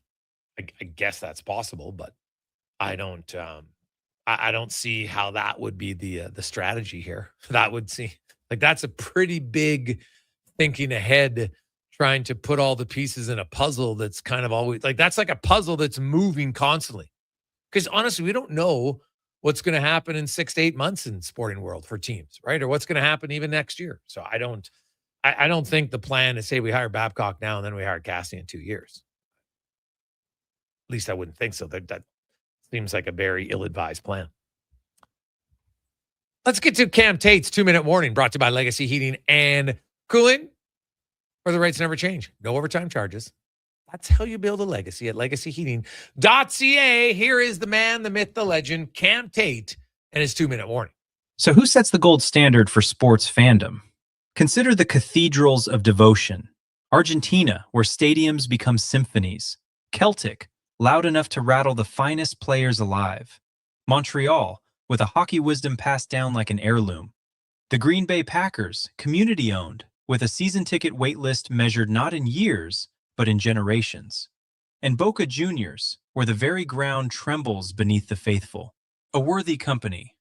But this week, here at home, the Mike Babcock story gloriously exposed something the rankings cannot measure. It exposed how compassionate Oilers fans truly are. And I hear you. I hear your texts on the text line, 1-833-401-1440. You care about the players who wear the crest, not merely as athletes, but as people, as fathers, as sons, as neighbors. You reach out not in anger, but in something rarer, in genuine human concern for those who carry this city's hopes on their shoulders. That concern is not performed. It is not posted for approval. It rises quietly from the same place in you that knows the difference between a game and a life. You want that 6th Stanley Cup, and you want it badly, with a longing this city has nursed for decades. But you have never let that longing harden you. You have held, all along, the harder thing, compassion, steady and unannounced. But these past hours have shown something deeper than any banner, anything hoisted to the rafters. They have shown empathy, the kind that crosses the line between spectator and human being. They have shown grace. They have shown the quiet, unannounced kind of character that asks nothing in return, that expects no credit, that simply shows up because it is right to do so. Edmonton may not yet sit among the top 5, but Edmonton will be there. This week has proven it. Be very, very proud of yourself. And keep doing what you're doing. 2-minute warning. Jason Gregor, Connor Halley, Declan Kruger. Haven't seen you, young Kruger, in 3 weeks. How's the old hairstyle holding up? This is Cam Tate, Sports 1440. Oh, Tater, I love it. Declan goes away, no one gets chirped. Declan comes back, boom, right in on it. Well, that and Tanner Halley. I like that one. What does that mean? I don't even know. I think, somehow. Did he write your name in wrong? Into the machine. I mean, if you go Thomas and Connor, maybe that's what he's doing. Now, I kind of like that, actually. Maybe that's the new nickname, old Tanner Halley, right here for you. I love it. We'll come back. We'll talk more coaching with the coach on the Gregor Show, presented by PlayAlberta.ca. There's still time to book your tournament at the Ranch Golf and Country Club. As one of Alberta's top tourney courses, the Ranch makes hosting fun and easy for any group or business. No matter how unique or unusual, they'll accommodate your vision for an event no one will soon forget. Start planning your tournament today at their beautifully landscaped course on the outskirts of West Edmonton. On-site event coordinators are here to help, but hurry, availability is limited and booking fast. Visit theranchgolf.com. Air conditioning from Legacy Heating and Cooling is like a country love song because you always know exactly what you're getting. Cause girl, you're hotter than Tennessee, cooler than Legacy's AC, blowing that southern breeze over me. Wheat fields, cold beer, pickup trucks, John Deere. You see, Legacy is that predictable because Legacy always has AC in stock and will install it faster than a truck burning down a back road. Plus, no interest and no payments for 1 year. That's how you lasso your legacy. Legacy Heating and Cooling. You've got a go-to coffee spot, a trusted barber, even a lucky game day jersey. But when it's about looking your absolute best, there's only one name you need. Mr. Dirk. Family run since 1939. We're experts in crafting impeccable tailor-made suits and offering a wide variety of everyday styles. Pair that with personalized one-on-one fittings and the convenience of on-site tailoring. Mr. Dirk elevates your style game. Visit our Edmonton store or explore MrDirk.com. Score big on style with Mr. Dirk. Who's that working on the underground utilities over there? All-Star Construction, that's who. What about the street lighting? Yep, All-Star Construction. And the directional drilling, hydrovacking, neighborhood renewal, and telecommunication work? Yep. And yep. Since 2009, All-Star Construction has been doing all that and more, shaping and building Edmonton communities for land developers all around Edmonton. That's what All-Star Construction is all about. For over 60 years, the folks at Diablo Boots have been selling the best Canadian-made boots. Handcrafted in Winnipeg, Canada West makes the best quality cowboy, biker, and work boots for Diablo Boots with replaceable soles and heels. Why buy cheaper quality like Ariat, Justin, and Red Wing made in China when Canadian-made is better? Support Canada's workers and Diablo Boots for the best boots. So save on boots by Save On Foods. That's Diablo Boots, 3340 Gateway Boulevard on the east side of Save On Foods. Canada West and Diablo Boots, the two best names in the boots business. Everybody loves a beautiful day in Edmonton. Hey, it's Jamie, and Green Drop Lawn Care is giving you one more reason to love the nice weather. Next nice day service. People always ask, how soon can Green Drop get here? Well, when you sign up with Next Nice Day Service, we'll be there by tomorrow. Assuming Mother Nature cooperates, we'll be fertilizing and treating your weeds by the very next day. We'll even include Drought Fighter at no additional cost. Just another reason we have been Canada's lawn experts since 1979. Easy online signups only at greendrop.com. It's Canadian Tire's summer big. I know you got a good coif of hair, so maybe you're just like, hey, let it go. But I mean, they told us to make a big abnormal splash. conditions. Normally, you're not playing in that much rain. So, what as a head coach, did you feel most impressed by your team's performance? Businesses across the province, Alberta's rural natural gas utilities are here to fuel life affordably, reliably, and safely. We're members of the Federation of Alberta Gas Co-ops, providing natural gas to keep our rural neighborhoods warm and connected every day. It's local, dependable, and it's ours. To learn more about the Federation of Alberta Gas Co-ops and our members, and how natural gas fuels your community, visit fedgas.com. Alberta's energy. Game on. This is the moment you become queen. On June 21st, the global phenomenon Normally, you're not returns playing in that solely much on rain. Crave. So, HBO's as a head coach, did you feel most impressed by your team's performance? Get ready for a new season of breathtaking spectacle, shocking betrayal, and explosive drama. You are the Queen of Dragons. You have an absolute power within your grasp. House of the Dragon, new season June 21st, only on Crave. Subscribe now at crave.ca.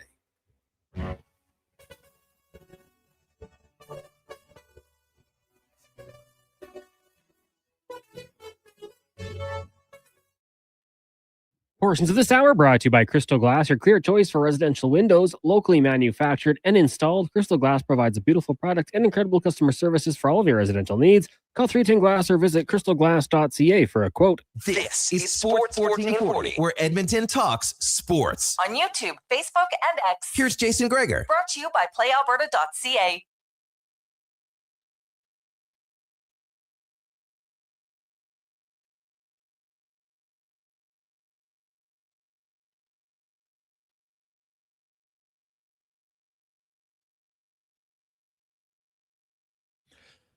All right, 44, Jason Gregor. Connor Halley, Sports 1440, sports1440.ca. The Gregor Show, presented by playalberta.ca. As it's time for our big guest of the day, brought to you by Silent Ice Center, the new state-of-the-art entertainment facility in Nisku. And guess what? Big concert coming. Gene Simmons will be in town in a nice intimate venue. Get your tickets at silenticecenter.com. As we're going to get to head coach Mark Killam of the undefeated Green and Gold, and it was raining hard in Ottawa. So when you consider all of those circumstances, what impressed Coach Killam the most about his team's performance? Finding a way. Week one is difficult because you don't have a lot of film. No one shows anything, even though you have prior years' film on coordinators. Everyone studies and evolves and tries to do that stuff in the off season. So you kind of go in, with what you think they're going to run, but you're not 100% sure. That's the first part. Second part, it's week one with your football team. I mean, you played a little bit together in the preseason, but not obviously 60 minutes. You don't really know who you're going to be. You have a good idea again, but until you get out there and let those guys spin, you know what I mean? And let them go for the entire game. You don't really know. And, we had, a little bit of adversity on the trip. We're out east. It's, conditions were what they were. And, I was just really proud of the guys for, finding a way. We kind of got on our heels. We jumped out. We were playing well early. We were moving the ball. We were throwing the football, which is important in those kind of conditions. And then, we had a little bit of momentum give up at the half, but came out strong in the third quarter. So I was pleased for the guys. Yeah, and getting a win, lots of these guys haven't been there the whole time, yourself included, but everybody knows what the numbers are. And, starting out on the right foot is a good thing for your group. I want to start with your defense, Mark. Anytime you create that many turnovers, and I know, Ty Ford was, you can joke about it afterwards. I can't believe I dropped that one. And you guys could have had maybe 6 turnovers in that game. Your defense, lots of all returning secondary linebackers have experience. You brought in some new D linemen, but lots of guys with experience. Your defense really seemed to be clicking right away. What did you like about your D? And do you feel, much more confident that your defense can disrupt a lot of offenses this year? Oh, yeah, I do. I mean, I think first and foremost, they were physical, and that's who we're always going to be when we take the field, no matter what the side of the ball you're talking. But you could really see it defensively. I mean, we were knocking things down too. They'd throw, something underneath, it'd get knocked down right there. So it wasn't a lot of yak. We were playing physical. We were getting, Jake off his first read a little bit and making him hold the ball, and that's always a good thing. But those guys, they've been looking like that all through camp. I mean, when you get that first group running together, and we're expecting big things. And similar to what you said, yeah, we made fun of them, but we called it out. We took the ball away 4 times, and to be the team that we want to be, we've got to come down with those 3. There was 3 other times we could have intercepted the football, and that's who we're going to be. So we continue to stress the things that we need to improve. How much of those drops, Mark, do you equate to weather? I don't know. I mean, in professional football, we feel like if you get your hands on the ball, you should be able to come down with it, especially if you're one of the more athletic players on the field in T Ford. So, I mean, he was kind of in an awkward position, kind of flipped over his hips, and it was like basically a punt. But, we could have ended the game. Yeah. And JJ's could have ended the game. And, I mean, that's, that was the point I tried to make to the guys is that, first of all, I'm really, really, really proud, and I don't want them to lose sight of the fact that we won a game in the last 3 minutes in the CFL, because that's what this league is. But we could have made those guys quit earlier in that game if we just, hung on to those, made a few more plays, scored some 7s instead of 3s in the red zone as well. So that's the things that we're looking at to try to improve. Mark Killam joins us, head coach of the Green and Gold. And you mentioned offensively, Mark, you know what? I guess let's start with Justin Rankin. And, there was lots of people thinking, hey, this guy's maybe the most electrifying player in the game. And week 1 definitely showed that. 2 unbelievable runs that, especially on the one where it didn't look like there was anything going, and then he just jukes and jives 2 guys, and boom, all of a sudden it's a 60-yarder, and you're kind of like, oh my goodness. I know we had Cody Fajardo on yesterday, and he said, due to the weather, you were hoping to get Rankin involved even more in the passing game. But when you have a guy who is that dynamic, how much more emphasis do you have to have as an offense to say, come hell or high water, we got to get this guy the ball? Yeah, you do. I mean, first and foremost, the guy is worth the price of admission and then some. I mean, he is a bona fide superstar. He literally can score every single time he touches the football. So for a fan of the team, I think that that's incredibly important to know that they've got guys like that on the team. Second part of that is for receivers and everyone else on the football team, we got to do everything we can to make sure we're blocking him, getting a hat on a hat, so that if he does catch a check down at 5 yards past the line of scrimmage, we understand he can turn it into 61 yards or whatever he did the other day. So, it kind of creates that belief and reinforces the things that you talk about on a daily basis, that he is a legitimate threat. So I can't remember what the first part of the question was, but that's when you're talking about Justin Rankin, you kind of get off on a sidetrack just like he is when he's on the field. Yeah, no, I was just saying, I know you can't just have a game plan for one guy, but when you have a guy that dynamic, there's almost, hey, we got to I don't know if there's a set number of touches, whether it's receiving or running, to look to say we got to be within a ballpark of, a certain amount of touches for this guy every game. Yeah, there's no doubt. And we want to diversify as well, Jason. I think that was a big part of what we tried to spend our offseason doing, is evolving the looks a little bit, different personnel groupings, different formations, to try to put him in different positions versus, some of the things that we had success with last year. So you're right. I don't know what the set number is. And, certainly as the season goes on, we have to diversify because defenses will just, they're going to key what they're doing to where he is on the field. But, you definitely like to get him as many as you can because he can change the game in so many ways. So you go into your offense, Mark, and, settling for the field goals as often as you had. When you look back on the film, what do you feel you would have liked different that you would take those and make them touchdowns rather than field goals? I think there's some details on every single one of them was different. I mean, there's some details in execution. There's some alignment issues. There was one where, we ran the wrong route and we came off it, and that's when we went to down and we couldn't squeeze it. There's a bunch of those that happen, and the important thing is we identified them in our meetings the day after the game. We reinforce them to the players, and then we'll take that information when we put it into the plan next week and try to re-emphasize those things so that we can come away with touchdowns, not field goals. I hated kicking them. I mean, but points were at a premium at the time, but I thought getting them was the right thing to do at the time. And that was going to be my question, because there's a few times that, you're inside the 5-yard line.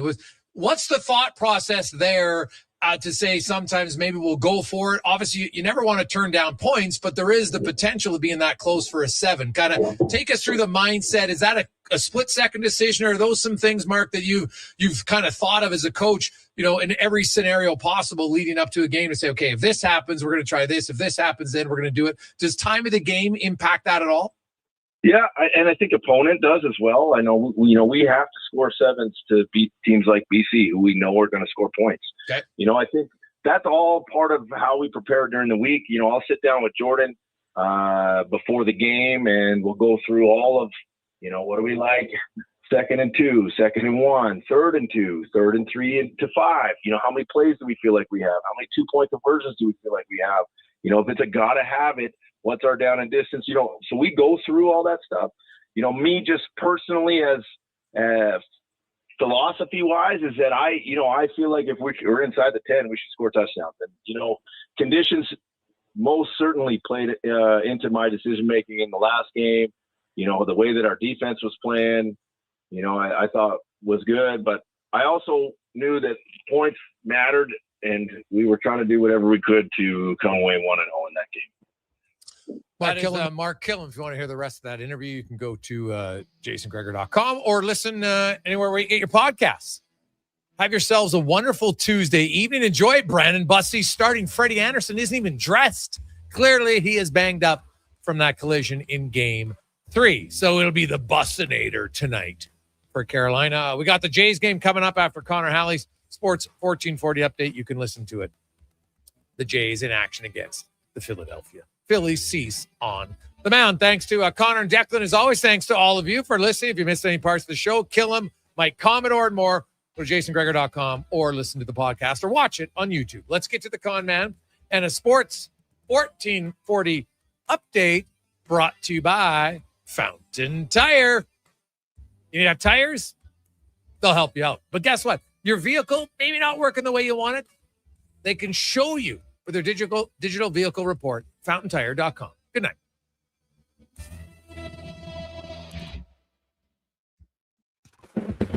This is a Sports 1440 update. We're about 10 minutes away from puck drop down in Vegas as the Golden Knights and Canes meet in Game 4 of the Stanley Cup Final. Vegas currently leading out series 2-1 off the ice. Great day for Gabriel Landeskog as he won the Bill Masterson Memorial Trophy and the Mark Messier NHL Leadership Award. In the majors, Jays in action right now, trailing the Phillies 1-0 in the bottom of the third. We'll join that game in progress following the upcoming commercial break. Elsewhere, Yankees and Guardians tied at 2. Pirates lead the Dodgers 2-1 in the 5th, and the Marlins have a 3-2 lead over the Diamondbacks in the 4th. In Baltimore, Orioles trailing the Mariners 3-1.